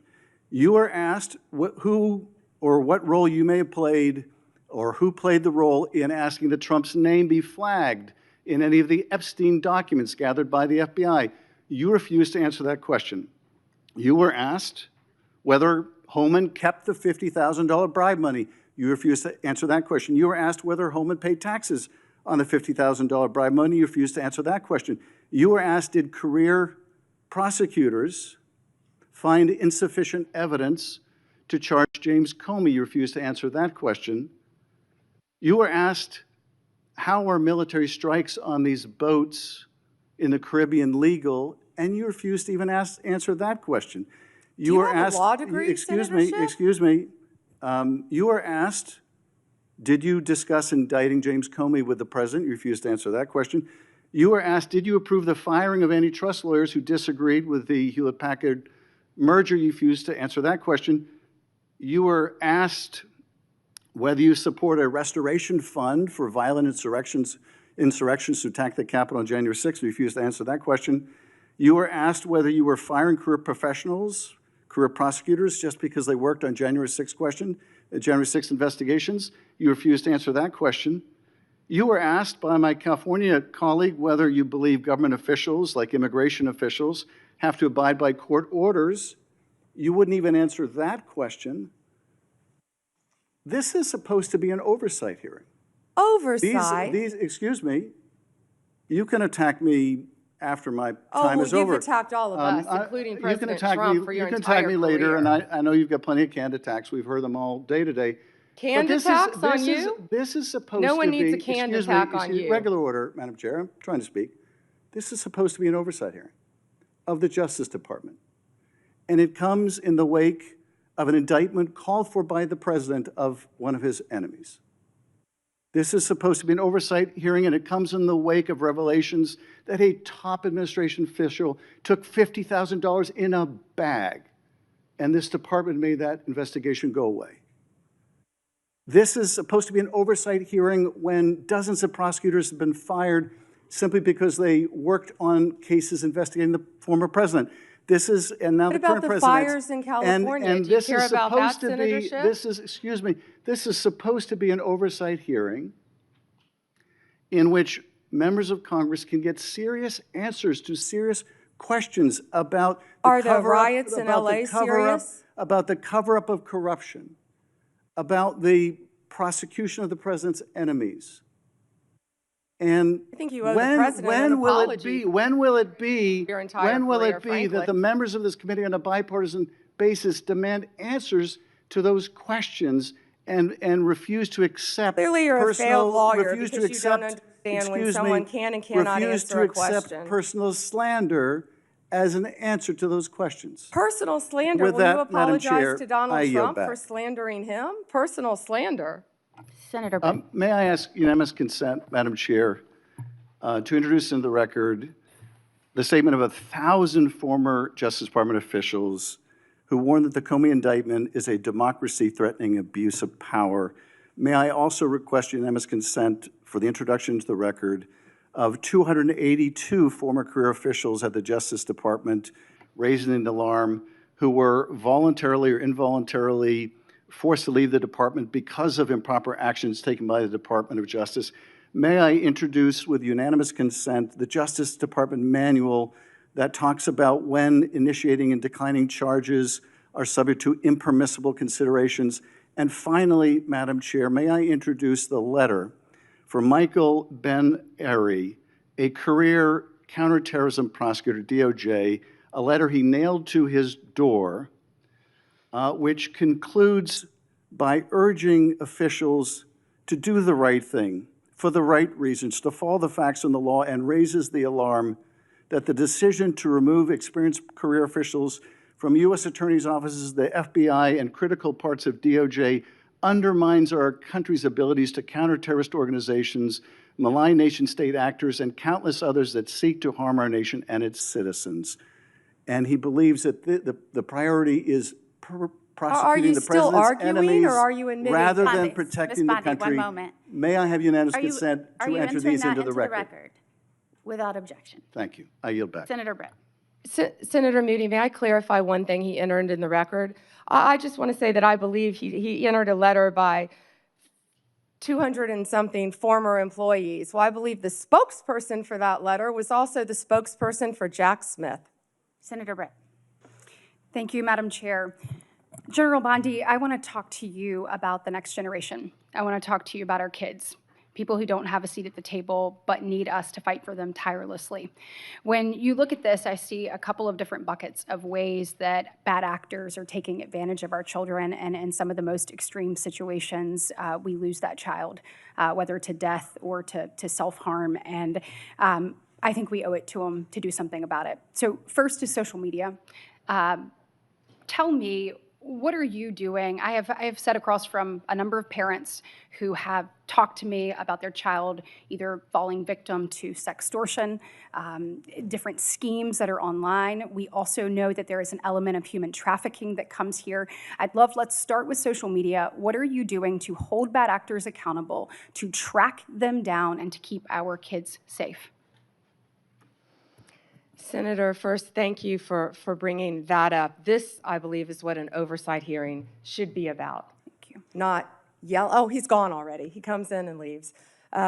This is what an oversight hearing should be about, trying to help parents and children online. Yes, Director Patel has been doing a great job. The FBI, we have an entire unit. Not only that, our National Security Division is working internationally. Well, and I with want these- to talk about that too, because I think a lot of this comes from overseas. Yes. And so whether it's these schemes, this extortion schemes, et Yes. cetera, it's happening off our shores. How are you connecting the dots there? And then additionally, let's look at human trafficking. And you find a number of times people are lured into this from posts on social media. I believe that that is a global trafficking ring. I would like to speak to what are you doing to make sure you're holding those people accountable and getting to the bottom of it, finding bad actors and making sure that we're keeping these children safe. Senator Britt, we have made countless cases around this country, and many of them have involved global international defendants. In fact, we've been extraditing some of them back. As many as we can get, we're bringing them back to this country. That's how we're holding them accountable and locking them up for as long as we humanly can lock them up. And Director Patel, our National Security Division, have been working tirelessly on that. We have entire units working on that. I think the most Do you feel important- like you've made better strides than we saw over the last 4 years? We have made incredible strides. I'm sorry, I don't have the statistics in front of me, but yes, we have made, I'll I would provide love to those get you. those from you. I want to make sure that we are doing that. I also obviously have worked diligently alongside Senator Blackburn and so many others to put the proper guardrails in place when it comes to social media to prevent these things from happening to our children, allowing them to still thrive online, but knowing the threats that are out there, it is incumbent upon us to actually do something about it. So I hope that those different pieces of legislation that would help keep kids safe, help give you additional tools, I hope that this body and ultimately Congress will take those up. Can I add something to Yeah, that? sure. That parents also, I always say your child has no right to privacy on the internet. And parents need to monitor what their kids are doing. Now, we all know that even elementary kids, school kids, so many of them have cell phones. Because they're at school, they're latchkey kids, they're riding the bus home. So many children have cell phones, but parents, you have to monitor. There are safeguards you can put on the phone, but you have to monitor I also what your think kids that- are doing on the internet I as do well. think that there is some accountability that needs to be held even with social media providers. Absolutely. Because I know that, for instance, we had a Judiciary Subcommittee hearing where we heard from parent after parent whose child had, bought something online that they thought to be maybe a different type of drug. It was laced with fentanyl. They died. If that was happening on a storefront and a small business in America, we would shut that storefront down. We must do more to hold not only the bad actors online, but also the people who allow it to happen accountable. And I hope that you'll commit to work with me on that. I wholeheartedly agree. Thank you, So Senator. staying in that vein on parents, looking at illegal gaming across, again, this is a global thing, offshore illegal gaming. We have found that young men in particular have been targeted when it comes to betting and being involved in this legal gaming. We're finding that through whether it be advertisements or things that are directly targeted to get them addicted and get them pulled in and addicted on that. When it comes to illegal gaming, will you commit to me to taking a look at what is exactly happening offshore and also how they are utilizing different spaces to actually go after our children, getting them addicted, and ultimately pulling them in? Certainly, and I'm also sure the FBI would welcome working with you. Wonderful. And then last but not least on that same vein, and you touched on it earlier when one of my colleagues asked you about this, but vaping. So if you're a parent and you're sitting here looking, Chinese vapes have, this is a real issue. You spoke a little bit about what you are worried will come next in this space. What are you doing to get to the bottom of that, and how are we going to make sure that these don't infiltrate our markets and ultimately don't end up in the hands of our children? What we've been doing is we have been going around this country and we have been raiding these vape shops that are carrying these illegal drugs and shutting them down. And that's what Senator Kennedy and I were in Illinois doing. We were announcing that arrest. It was a massive arrest of illegal vapes from China, mainly coming in through China, laced with THC. Back to the, I was just saying, back to the child predators. Since January 20th, we have made 2,580 child exploitation cases, Senator Britt. That was the number I was trying to get my hands on. Wow. And that's 250 more than last year. Will you commit to continuing to go after these unregulated products and particularly make sure that they are not in the hands of our children. Yeah, and Senator Britt, we need to do that because it's targeting our children. Yes, absolutely. Thank you very much. Today is obviously the second anniversary of the horrific attacks on October 7th. And this morning I had an opportunity to listen to stories of some individuals that had been held hostage, some of the families that will never get their loved ones back, and some that are hoping that there is a resolution soon and they once again get to embrace their family member that they have not seen in over 700 days. It was a reminder of, one of them said, you know, I can breathe, but I can't live until this is resolved. And we know in addition to this horror and nightmare that they have been living for the past 2 years, we have seen a rise in anti-Semitism here on our soil. When we said never again actually has to mean never again. And I know that you and I spoke about this briefly when you were in front of this committee, but can you talk to me about the work that DOJ is doing to combat that rise in anti-Semitism and to hold offenders of that, to hold them accountable? And Senator Britt, thank you for again bringing up that today is the second anniversary of that horrific attack on Israel. Donald Trump is the greatest peace president of our lifetime, probably in our history. And if anyone can resolve this, it will be Donald Trump. I've also met with many of the families of the hostages and of those who have lost loved ones. We are combating anti-Semitism throughout this country, not only through my Civil Rights Division, and we haven't really talked about Harmeet Dillon a lot today, but Harmeet Dillon runs our Civil Rights Division, and she is working with Leo Terrell, and they are combating anti-Semitism around this country. We have an anti-Semitism task force that we're forming. Do you mind getting me an update on the progress that that task force has made, please? Sure. Okay, thank you. And last, in my last remaining minute, certainly appreciate the work that you're doing. I know my colleague, Senator Lee, already asked you about the attacks on ICE officers. Thank you for working to keep our federal agents safe, federal law enforcement safe. So thank you for the work that you're doing there. I do want to just talk a little bit about crime in American cities. We had a horrific event occur in Montgomery, Alabama over the weekend, and 14 people, 2 people are no longer with us, and 12 people injured.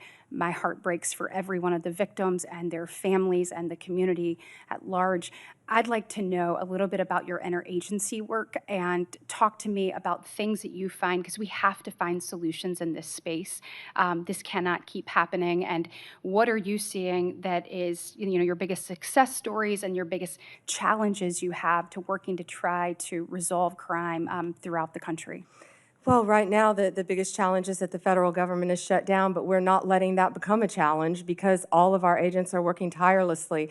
And I get almost real-time updates from my agencies, Rob Sakata, who's the Deputy Director of ATF, Kash Patel and Dan Bongino at FBI, Terry Cole, at DEA, Gadi Serralta with our U.S. Marshals, and all of our great team of lawyers.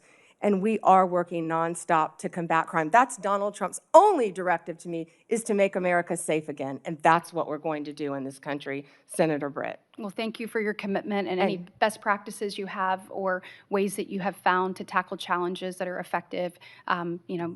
Please let us know. We certainly want to see every community across our state and our country safe, and we appreciate yours and President Trump's commitment to doing that. Thank you, Senator. Thank you, Senator Britt. And I will just say thank you to our witness who has been sitting here for now for 4.5 hours without a break. I think maybe a little bit under the weather. And you have outlasted pretty much everyone here but Senator Britt and myself. So thank you for being here today. I'm in good company. Well, certainly coming in behind someone as strong and as passionate and as committed to doing the right thing and to justice.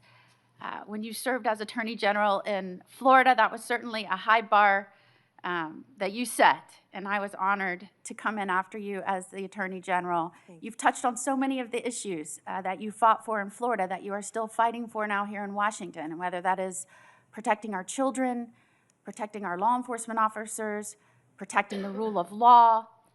All of these things, your experiences, both personal and professional, are playing into how you are standing strong for what this country was built on in this role. And I, for one, am proud not only to be here as a United States Senator, the most junior member of this committee, but to be here and working in Washington right now with the honor of serving as a senator and watching this administration, and certainly you, bring this country back to its bearing, that we are a nation that is a government for the people with the consent of the governed. And if we are going to protect life, liberty, and their opportunity to pursue happiness, we have to guarantee safety. It has to be a mission. And that starts in our communities and our states. And I think what people are missing is the federal government has a set of laws that it is working within federal jurisdiction, that it is incumbent upon them to execute and enforce within the states.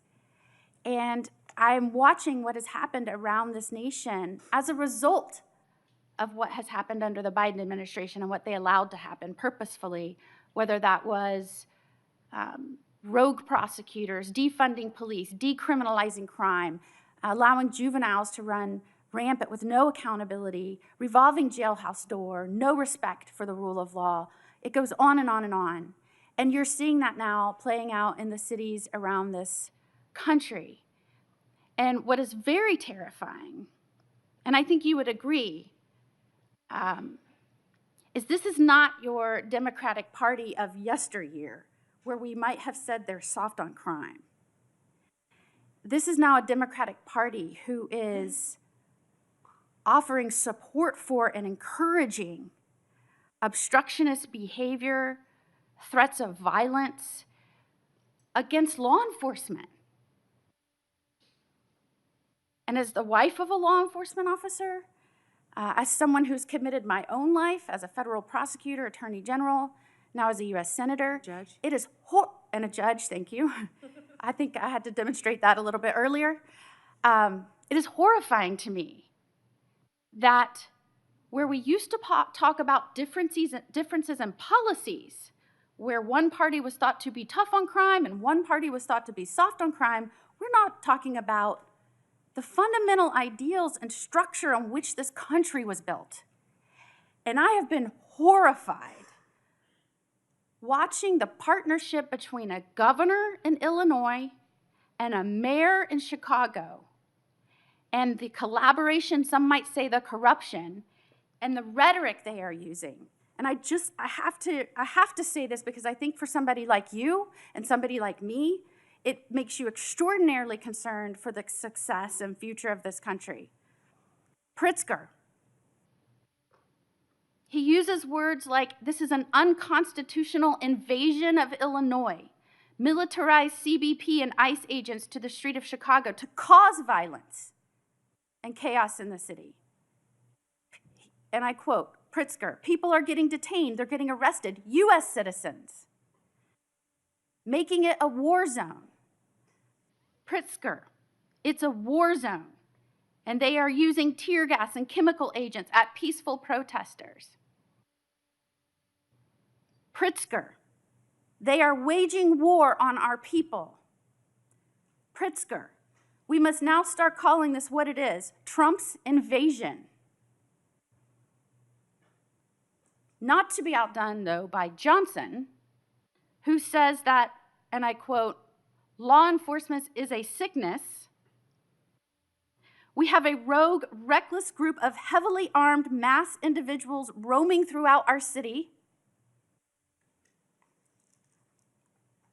Johnson, ICE lies and people die. Johnson, the Trump administration must end the war on Chicago. Johnson, in the coming weeks, we will use this as an opportunity to build greater resistance.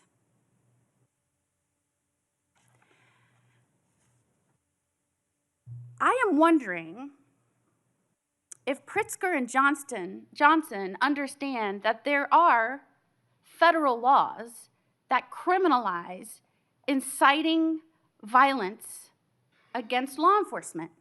and federal agents.